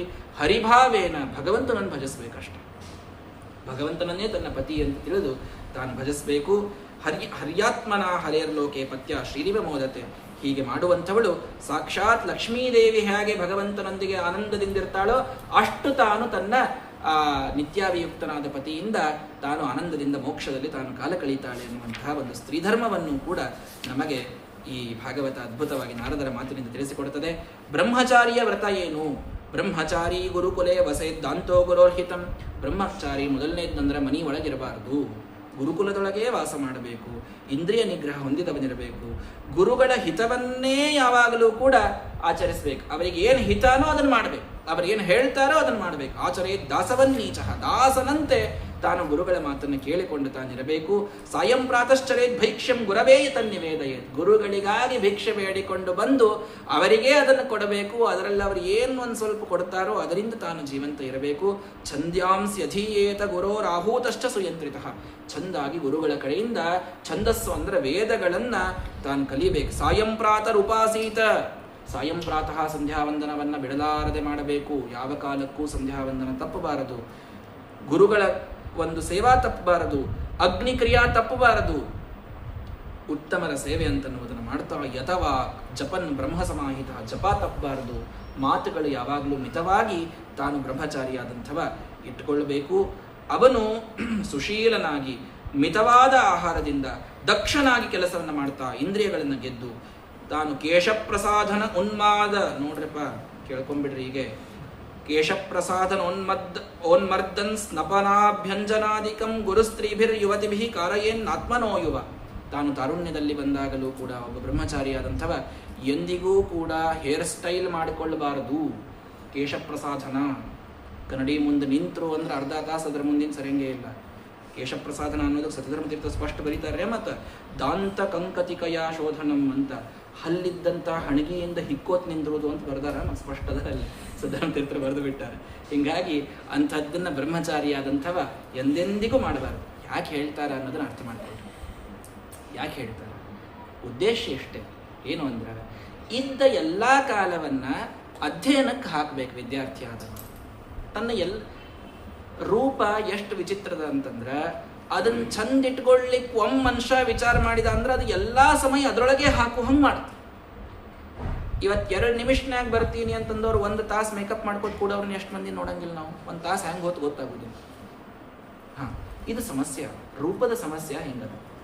ಅದರೊಳಗೂ ಕೂಡ ಬ್ರಹ್ಮಚಾರಿಗಳಿಗೆ ಯಾವಾಗಲೂ ತಲೆಯನ್ನ ಮುಂಡನ ಮಾಡಿಸ್ಕೊಳ್ಳೋದು ಹಿಂದೆ ಸಂಪ್ರದಾಯ ಇತ್ತು. ಯಾಕೆ? ಕೇಶ ಇದು ರೂಪದ ಅತಿ ದೊಡ್ಡದಾದಂಥ ಒಂದು ಫ್ಯಾಕ್ಟರ್ ಇದು. ಅದೇ ಇರಲಿಲ್ಲ ಅಂತಂತಂದ್ರೆ ಅದರ ರೂಪದ ಕಡೆ ಲಕ್ಷ್ಯ ಹೋಗಂಗಿಲ್ಲ ಮನುಷ್ಯನ. ಅದಕ್ಕೆ ಬ್ರಹ್ಮಚಾರಿಗಳಿಗೆ ಆವಾಗ ತಮ್ಮ ಎಲ್ಲ ಸಮಯ ಅಧ್ಯಯನಕ್ಕೆ ಹಾಕಲಿ ಅಂತನ್ನೋದಕ್ಕೆ ಆ ಮುಂಡನ ಶಿಖ ಬಿಡೋದು ಇದೆಲ್ಲ ಮುಖ್ಯವಾದಂತಹ ವ್ರತ ಅಂತ ಅದನ್ನು ಮಾಡಿಸ್ತಿದ್ರು. ಇವತ್ತಿಗೂ ಅದನ್ನು ಮಾಡುವಂಥವ್ರು ಇದ್ದಾರೆ, ಇಲ್ಲ ಅಂತಲ್ಲ. ಗುರುಸ್ತ್ರೀಭಿ ಯುವತೀಭಿ ಕಾರಯೇನ್ನಾತ್ಮನೋ ಯುವ. ಗುರುಸ್ತ್ರೀಯರೊಂದಿಗೆ ಗುರುಗಳ ಮಕ್ಕಳು ಇತ್ಯಾದಿಗಳು ಹೆಣ್ಮಕ್ಳಿದ್ರು ಅಂತಂದ್ರೆ ಎಂದೆಂದಿಗೂ ಕೂಡ ಅವರ ಜೊತೆಗೆ ತಾನು ಸಂಪರ್ಕವನ್ನು ಮಾಡಬಾರದು. ನಾನು ಅಗ್ನಿ ಪ್ರಮದಾನಾಮ ಘೃತಕುಂಭ ಪುಮಾನ್ಯತಃ. ಭಾಗವತ ಭಾಳ ಚಂದ ಹೇಳ್ತದೆ. ಹೆಣ್ಣು ಒಂದು ಅಗ್ನಿ ಇದ್ದಂಗ, ಒಬ್ಬ ಗಂಡು ತಾನು ತುಪ್ಪದ ಕೊಡ ಇದ್ದಂಗ. ಒಮ್ಮೆ 2 ಸಂಗಮ ಆಯಿತು ಅಂತಂತಂದ್ರೆ ಬಿಟ್ಟು ಬರುವಂತಹ ಚಾನ್ಸೇ ಇಲ್ಲ. ಹಾಗಾಗಿ ಬ್ರಹ್ಮಚಾರಿಯಾದಂಥವ ಎಂದೆಂದಿಗೂ ಕೂಡ ಸ್ತ್ರೀ ಸಂಪರ್ಕವನ್ನು ಮಾಡಬಾರದು. ಉಷಿತ್ವ ಏವಂ ಗುರುಕುಲೆ. ಗುರುಕುಲದೊಳಗೆ ಹಿಂಗಿರಬೇಕು, ಇದೇ ರೀತಿಯೊಳಗೆ ತಾನಿರಬೇಕು. ಇದ್ದು ಎಂದೆಂದಿಗೂ ತಾನು ಗುರುಗಳ ಸೇವೆಯನ್ನು ಮಾಡಿ ಅವರಿಗೆ ಸಾಂಗೋಪನಿಷದವನ್ನೆಲ್ಲ ಕಲಿತುಕೊಂಡು ಅವರಿಗೆ ದಕ್ಷಿಣೆಯನ್ನು ಕೊಟ್ಟು ಹೊರಗೆ ಬರಬೇಕು. ಅವರ ವರವನ್ನು ಪಡೆದು ಅವರ ಆಜ್ಞೆಯನ್ನು ಪಡೆದು ತಾನು ಹೊರಗೆ ಬರಬೇಕು. ಏವಂ ವಿಧೋ ಬ್ರಹ್ಮಚಾರಿ. ಇದು ಬ್ರಹ್ಮಚಾರಿಯ ವ್ರತ. ಇನ್ನು ವಾನಪ್ರಸ್ಥ ಹೆಂಗಿರಬೇಕು ಅಂತೆಲ್ಲ ಭಾಳ ಹೇಳ್ಯಾರ. ನೀವು ವನಕ್ಕೆ ಹೋಗೋ ಮುಂದೆ ಕೇಳ್ರಿ, ಅವಾಗ ಹೇಳ್ತೀನಂತ. ಭಾಳ ಹೇಳೋದು ಬೇಡ. ಅಗ್ನಿಪಕ್ವವಾದದ್ದನ್ನು ತಾನು ತಿನ್ನಬೇಕು. ಆದ್ರೆ ಅದು ಅಗ್ನಿಯನ್ನ ಕೇವಲ ಗುಡ್ಡ ಗುಹಾ ಇಂಥದ್ರೊಳಗಷ್ಟೇ. ವನಕ್ಕೆ ಹೋದ ಮತ್ತು ಮನೆಯೊಳಗೆ ಒಂದು ಸ್ವಲ್ಪ ಹೊಚ್ಕೊಂಡು ಊಟ ಮಾಡ್ಕೊಂಡು ವಾಪಸ್ ವನಕ್ಕೆ ಬರ್ತೀನಿ ರೀ ಅಂತ ಹಿಂಗೆಲ್ಲ ನಡೆಯಂಗಿಲ್ಲ. ಮತ್ತು ಅಲ್ಲಿ ಹೋದ ಅಲ್ಲೇ ಇರಬೇಕಮ್ಮ. ಎಷ್ಟು 12 ಅಷ್ಟೌವಾ ಚತುರೋ ಮುನಿ. ಒಂದು 12 ವರ್ಷ ಆದರೆ ವನದೊಳಗಿರಬೇಕು.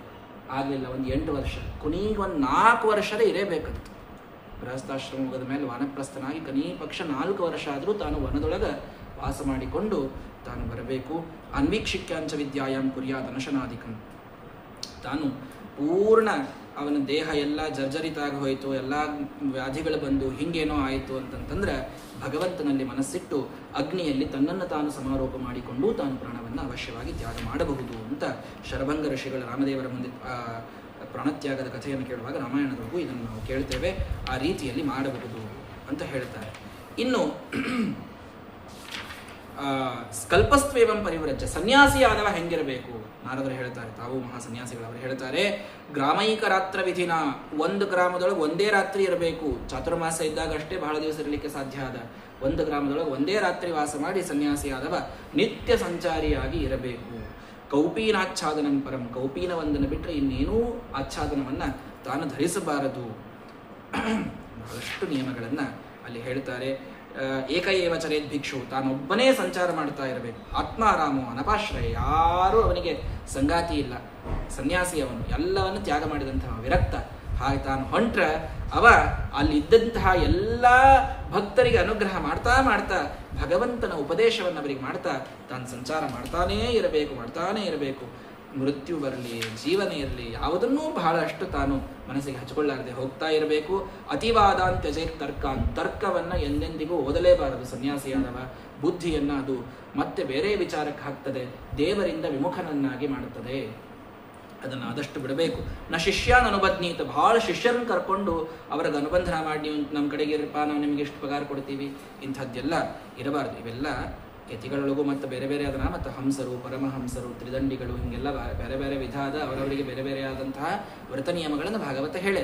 ಯಾವ ಕೆಲವು ಕಾಮನ್ ಇದ್ದದ್ದನ್ನು ಅಷ್ಟೇ ನಾನಿಲ್ಲಿ ಹೇಳ್ತಾ ಇದ್ದೀನಿ. ನ ವ್ಯಾಖ್ಯಾನ ಉಪಜೀವೇತ ನಾರಂಭ ನಾರಭೇತ್ ಕ್ವಚಿತ. ಎಂದಿಗೂ ಕೂಡ ವ್ಯಾಖ್ಯಾದಿಂದ ಉಪಜೀವನವನ್ನು, ತಾನು ಹೇಳಿದಂಥ ಉಪದೇಶದಿಂದ ಏನಾದರೂ ಪಡ್ಕೊಂಡು ಅದರಿಂದ ಉಪಜೀವನವನ್ನು ಮಾತ್ರ ಯತಿಯಾದಂಥವ ಮಾಡಬಾರದು ಅಂತ ಹೇಳ್ತಾ, ಪ್ರಹ್ಲಾದ ರಾಜರಿಗೆ ಆಜಗರ ಅನ್ನುವಂತಹ ಒಬ್ಬ ಋಷಿ ಜೊತೆಗೆ ಆದಂತಹ ಒಂದು ಸಂವಾದವನ್ನು ನಾರದರು ತಿಳಿಸ್ತಾರೆ. ಕಾವೇರಿ ನದಿ ತೀರದೊಳಗೆ ಮಲಗಿದಂತಹ, ಸಹ್ಯಾದ್ರಿ ಒಳಗೆ ಮಲಗಿದಂತಹ ಒಬ್ಬ ಆ ಮುನಿಗೆ ಇವರು ಬರ್ತಾರಂತ, ನೋಡ್ತಾರಂತ. ನೋಡ್ರಿ, ಕುಡು ಬಂದು ಹೋಗ್ಯಾರ ಕಾವೇರಿ ಕಡೆಗೆ ಪ್ರಹ್ಲಾದರಾಜರು, ಆಯ್ತಾ. ತಮ್ಮ ನತ್ವ ಅಭ್ಯರ್ಚ ವಿಧಿವತ, ಅವರ ಪಾದದಲ್ಲಿ ಬಿದ್ದು, ನೀನು ಮಹಾಮುನಿ ಆದರೂ ಎಷ್ಟು ದಪ್ಪಿದ್ದಿರಲ್ಲ ನೀವು ಅಂತ ಕೇಳಿದ್ರು ಪ್ರಹ್ಲಾದರಾಜರು. ಚಂದ ತುಂಬಿಕೊಂಡಿದ್ದೀರಿ, ಮಹಾಮುನಿಗಳು ನೀವು ಹೆಂಗೆ ಇರ್ಲಿಕ್ಕೆ ಸಾಧ್ಯ ಆಗ್ತದ? ಎಂದೂ ಯಾರಿಂದೂ ಹೋಗಿ ಬೇಡಿದವರಲ್ಲ, ಭೋಗ ಮಾಡಿದವರಲ್ಲ. ನಿಜವಾಗಿ ಪ್ರಶ್ನೆಯನ್ನು ಕೇಳಿದರು. ಅವಾಗ ಅವರು ಅಷ್ಟೇ ಪ್ರೀತಿಯಿಂದ ವೇದೇದ ಮಸುರ ಶ್ರೇಷ್ಠ ಭಗವಾನ್, ನಾನು ಆರ್ಯ ಸಮ್ಮತ, ನಿಮಗೆ ಗೊತ್ತಿಲ್ಲ ಇದು? ಅವ್ರು ಹೇಳ್ತಾರಂತ ಪ್ರಹ್ಲಾದರಾಜರೇ, ನಿಮಗೆ ಗೊತ್ತಿರಲಾರ್ದೇನದು, ಸಾಕ್ಷಾತ್ ಭಗವಂತನನ್ನು 7 ವರ್ಷಕ್ಕೆ ಕಂಡಂಥ ಮಹಾನುಭಾವರು ನೀವು. ನಿಮ್ಮ ಸಲುವಾಗಿ ದೇವರು ವೈಕುಂಠ ಬಿಟ್ಟು ಇಲ್ಲಿ ಬಂದಾನ, ನಿಮಗೆ ಗೊತ್ತಿರಲಾರ್ದು ಯಾವುದಿಲ್ಲ ಅಂದರೂ ನೀವು ಕೇಳಿರಿ ಅಂತಂದ ಮೇಲೆ ನಾ ಹೇಳ್ತೀನಿ ಕೇಳ್ರಿ. ನಾನು ಒಂದಲ್ಲ ಎರಡಲ್ಲ ಎಷ್ಟೋ ಲಕ್ಷ ಜನ್ಮಗಳನ್ನು ದಾಟಿ ಮನುಷ್ಯನಾಗಿ ಬಂದು ಅಲ್ಲೂ ದಾಂಪತ್ಯದೊಳಗೆ ಸುಖವನ್ನು ಅನುಭವಿಸ್ತಾ ಅಲ್ಲೇ ಕೂತಾಗ ನನಗೆ ಗುರುಗಳ ಸಂಘವಾಗಿ ಈ ವಿರಕ್ತನಾಗಿ ನಾನು ವೈರಾಗ್ಯವನ್ನು ಹೊಂದಿ ಈ ಕಡೆಗೊಮ್ಮೆ ನಾನು ಬಂದಾಗ ನನಗೆ ನೋಡ್ಲಿಕ್ಕತ್ತೀನಿ ನಾನು, ನನಗೆ ಈಗ ಅನಿಸ್ಲಿಕ್ಕತ್ತದ ಎಷ್ಟ ಶ್ರೀಮಂತರು ಪಾಪ ಒದ್ದಾಡ್ಲಿಕ್ಕತ್ತಾರ. ಸರ್ವತೋ ವಿಶಂಕಿನ, ಯಾರನ್ನು ನೋಡಿದ್ರು ಇವ ನನ್ನ ಮನೆ ಕಳತನ ಮಾಡ್ಲಿಕ್ಕೆ ಬಂದ, ನಾನು ಇವ ಏನರ ಮತ್ತು ನನ್ನನ್ನು ಏನರ ಕೊಂದು ಏನರ ಮಾಡ್ತಾನೆ, ನಿಮ್ಮ ಇದೇ ಬುದ್ಧಿನೇ ಇರ್ತದೆ. ರಾಜನ್ ನೋಡಿದ್ರು ಹಾಗೆ ನೋಡ್ತಾರೆ, ಚೋರನ್ ನೋಡಿದ್ರು ಹಾಗೆ ನೋಡ್ತಾರೆ, ತಮ್ಮ ಜನರನ್ನು ಹಿಂಗೆ ನೋಡ್ತಾರೆ. ಇವ್ರು ನಮ್ಮ ಮನೆಯನ್ನು ಕದ್ಕೊಂಡು ಹೋಗ್ಲಿಕ್ಕೆ ಬಂದಾರಂತೆ ನೋಡ್ತಾರೆ. ಪಾಪ ಎಂದೆಂದೂ ಕೂಡ ಆರಾಮಾಗಿ ಮಲ್ಕೊಂಡಂಥ ಶ್ರೀಮಂತನ್ನೇ ನಾನು ನೋಡಿಲ್ಲ. ಆ ಸನ್ಯಾಸಿ ತಾನು ಹೇಳ್ತಾನೆ, ಅಂಥ ಶ್ರೀಮಂತಿಕೆ ಯಾಕೆ ಬೇಕಪ್ಪ? ಮಧುಕರ, ಮಹಾಸರ್ಪ ಎರಡನ್ನು ನೋಡಿ ನಾನು. ಒಂದು ಮಧುಕಾರ, ಒಂದು ಜೇನುಹುಳು, ಅದು ನೋಡ್ರಿ ಹೆಂಗಿರ್ತದದು. ಆ ರೀತಿ ಒಬ್ಬ ಯತಿ ಸನ್ಯಾಸಿ ತಾನಿರಬೇಕು. ಜೇನುಹುಳು ತಾನು ಪಾಪ ಎಲ್ಲಾ ಹೂವಿನಿಂದ ಹೋಗಿ ಮಕರಂದ ಹೀರ್ಕೊಂಡು ತಾನ್ ತಂದು ಎಲ್ಲಾ ಒಂದು ಕಡೆಗೆ ಸಂಗ್ರಹ ಮಾಡುತ್ತದೆ. ಅದನ್ನು ಚಂದಾಗಿ ಮನುಷ್ಯ ತಕ್ಕೊಂಡು ಬಂದು ತಾ ಜೇನು ಕೊಡೋದು ಕೂತ್ಬಿಡ್ತಾನೆ. ಚಂದ ಮಾಡಿದ್ದೆಲ್ಲ ಅದು. ಹಂಗೆ ಒಬ್ಬ ಸನ್ಯಾಸಿ ತಾನು ಎಲ್ಲ ಏನು ಮಾಡ್ತಾನೋ ಅದೆಲ್ಲ ಪರೋಪಕಾರಕ್ಕೆ ಅಂತ ಇಟ್ಬಿಡ್ಬೇಕು, ತನಗಾಗಿ ಅಂತ ಒಂದನ್ನೂ ಇಟ್ಕೋಬಾರ್ದು. ಯಾವ ಜೇನು ಹುಳ ಜೇನು ಕುಡಿದು ಭಾಳ ಚಂದಾಗ್ಯದ ಅಂತ ಯಾವುದಕ್ಕೆ ಹೇಳ್ತೀರಿ? ಯಾವ ಜೇನು ಹುಳ ಅದ? ಇಲ್ಲ. ಹಂಗಿರ್ಬೇಕು ಒಬ್ಬ ಸನ್ಯಾಸಿ.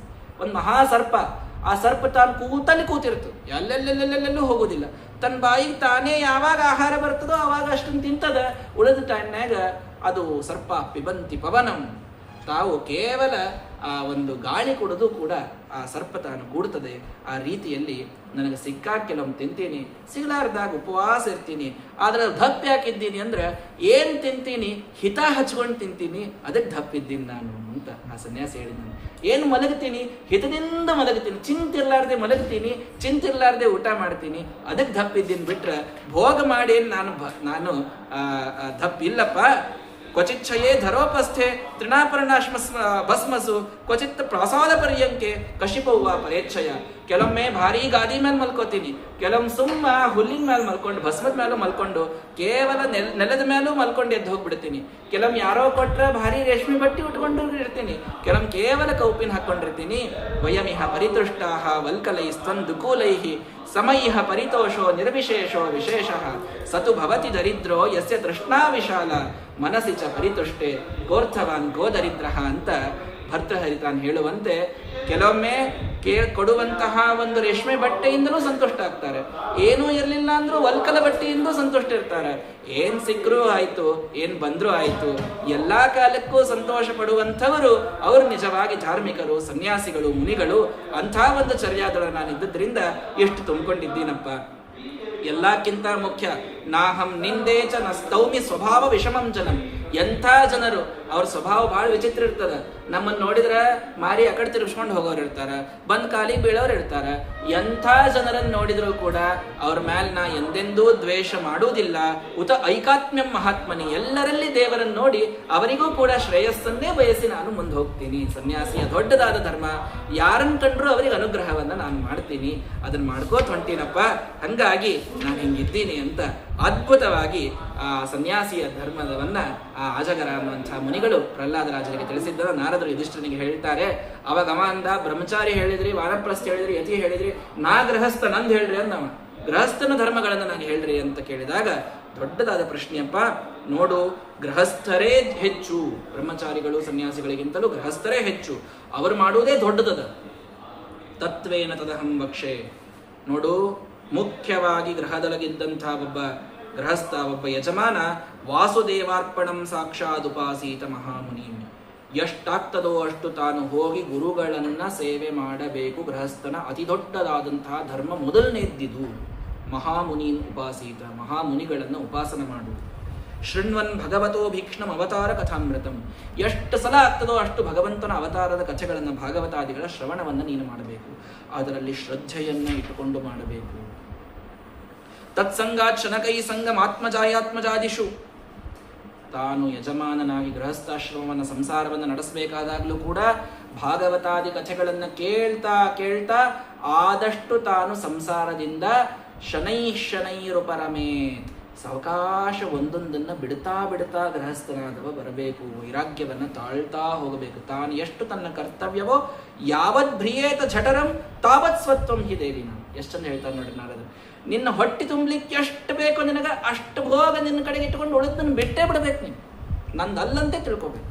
ಅಧಿಕಂ ಯೋಭಿಮನ್ಯೇತ ಸಸ್ತೇನೋ ದಂಡಮರ್ಹತಿ. ಅಧಿಕವಾದದ್ದನ್ನು ನಿನ್ನ ಕಡೆಗೆ ಇಟ್ಕೋತಿ ಗೃಹಸ್ಥನಾಗಿ ಅಂತಂದ್ರೆ ನೀನು ದಂಡವನ್ನ ಅರ್ಹ, ನೀ ದಂಡಕ್ಕೆ ಅರ್ಹ, ನೀನು ಕಳ್ಳ. ನೀನು ಎಷ್ಟು ನಿನಗೆ ಬೇಕೋ, ನಿನ್ನ ಹೊಟ್ಟೆ ತುಂಬಲಿಕ್ಕೆ ಎಷ್ಟು ಬೇಕೋ ಅಷ್ಟು ನಿನ್ನ ಕಡೆಗೆ ಇರಬೇಕು. ಉಳಿದನ್ನು ನೀನು ದಾನವನ್ನೇ ಮಾಡಬೇಕು. ತತ್ಸರ್ವಂ ಪುಂಜೀರನ್ ನ ಸ್ವೀಕುರ್ಯಾತ್ ಸ್ವತೋಬುಧಃ. ಆದರೆ ಜ್ಞಾತಯ ಪಿತರೌ ಪುತ್ರ ಭ್ರಾತರ ಸುಹೃದೋಪರೆ ಯದ್ ವದಂತಿ ಯದಿಚ್ಛಂತಿ ಅನುಮೋದೇತ ನಿರ್ಮಮ. ಒಬ್ಬ ಗೃಹಸ್ಥನಾದವ ತನ್ನ ಜ್ಞಾತಿಗಳು, ತನ್ನ ಬಾಂಧವರು, ತನ್ನ ತಂದೆ ತಾಯಿ, ತನ್ನ ಮಕ್ಕಳು, ಹೆಂಡತಿ ಏನು ಕೇಳ್ತಾರೋ ಅವರಿಗೆ ಮಾತ್ರ ಅವಶ್ಯ ಕೊಡಿಸ್ಬೇಕು.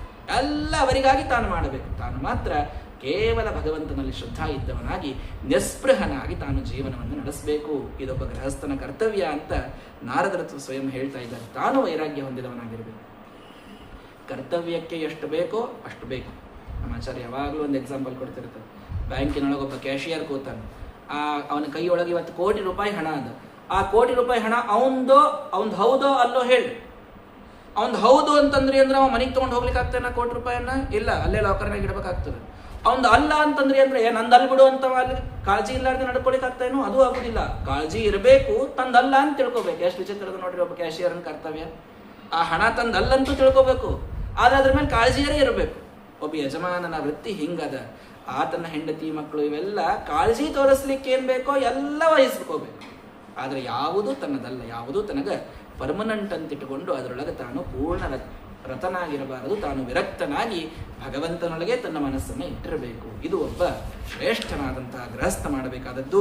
ತಾನು ಮಾತ್ರ ದಾನದಿಂದ ಎಲ್ಲರ ಹೊಟ್ಟೆಯನ್ನು ತಾನು ತುಂಬಿಸಬೇಕು. ವಿಶೇಷವಾಗಿ ನೋಡ್ರಿ,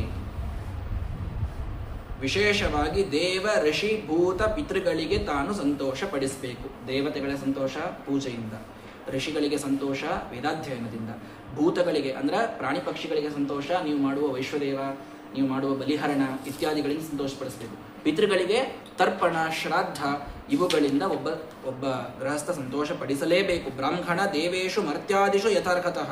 ಬ್ರಾಹ್ಮಣರಲ್ಲಂತೂ ವಿಶೇಷವಾಗಿ ತಾನು, ಯಾಕೆ ಕ್ಷೇತ್ರಜ್ಞಂ ಬ್ರಾಹ್ಮಣಾನನಂ, ಬ್ರಾಹ್ಮಣರ ಮುಖ ಇದು ಭಗವಂತನ ಮುಖ ಇದ್ದಂಗ. ಅಲ್ಲಿ ಎಷ್ಟು ತೃಪ್ತಿಪಡಿಸ್ತೀಯೋ ಅಷ್ಟು ಗೃಹಸ್ಥನಾದವನಿಗೆ ಫಲ ಅಂತ ಅನ್ನೋದು ಬರ್ತದೆ. ಕುರ್ಯಾದ ಅಪರಪಕ್ಷೀಯಂ ಮಾಸಿ ಪ್ರೋಷ್ಠಪದೇ ದ್ವಿಜ. ಪ್ರೋಷ್ಠಪದ ಅಂದ್ರೆ ಯಾವುದಪ್ಪ? ಭಾದ್ರಪದ ಮಾಸ ಹೌದಿಲ್ಲ, ಹಾಗೆ ಪೃಷ್ಠಪದಿ ಹೇಳ್ತಾರಲ್ಲ. ಅದರ ಅಪರ ಪಕ್ಷ ಅಂದ್ರೆ ಕೃಷ್ಣ ಪಕ್ಷ ಅಂದ್ರೆ ಏನು, ಪಕ್ಷ ಮಾಸ ಅಂತ. ಆವಾಗ ವಿಶೇಷವಾಗಿ ಶ್ರಾದ್ದವನ್ನ ತಾನು ಮಾಡಬೇಕು. ಏನ್ರಿ, ಅಯನೇ ವಿಷುವೆ ಕುಹ್ವ್ಯಾಂ ವ್ಯತಿಪಾತೆ ದಿನಕ್ಷಯೇ. ನೋಡ್ರಿ, ಷಣ್ಣವಧಿ ಶ್ರಾದ್ದಗಳು ಅಂತ. ಒಂದು ವರ್ಷದೊಳಗೆ 96 ಶ್ರಾದ್ದ ಬರ್ತಾವ್ರಿ. ಒಂದು ವರ್ಷ ಮಾಡಿದ್ರೆ ಅದ್ರ ಬಂದಿನ ವರ್ಷ ನಂದೇ ಶ್ರಾದ್ದ ಆಗ್ಬಿಡ್ತದೆ ಅಂತಂತಾರೆ. ನಮ್ಗೆ ಹಿಂಗಾಗಿ ಮಾಡಂಗಿಲ್ಲ, ಒಂದು ಮಾಡೋದೇ ದೊಡ್ಡದ್ರಿ, ಒಂದು ಪಕ್ಷ ಒಂದು ಶ್ರಾದ್ದ ಹೇಳಿ ಮಾಡಿ ಮುಗಿಸ್ತೀವಿ ಅಂತ ಇರ್ತಾರೆ. ಆದ್ರೆ ಇಷ್ಟೆಲ್ಲ ಮಾಡಬೇಕು ಅಂತ ದ್ವಾದಶಿ, ಶ್ರವಣ ನಕ್ಷತ್ರ, ಗ್ರಹಣದ ಸಮಯ, ದಕ್ಷಿಣಾಯನೋತ್ತರಾಯಣ ಬಂದಾಗ, ವ್ಯತಿಪಾತ ಇದ್ದಾಗ, ದಿನಕ್ಷಯ ಇದ್ದಾಗ, ಶುಕ್ಲ ಪಕ್ಷ ತೃತೀಯ ಇದ್ದಾಗ, ನವಮಿ ಇದ್ದಾಗ, ಕಾರ್ತಿಕದ ನವಮಿ ಇದ್ದಾಗ, ಅಷ್ಟಕ ಶ್ರಾದ್ದ, ಅನ್ವಷ್ಟಕ ಶ್ರಾದ್ದ ಅಂತ ಎಷ್ಟೋ ಶ್ರಾದ್ದಗಳವ. ಅದರಲ್ಲಿ ವಿಶೇಷವಾಗಿ ಕಾಲಶ್ರಾದ್ದವನ್ನಂತೂ ಒಬ್ಬ ಮಗನಾದವ ತನ್ನ ಕರ್ತವ್ಯ ಅಂತ ಮಾಡಬೇಕು. ಯತ್ರ ಬ್ರಾಹ್ಮಣ ಕುಲಂ ತಪೋವಿದ್ಯಾದಯಾನ್ವಿತಂ. ತಾನು ದೇಶ ಪಾತ್ರಗಳನ್ನು ನೋಡಿ ದಾನವನ್ನ ಮಾಡಬೇಕು. ಜಪ, ಹೋಮ, ವ್ರತ, ದೇವಾರ್ಚನ ಇವೆಲ್ಲವನ್ನಂತೂ ಎಲ್ಲ ಕಾಲಕ್ಕೂ ತಾನು ಮಾಡಬೇಕು. ಹಾಗಾದ್ರೆ ಯಾವ ದೇಶ ಯಾವುದು ಶ್ರೇಷ್ಠ? ಯತ್ರ ಯತ್ರ ಹರೇರರ್ಚ ಸದೇಶ ಶ್ರೇಯ ಸಾಂಪದ. ಒಮ್ಮೆ ಹೇಳಿದ್ರು, ಎಲ್ಲೆಲ್ಲಿ ದೇವರ ಪೂಜಾ ನಡೀತದೋ ಆ ದೇಶವೇ ಶ್ರೇಷ್ಠ ದೇಶ ಅಂತ ಹೇಳಿ ಅದರ ಮುಂದಿನ ಲೈನ್ನಾಗೆ ಹೇಳ್ತಾರೆ, ಯತ್ರ ಗಂಗಾದಯೋ ನದ್ಯ ಪುರಾಣೇಶು ಚ ವಿಶ್ರುತಃ. ದೇವ್ರ ಪೂಜಾ ನಾವೆಲ್ಲ ದೇಶದಾಗೂ ಮಾಡ್ತೀವಿ ಹಂಗಂದ್ರೆ ಅಲ್ಲಿಲ್ಲ. ಗಂಗಾದಿ ನದಿಗಳಿದ್ದಂತಹದ್ದು ಕೇವಲ ಭಾರತ ದೇಶ. ಅಲ್ಲಿ ಮಾಡಿದ ಆ ಕರ್ಮಕ್ಕೆ ಮಾತ್ರ ಫಲ. ಇದನ್ನು ಭಾಗವತ ಬಹಳ ಸ್ಪಷ್ಟವಾಗಿ ಹೇಳ್ತದೆ, ಎಲ್ಲ ಕಾಲಕ್ಕೆ ಹೇಳ್ತದೆ. ಇದು ಉಳಿದ ಎಲ್ಲವೂ ಕೂಡ ಭೋಗಭೂಮಿಗಳು. ಅಲ್ಲಿದ್ದವರು ಕೂಡ ಇಲ್ಲಿ ಬಂದೇ ಕರ್ಮಗಳನ್ನು ಮಾಡಬೇಕು. ಇಲ್ಲಿ ಮಾಡಿದಂತಹ ಕರ್ಮಕ್ಕೆ ಸಿಗುವ ಫಲ ಯಾವ ದೇಶದಲ್ಲಿ ಮಾಡಿದರೂ ಸಿಗಲಿಕ್ಕೆ ಸಾಧ್ಯ ಇಲ್ಲ. ನೀವು ಭಾರತ ಅಂತ ಹೆಂಗೆ ಹೇಳ್ತೀರಿ, ಗಂಗಾ ನದಿ ಅಂತ ಇದ್ರೆ ಮಾತ್ರ ಕಾಯ್ತೇನು? ಇಲ್ಲ, ಮುಂದಿನ ಕೇಳ್ರಿ. ಕುರುಕ್ಷೇತ್ರಂ, ಗಯಶಿರಃ, ಪ್ರಯಾಗ, ಕುಲಹಾಶ್ರಮ. ಇದೇನು ಆಫ್ರಿಕಾ ಒಳಗವೇನು? ಮತ್ತು ಇವೆಲ್ಲ ಇಂಡಿಯಾ ಒಳಗೆ ಏನು? ಮತ್ತು ನೈಮಿಷಂ, ಫಲ್ಗುಣಂ, ಸೇತು, ಪ್ರಭಾಸೋ, ಕುಶಸ್ಥಳಿ, ವಾರಾಣಸಿ, ಮಧುಪುರಿ, ಪಂಪ, ಬಿಂದು ಸರಸ್ತದ. ಪಂಪ ನೋಡ್ರಿ, ಕರ್ನಾಟಕ ಬಂದು ಹೋಗ್ಯದ. ಹಂಪಿ, ನಾರಾಯಣಾಶ್ರಮೋ, ನಂದ, ಸೀತಾರಾಮಾಶ್ರಮಾದಯ ಸರ್ವೇ ಕುಲಾಚಲಾಹ. ಇವೆಲ್ಲ ಪುಣ್ಯ ದೇಶ. ಇಲ್ಲಿರ್ರಿ, ಇಲ್ಲಿ ಎಲ್ಲ ಮಾಡ್ರಿ. ಪಾತ್ರರಲ್ಲಿ ದಾನ ಮಾಡ್ರಿ. ದಾನಂ ಧ್ರುವಂ ಫಲತಿ ಪಾತ್ರಗುಣಾನುಕೂಲ್ಯಾತ್. ಪಾತ್ರಗುಣ ನೋಡ್ತದೆ ದಾನ ಮಾಡಿದ್ದು. ಪಾತ್ರರಲ್ಲಿ ಮಾಡ್ರಿ, ಪಾತ್ರರಲ್ಲಿ ಮಾಡ್ರಿ. ಹಾಗಾಗಿ ಸಾಕ್ಷಾತ್ ಭಗವಂತ ಅವನಿಗೆ ಮಾಡೋದಂತೂ ದೊಡ್ಡದು. ಅದಕ್ಕೆ ಅಗ್ರ ಪೂಜಾ ಅವನಿಗೆ ಮಾಡಂತ ಬಡ್ಕೊಳ್ಳಿಗತ್ತೀನಿ ಅಂತ ಹೇಳಿದ್ರೆ ಮತ್ತೆ ನಾರದ್ರು ಅಲ್ಲೇ ಬಂದು ತಂದು ಹಚ್ತಿದ್ರು ಯುಧಿಷ್ಠಿರನಿಗೆ. ಕೃಷ್ಣನ್ ಬಿಡ್ಲಿಲ್ಲ ಅವರು. ಅದಕ್ಕೆ ಅಗ್ರ ಪೂಜಾ ಅವನಿಗೆ ಮಾಡು, ಅವ್ನು ಮಾಡಿದ್ದು ಎಲ್ಲಕ್ಕಿಂತ ದೊಡ್ಡದದು ಅಂದ್ರೂ ಪಾತ್ರನ ನೋಡ್ಬೇಕು. ಪುರುಷೇಶ್ವಪಿ ರಾಜೇಂದ್ರ ಸುಪಾತ್ರಂ ಬ್ರಾಹ್ಮಣಂ ವಿದುಹು. ಮನುಷ್ಯರಲ್ಲಿ ಎಲ್ಲಕ್ಕಿಂತಲೂ ಸುಪಾತ್ರ ಬ್ರಾಹ್ಮಣ. ಯಾವ ತಪಸ್ಸು, ವಿದ್ಯಾ, ಸಂತುಷ್ಟಿಯಿಂದ ತಾನು ವೇದಗಳನ್ನು ಓದಿರ್ತಾನೋ ಅಸಂತುಷ್ಟ ಆದವ ಬ್ರಾಹ್ಮಣ ಅಂತ ಆಗಂಗಿಲ್ಲ ಎಂದಿಗೂ ಕೂಡ. ಅಸಂತುಷ್ಟೋ ದ್ವಿಜೋ ನಷ್ಟ ಅಂತ ಹೇಳ್ತಾರೆ ಭಾಗವತ. ಒಬ್ಬ ಬ್ರಾಹ್ಮಣನನ್ನು ಕೊಲ್ಲುವುದೇ ಅಸಂತುಷ್ಟಿ. ಇನ್ನ ಬೇಕ್ರಿ, ಇದಷ್ಟು ಸಿಗ್ಬೇಕಾಗಿತ್ರಿ, ಇನ್ನೊಂದು ಚೂರು ಬೇಕಾಗಿತ್ರಿ, ಅದೊಂದು ಸ್ವಲ್ಪ ಸಿಕ್ಕಿದ್ರೆ ಆಗ್ತಿತ್ರಿ. ಇದರೊಳಗೆ ಕೂತ ಅಂದ್ರೆ ಬ್ರಾಹ್ಮಣ್ಯ ಹೋಗ್ಬಿಡುತ್ತೆ. ಹೀಗಾಗಿ ಸಂತುಷ್ಟನಾದಂಥವ ಪುನಂತ ಪಾದರಜಸ ತ್ರಿಲೋಕೀಂ ದೈವತಂ ಮಹತ. ತನ್ನ ಪಾದದ ಧೂಳಿಯಿಂದಲೇನೆ ಲೋಕವನ್ನು ಉದ್ಧಾರ ಮಾಡುವಂತಹ ಬ್ರಾಹ್ಮಣ ಅವ ಶ್ರೇಷ್ಠ. ಆ ಬ್ರಾಹ್ಮಣರಲ್ಲೂ ಕರ್ಮನಿಷ್ಠವರಾದವರಿಗಿಂತಲೂ ಕೂಡ ಜ್ಞಾನನಿಷ್ಠರಾದವರು ಶ್ರೇಷ್ಠ. ಎಷ್ಟು ಸ್ಪಷ್ಟ ಹೇಳ್ತದೆ ನೋಡ್ರಿ ಭಾಗವತ.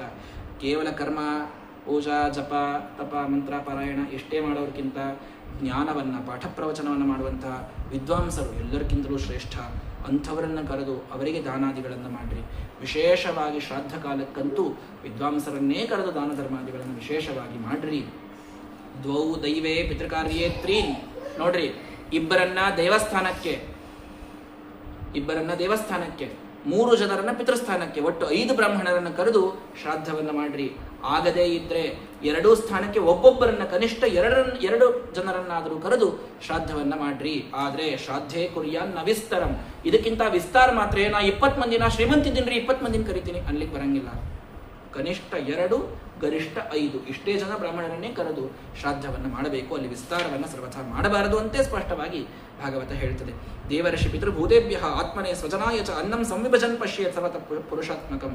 ನೋಡ್ರಿ, ಎಂದಿಗೂ ಕೂಡ ತಾನು ದೇವತೆಗಳು, ಋಷಿಗಳು, ಪಿತೃಗಳು, ಪ್ರಾಣಿಗಳು ಎಲ್ಲರಿಗೂ ಕೊಟ್ಟಾದ ಮೇಲೆ, ತನ್ನ ಜನರೆಲ್ಲ ತಿಂದ ಮೇಲೆ ಆಮೇಲೆ ತಾನು ಅನ್ನವನ್ನ ಸ್ವೀಕಾರ ಮಾಡಬೇಕು. ಇದೊಬ್ಬ ಗೃಹಸ್ಥ ತಾನು ಮಾಡುವಂತಹದ್ದು. ದ್ರವ್ಯ ಯಜ್ಞ ಇದೆ, ಜ್ಞಾನ ಯಜ್ಞ ಇದೆ, ಎಲ್ಲವನ್ನು ತಾನು ಮಾಡಬೇಕು. ವಿಧರ್ಮವನ್ನ ಮಾತ್ರ, ಅಂದ್ರೆ ಧರ್ಮಭ್ರಷ್ಟ ಮಾತ್ರ ತಾನು ಎಂದಿಗೂ ಆಗಬಾರದು. ಪಾಖಂಡವನ್ನು ಎಂದಿಗೂ ನಾಸ್ತಿಕನಾಗಬಾರದು ಗೃಹಸ್ಥನಾದವ. ಸಂತುಷ್ಟನಾಗಿ ಅಹರಹ ಕುರ್ಯ ನಿತ್ಯ ನೈಮಿತ್ತಿಕ ಕ್ರಿಯಾ. ತನ್ನ ನಿತ್ಯದ ಸಂಧ್ಯಾವಂದನ ನೈಮಿತ್ತಿಕವಾದ ಶ್ರದ್ಧಾದಿಗಳನ್ನು ಎಲ್ಲ ಕಾಲಕ್ಕೂ ಮಾಡಬೇಕು. ಭಗವಂತ ಕೊಟ್ಟಿದ್ರಲ್ಲಿ ಸಂತುಷ್ಟನಾಗಿ ಮಾಡಬೇಕು. ಎಂದೂ ಭಗವಂತ ನೀವೇನು ವೈಭವ ಮಾಡ್ತೀರ ನೋಡಂಗಿಲ್ಲ. ನಿಮ್ಗೆ ಇದ್ದದ್ರೊಳಗೆ ನೀವು ಎಷ್ಟು ಚಂದ ಇದ್ದದನ್ನು ಮಾಡ್ತೀರಿ ಅಷ್ಟನ್ನು ನೋಡ್ತಾನೆ. ಪತ್ರಂ ಪುಷ್ಪಂ ಫಲಂ ತೋಯಂ ಯೋಮೇ ಭಕ್ತ್ಯಾ ಪ್ರಯಚ್ಛತಿ ತದಹಂ ಭಕ್ತ್ಯುಪಹೃತಂ ಅಷ್ಟಾನ್ ಪ್ರಯತಾತ್ಮನಃ ಅಂತ ದೇವರ ಮಾತು. ಭಕ್ತಿಯನ್ನು ನೋಡಿ ಭಗವಂತ ಫಲವನ್ನು ಕೊಡ್ತಾನೆ. ಹಾಗಾಗಿ ಸದಾ ಸಂತುಷ್ಟ ಮನಸ್ಸಃ, ಮೊದಲು ಮನಸ್ಸು ಸಂತುಷ್ಟ ಇಟ್ಕೊಳ್ರಿ. ಸದಾ ಅಶಾಂತಿ ಇರ್ತದೆ ಮನಸ್ಸು. ಎಷ್ಟು ಪಾಠ ಕೇಳಿದ್ರೇನು, ಎಷ್ಟು ಪುರಾಣ ಕೇಳಿದ್ರೇನು, ಎಷ್ಟು ಜಪ ಮಾಡಿದ್ರೇನು, ಎಷ್ಟು ಪೂಜಾ ಮಾಡಿದ್ರೇನು, ಏನು ಮಾಡಿದ್ರೇನು, ಮನಸ್ಸೇ ಅಶಾಂತಿ ಇತ್ತು ಅಂದ್ರೆ ಮಾಡಿದ್ದಕ್ಕೆ ಫಲ ಬಂದಿಲ್ಲ ಅಂತ ಆಗ್ತದೆ. ಸದಾ ಸಂತುಷ್ಟ ಮನಸ್ಸಃ ಸರ್ವ ಸುಖಮಯ ದಿಶಃ. ನೋಡ್ದಲ್ಲೆಲ್ಲ ಇವ ಹೋದಲ್ಲಿ ಮಂದಿಗೆ ಸಂತೋಷ ಆಗಬೇಕು, ಬಂತು ನೋಡಪ್ಪ ಪೀಡ ಅಂತ ಅನ್ನಬಾರ್ದು. ತಾನು ಮನಸ್ಸನ್ನು ಸಂತುಷ್ಟ ಇರಬೇಕು. ತಾನು ಎಲ್ಲ ಕಡೆ ಹೋದಲ್ಲಿ ದಿಕ್ಕುಗಳೊಳಗೆ ತಾನು ಸಂತೋಷವನ್ನು ಹಂಚುವಂಥವನಿರಬೇಕು. ಎಂದಿಗೂ ಕೂಡ ಅಸಂತುಷ್ಟಸ್ಯ ವಿಪ್ರಸ್ಯ ತೇಜೋ ವಿದ್ಯಾ ತಪೋ ಯಶಃ ಸ್ರವತಿ ಇಂದ್ರಿಯ ಲೌಲ್ಯೇನ ಜ್ಞಾನಂ ಚೈವ ಅವಕೀರ್ಯತೆ. ಅವನ ಜ್ಞಾನ ಎಲ್ಲ ನಾಶ ಆಗಿ ಹೋಗ್ತದ್ರಿ. ಅಸಂತುಷ್ಟನಾಗಿದ್ದ ಅಂದ್ರೆ ಅವನ ತೇಜಸ್ಸು ವಿದ್ಯಾ ತಪಸ್ಸು ಎಲ್ಲ ಹೋಗ್ತದ. ಹಾಗಾಗಿ ನೋಡಪ್ಪ, ಕಾಮಸ್ಯಾಂತಂ ಹಿ ಕ್ಷುತ್ರುಭ್ಯಾಂ. ನೋಡ್ರಿ, ಇಷ್ಟೇ ತಿಳ್ಕೊಳ್ರಿ. ಹಸಿವಿನ ಎರಡಿಕೆ ತೀರ್ತು ಅಂದ್ರೆ ಕಾಮ ತೀರ್ತು ಅಂತ. ಇಷ್ಟೇ ಕಾಮ ಇಡ್ರಿ ಜೀವನದೊಳಗೆ. ಕಾಮ ಎಷ್ಟಪ್ಪ? ಹಸಿವಿನ ಎರಡಿಕೆ ಪೂರ್ತಿಯಾಗಿ ಇಟ್ಕೊಳ್ರಿ ಅಷ್ಟೇ. ಕ್ರೋಧಸ್ಯ ಐತತ್ ಫಲೋದಯ. ಕ್ರೋಧ ಎಲ್ಲಿ ತನಕ ಆ ಫಲ ಸಿಗ್ತಲ್ಲ ಅಲ್ಲಿಗೆ ಅದು ಸಿಟ್ಟು ಮುಗಿಸ್ಬಿಡ್ಬೇಕು. ಮತ್ತಿನ ಅಂದ್ರು ಅವಾಗ ಹಿಂಗಿದ್ರಿ ನೀವು ಮತ್ತೆ ಅದನ್ನೇ ನೆನೆಸ್ಕೊಂಡು ಸಿಟ್ಟಿಗೆ ಬರ್ತಿರ್ತಾರೆ. ಅದಲ್ಲ. ಆದ್ರೆ ಜನೋ ಯಾತಿನ ಲೋಭಸ್ಯ ಜಿತ್ವಾ ಭುಕ್ತ್ವಾ ದಿಶು. ಲೋಭ ಇತ್ತಂದ್ರೆ ಮಾತ್ರ ಏನ್ ಗೆದ್ರು, ಏನ್ ತಿಂದ್ರು, ಏನ್ ಉಂಡ್ರು ಸುಖ ಅನ್ನೋದು ಆಗುವುದೇ. ಹಾಗಾಗಿ ಲೋಭ ದುರಾಸೆಯನ್ನು ಮಾತ್ರ ಮನುಷ್ಯ ಯಾವ ಕಾಲಕ್ಕೂ ಇಟ್ಕೊಳ್ಬಾರ್ದು. ನೋಡಪ್ಪ ರಾಜ, ಪಂಡಿತರು ಬಹಳ ಮಂದಿ ಇದ್ದಾರೆ ಹೇಳ್ತಾನೆ. ಮಾರದ್ರು ಹೇಳ್ತಾರೆ, ಪಂಡಿತರು ಬಹಳ ಮಂದಿ ಇದ್ದಾರೆ, ಬಹಳ ತಿಳ್ಕೊಂಡಾರಂಥವ್ರು, ಎಲ್ಲರ ಸಂಶಯವನ್ನ ಹೋಗಿಸುವಂಥ ಮಹಾನುಭಾವರು ಸಾಕಷ್ಟು ಜನ ಇದ್ದಾರೆ. ಆದ್ರೆ ಅವರು ಅಸಂತೋಷಾನ್ ಪತತ್ಯದ, ಅಸಂತೋಷದಿಂದ ಬಿದ್ದವರೇ ಬಹಳ ಮಂದಿ ಇದ್ದಾರೆ. ಹಾಗಾಗಿ ಜ್ಞಾನಿಗಳು ಕೂಡ ಅಸಂತೋಷವನ್ನು ಅಸಂತುಷ್ಟಿ ಪಡೆದು ಬಿಟ್ರಂದ್ರೆ ಕೆಳಗೆ ಬೀಳ್ಬೇಕಾಗ್ತದೆ. ಅದಕ್ಕೆ ಅಸಂಕಲ್ಪ ಜಯೇತ್ ಕಾಮಾನ್ ಕ್ರೋಧಂ ಕಾಮ ವಿವರ್ಜನ. ಕಾಮವನ್ನ ಅಸಂಕಲ್ಪದಿಂದ ಗೆಲ್ರಿ, ಮನೋನಿಗ್ರಹದಿಂದ ಗೆಲ್ರಿ. ಕ್ರೋಧವನ್ನ ಕಾಮ ಬಿಡುವುದರಿಂದ ಕ್ರೋಧವನ್ನ ಗೆಲ್ರಿ. ಅರ್ಥಾನಪೇಕ್ಷೆಯ ಲೋಭಂ, ಅಪೇಕ್ಷೆ ಬಿಡುವುದರಿಂದ ಲೋಭವನ್ನ ಗೆಲ್ರಿ. ಭಯಂ ತತ್ವಾಪಮರ್ಶನ, ತತ್ವ ತಿಳ್ಕೊಳ್ಳೋದ್ರಿಂದ ಜೀವನದ ಸಂಸಾರದ ಭಯವನ್ನ ಗೆಲ್ರಿ. ಗೆದ್ದು ನೀವು ಆ ಸಾಧನದೊಳಗೆ ಮುಂದೆ ಬರ್ರಿ. ಗಸ್ಯ ಸಾಕ್ಷಾತ್ ಭಗವತಿ. ಇದೆಲ್ಲ ಹೆಂಗಾಗ್ತದ್ರಿ? ಕೊನೆಯ ಒಂದು ಮಾತನಾಡಿದ್ರೆ ಹೇಳ್ಬಿಡ್ತಾರೆ, ಇಷ್ಟೆಲ್ಲ ಹೇಳಿದ್ರಿ, ಅಸಂತುಷ್ಟಿ ಇರಬಾರ್ದು, ಲೋಭ ಬಿಡಬೇಕು, ಕಾಮ ಬಿಡಬೇಕು, ಎಲ್ಲ ಚಂದನಸ್ತ್ರಿ, ಬಿಡ್ಲಿಕ್ಕಾಗಂಗಿಲ್ಲಲ್ಲ, ಏನು ಮಾಡೋದು? ಇದೆಲ್ಲ ಹೆಂಗಾಗ್ತದೆ ಹೇಳ್ಬಿಡ್ರಿ. ಏತತ್ ಸರ್ವಂ ಗುರೌ ಭಕ್ತ್ಯ ಪುರುಷೋ ಮನಸ್ಸ. ಒಂದೇ ಭಗವಂತನಲ್ಲಿ ಗುರುಗಳಲ್ಲಿ ಭಕ್ತಿ ಇಟ್ರ ಇದು ನೆನಸಿಗುತ್ತೆ. ಯಸ್ಯ ಸಾಕ್ಷಾತ್ ಭಗವತಿ ಜ್ಞಾನದೀಪ ಪ್ರದೇ ಗುರೌ ಅಭಿಸಂಧೆ ಶ್ರುತಂತಸ್ಯ ಸರ್ವಂ ಕುಂಜರ ಶೌಚವತ್. ಎಲ್ಲ ಮಾಡಿ ಗುರುಗಳ ಮನಸ್ಸು ಒಲಸಿಲ್ಲ ಅಂತಂದ್ರ ಆ ನೀರು ಸ್ನಾನ ಮಾಡಿ ಬಂದು ಮಣ್ಣಾಗ ಉಳ್ಳಾಡ್ದಂಗೆ ಆಗ್ತದೆ. ಭಾಗವತ್ ಸ್ಪಷ್ಟ ಹೇಳ್ತಾರೆ. ಗುರುಗಳ ಪ್ರೀತಿ ಗೆದ್ದವ, ಗುರುಗಳ ಮನಸ್ಸು ಒಲಿಸಿದವಂಗ ಇದೆಲ್ಲ ಸಂಸಾರ ಗೆಲ್ಲಿಕ್ಕಾಗ್ತದೆ. ಇಲ್ಲಂದ್ರ ಇಲ್ಲೇ ಮುಳುಗಿರುವುದೇ, ಕಡಿ ತನಕ ಇಲ್ಲೇ ಇರೋದು. ನೀವು ಹೆಂಗಿದ್ದೀರಿ, ನಾವು ಹಿಂಗೆ ಇದ್ದೀವಿ, ನೀವು ಹಿಂಗೆ ಇರ್ರಿ ಅಷ್ಟೇ. ಶುಚೌ ದೇಶೇ ಸಮಯ ರಾಜನ್ ಆಸ್ಥಾಪ್ಯ ಸಮನಾತ್ಮನಃ. ಆಸನವನ್ನು ತಾನು ಗೃಹಸ್ಥಾಶ್ರಮಿಯಾದವ ನಿತ್ಯದಲ್ಲಿ ಶುಚವಾದಂತಹ ದೇಶದೊಳಗೆ ಆಸನವನ್ನು ಹಾಕ್ಕೊಂಡು ತಾನು ಶ್ವಾಸವನ್ನು ಇಂದ್ರಿಯಗಳನ್ನು ಗೆದ್ದು ಭಗವಂತನ ಧ್ಯಾನವನ್ನು ಮಾಡ್ತಾ ಶನೈಹಿ ಎಲ್ಲ ಕಾಮನೆಗಳನ್ನು ಬಿಡ್ತಾ ತಾನು ಕೊನೆಗೆ ಸನ್ಯಾಸಿಯ ಜೀವನವನ್ನು ತಾನು ನಡೆಸಲಿಕ್ಕೆ ಸನ್ಯಾಸ ತಗೊಳ್ಳಿಲ್ಲ ಅಂದ್ರೂ ಅಡ್ಡಿ ಇಲ್ಲ, ಆ ಜೀವನವನ್ನು ಮಾತ್ರ ಹಂಗೆ ರಾಗ ದ್ವೇಷ ಲೋಭ ಶೋಕ ಮೋಹ ಭಯ ಮದ ಮಾನ ಅಭಿಮಾನ ಅಸೂಯ ಮಾಯಾ ಹಿಂಸಾ ಮತ್ಸರ ರಜಸ್ಸು ಪ್ರಮಾದ ಕ್ಷುತ ನಿದ್ರ ಇವೆಲ್ಲವನ್ನೂ ಕೂಡ ನೋಡ್ರಿ, ಇವೆಲ್ಲ ತಾಮಸ ಗುಣಗಳು. ಇವೆಲ್ಲವನ್ನೂ ತಾನು ಬಿಡ್ತಾ ಪ್ರವೃತ್ತ ಕರ್ಮದಿಂದ ಮತ್ತಿಲ್ಲೇ ಇರೋದಾಗ್ತದೆ. ನಿವೃತ್ತ ಕರ್ಮಗಳನ್ನು ತಾನು ಮಾಡ್ತಾ ಓಂಕಾರದಿಂದ ಬಿಂದುನಾದದಿಂದ ಭಗವಂತನ ಚಿಂತನವನ್ನು ಮಾಡಿ ಶಾಸ್ತ್ರಗಳನ್ನು ಕೇಳಿ ತಾನು ಉದ್ಧಾರವಾಗಬೇಕು. ಇದೇ ಗೃಹಸ್ಥನ ಧರ್ಮ ಅಂತ ಬಹಳ ಅದ್ಭುತವಾಗಿ ಇನ್ನೂ ಬಹಳ ಚಂದದರಿ. ಎಷ್ಟರೊಳಗೆ ಸಂಗ್ರಹ ಮಾಡಲಿಕ್ಕೆ ನೋಡ್ರಿ, 7ನೇ ಸ್ಕಂದದೊಳಗೆ ಇದನ್ನು ಯಾವಾಗೂ ಕೇಳಲಿಕ್ಕೆ ಆಗಿರೋದಿಲ್ಲ. ಆದ್ದರಿಂದ ಎಷ್ಟು ಸಂಗ್ರಹ ಮಾಡಲಿಕ್ಕೆ ಆಗ್ತದೋ ಅಷ್ಟು ಹೇಳೀನಿ. ಅಂತೂ ಕೊನೆಗೆ ಹೇಳ್ತಾರೆ, ಅಹಂ ಪುರಾ ಅಭವಂ ಕಶ್ಚಿತ್ ಗಂಧರ್ವ ಉಪಬರ್ಹಣ. ನಾನು ಹಿಂಕ ಉಪಬರ್ಹಣ ಅಂತ ಒಬ್ಬ ಗಂಧರ್ವನಾಗಿದ್ದೆ ಹೇಳ್ತಾರೆ. ನೋಡ್ರಿ, ಯಾರು ಸ್ವಯಂ ನಾರದರು ಹೇಳ್ತಾರೆ. ಗಂಧರ್ವನಾದಂಥವ ನಾನೇನು ಮಾಡಿದೆ ಅಂತಂದ್ರೆ ಸ್ತ್ರೀಭಿ ಪರಿವೃತೋಗತಃ, ಬ್ರಹ್ಮದೇವರು ಬಂದದ್ದನ್ನು ನೋಡಲಾರ್ದೇನೆ ಸ್ತ್ರೀಯರಲ್ಲಿ ಏನೇ ರತನಾಗಿ ನಾನು ಉಳಿದು ಬಿಟ್ಟೆ, ಹೋಗಿ ನೀನು ದಾಸಿಪುತ್ರನಾಗಿ ಹುಟ್ಟು ಅಂತ ಬ್ರಹ್ಮದೇವರು ಶಾಪ ಕೊಡಬೇಕಾಯ್ತು. ದಾಸಿಪುತ್ರನಾಗಿ ಹುಟ್ಟಿದಾಗೂ ಕೂಡ ಇದೇ ಬ್ರಾಹ್ಮಣರ ಗುರುಗಳ ಸೇವೆ ಮಾಡಿ ಮಾಡಿ ಮಾಡಿ ಆ ಬ್ರಹ್ಮದೇವರ ಮಗನಾಗೆ ಹುಟ್ಟಿ ಇವತ್ತು ನಾನು ನಾರದನಾಗಿ ಬಂದೀನಪ್ಪ. ಹಾಗಾಗಿ ನೀನು ಸದಾ ಸಂಸಾರದೊಳಗೆ ಸ್ತ್ರೀ ಸಂಘದೊಳಗೆ ಇದ್ದಿ ಅಂದ್ರೆ ಹೆಂಗೆ ಬೀಳ್ತಿ ಅಂತನ್ನೋದನ್ನು ನನ್ನೇ ನೋಡಿ ಕಲಿ. ಆದ್ರೆ ಬಿದ್ದಾವ ಗುರುಗಳ ಸೇವಾದಿಂದ ಹೆಂಗೆ ಉದ್ಧಾರ ಆಗ್ತಾನ ಅನ್ನೋದನ್ನು ನನ್ನೇ ನೋಡಿ ಕಲಿಯಪ್ಪ. ಹಾಗಾಗಿ ಆ ರೀತಿಯೊಳಗೆ ನೀನು ಆ ಮಹಾಂತರ ಸೇವೆಯನ್ನು ಮಾಡು. ಕೃಷ್ಣ ಪಾರ್ಥವು ಉಪಾಮಂತ್ರ್ಯ ಪೂಜಿತ ಪ್ರಯಯವು ಮುನಿ. ಹಾಗಾಗಿ ಯಾವನನ್ನ ನೀನು ಕೃಷ್ಣ ಸಖಾಂತ ಕಾಣ್ಲಿಗತ್ತಿಯಲ್ಲಪ್ಪ, ಅಲ್ಲ ಪರಂ ಬ್ರಹ್ಮ ಮನುಷ್ಯಲಿಂಗಂ. ಸ್ಪಷ್ಟವಾಗಿ ಮತ್ತೊಮ್ಮೆ ಹೇಳ್ತಾರೆ, ಮನುಷ್ಯರ ಅವತಾರದಲ್ಲಿರುವಂತಹ ಸಾಕ್ಷಾತ್ ಭಗವಂತವ, ಅವನನ್ನು ಪೂಜಾ ಮಾಡ್ರಿ ಉದ್ಧಾರ ಆಗ್ತೀರ ನೀವು ಅಂತ ಆ ಕೃಷ್ಣನ ಮಹಾತ್ಮ್ಯವನ್ನು ಹೇಳಿ ಹೇಳಿ ಹೇಳಿ ಕೃಷ್ಣಂಚ ಪ್ರೇಮ ವಿಹ್ವಲಃ, ಪ್ರೇಮದಿಂದ ಆ ಕೃಷ್ಣನ ಭಕ್ತಿಯಿಂದ ನಮಸ್ಕಾರ ಮಾಡಿ ಅವನಿಂದ ಪೂಜಿತರಾಗಿ ಆ ನಾರದರು ಆ ಕಡೆಗೆ ಹೋಗ್ತಾರೆ. ರಾಜಸೂಯ ಯಾಗ ಇದು ಸಂಘವಾಗಿ ಕೃಷ್ಣನ ಅಗ್ರಪೂಜೆಯಿಂದ ನಿರ್ವಿಘ್ನವಾಗಿ ನಡೀತದೆ ಅನ್ನುವಂತಹ ಕಥೆ ಸಪ್ತಮ ಸ್ಕಂದದಲ್ಲಿ ತಾನು ಅದು ಹೇಳ್ತಾ ಇದ್ದಾರೆ. ಇತಿ ದಾಕ್ಷಾಯಣೀನಾಂತೆ ಪೃಥಕ್ ವಂಶ ಪ್ರಕೀರ್ತಿತ ದೇವಾಸುರ ಮನುಷ್ಯಾದ್ಯ ಲೋಕೆ ಯತ್ರ ಚರಾಚರಾಹ. ದಕ್ಷನಿಂದ ಬಂದಂತಹ ಮುಂದಿನವರ ಸೃಷ್ಟಿ ಅದು ಮುಖ್ಯವಾಗಿ ಸಪ್ತಮ ಸ್ಕಂದದಲ್ಲಿ ಷಷ್ಠಸ್ಕಂದದಲ್ಲಿ ಬರ್ತಕ್ಕಂಥದ್ದು. ಇದನ್ನು ವಿಶೇಷವಾಗಿ ನೀವು ನನಗೆ ಹೇಳಿದ್ದೀರಿ ಅಂತ ಶುಕಾಚಾರ್ಯರ ಪಾದಕ್ಕೆ ಪರೀಕ್ಷಿತ ಶರಣಾಗತನಾಗಿ ಬಂದಿದ್ದಾನೆ. ಸ್ವಯಂಭೂ ಮನುವಿನ ವಂಶವನ್ನು ಇಷ್ಟು ವಿಸ್ತರವಾಗಿ ಹೇಳಿದರಿ. ಹಾಗಾದರೆ ಆ ಮನು ಆದ ಮೇಲೆ ಯಾವ ಮನು ಬಂದ, ಆ ಮನ್ವಂತರಗಳಲ್ಲಿ ಏನು ಕಥೆಯಾಯಿತು ಅನ್ನೋದನ್ನು ನಮಗೆ ತಿಳಿಸ್ರಿ ಅಂತಂದಾಗ ಮುಂದಿನ ಮನ್ವಂತರಗಳಲ್ಲಿ ಬರ್ತಕ್ಕಂತಹ ಸಮುದ್ರ ಮಂಥನ, ಗಜೇಂದ್ರ ಮೋಕ್ಷ, ಮತ್ಸ್ಯಾವತಾರ ಇತ್ಯಾದಿ ಶ್ರೇಷ್ಠ ಕಥೆಗಳನ್ನು ಅಷ್ಟಮ ಸ್ಕಂಧ ನಮಗೆ ತಿಳಿಸಿಕೊಡುತ್ತದೆ. ಅದ್ಭುತವಾದಂತಹ ಕಥೆಗಳು, ಅದ್ಭುತವಾದ ಸ್ಕಂದ. ಒಂದೂ ಕ್ಷಣ ಬಿಡದೇನೆ ಅದರ ಶ್ರವಣದಿಂದ ನಮ್ಮ ಉದ್ಧಾರವನ್ನು ನಾವು ಮಾಡಿಕೊಳ್ಳೋಣ ಅಂತ ಹೇಳ್ತಾ ಸ್ವಲ್ಪ ಸಮಯವನ್ನು ಹೆಚ್ಚು ತೆಗೆದುಕೊಂಡಿದ್ದೇನೆ, ಕ್ಷಮಿಸಬೇಕು. ಆದರೆ ಇಂಥ ವರ್ಣಾಶ್ರಮದ ಧರ್ಮಗಳು ನಾರದರಿಂದ ಕೇಳಿದ್ದು ಇದು ಮತ್ತೆ ಮತ್ತೆ ಕೇಳಿ ಜೀವನದಲ್ಲಿ ಪಾಲಿಸುವಂತಹ ಒಂದು ಪ್ರಯತ್ನವನ್ನು ನಾವೆಲ್ಲರೂ ಮಾಡೋಣ ಅಂತ ಹೇಳ್ತಾ ಇವತ್ತಿನ ಪ್ರವಚನವನ್ನು ಮುಗಿಸ್ತಾ ಇದ್ದೇನೆ. ಗುರು ಮಧ್ವಾಂತರ್ಗತ ಶ್ರೀಕೃಷ್ಣಾರ್ಪಣಮಸ್ತು. ಹರಯೇ ನಮಃ.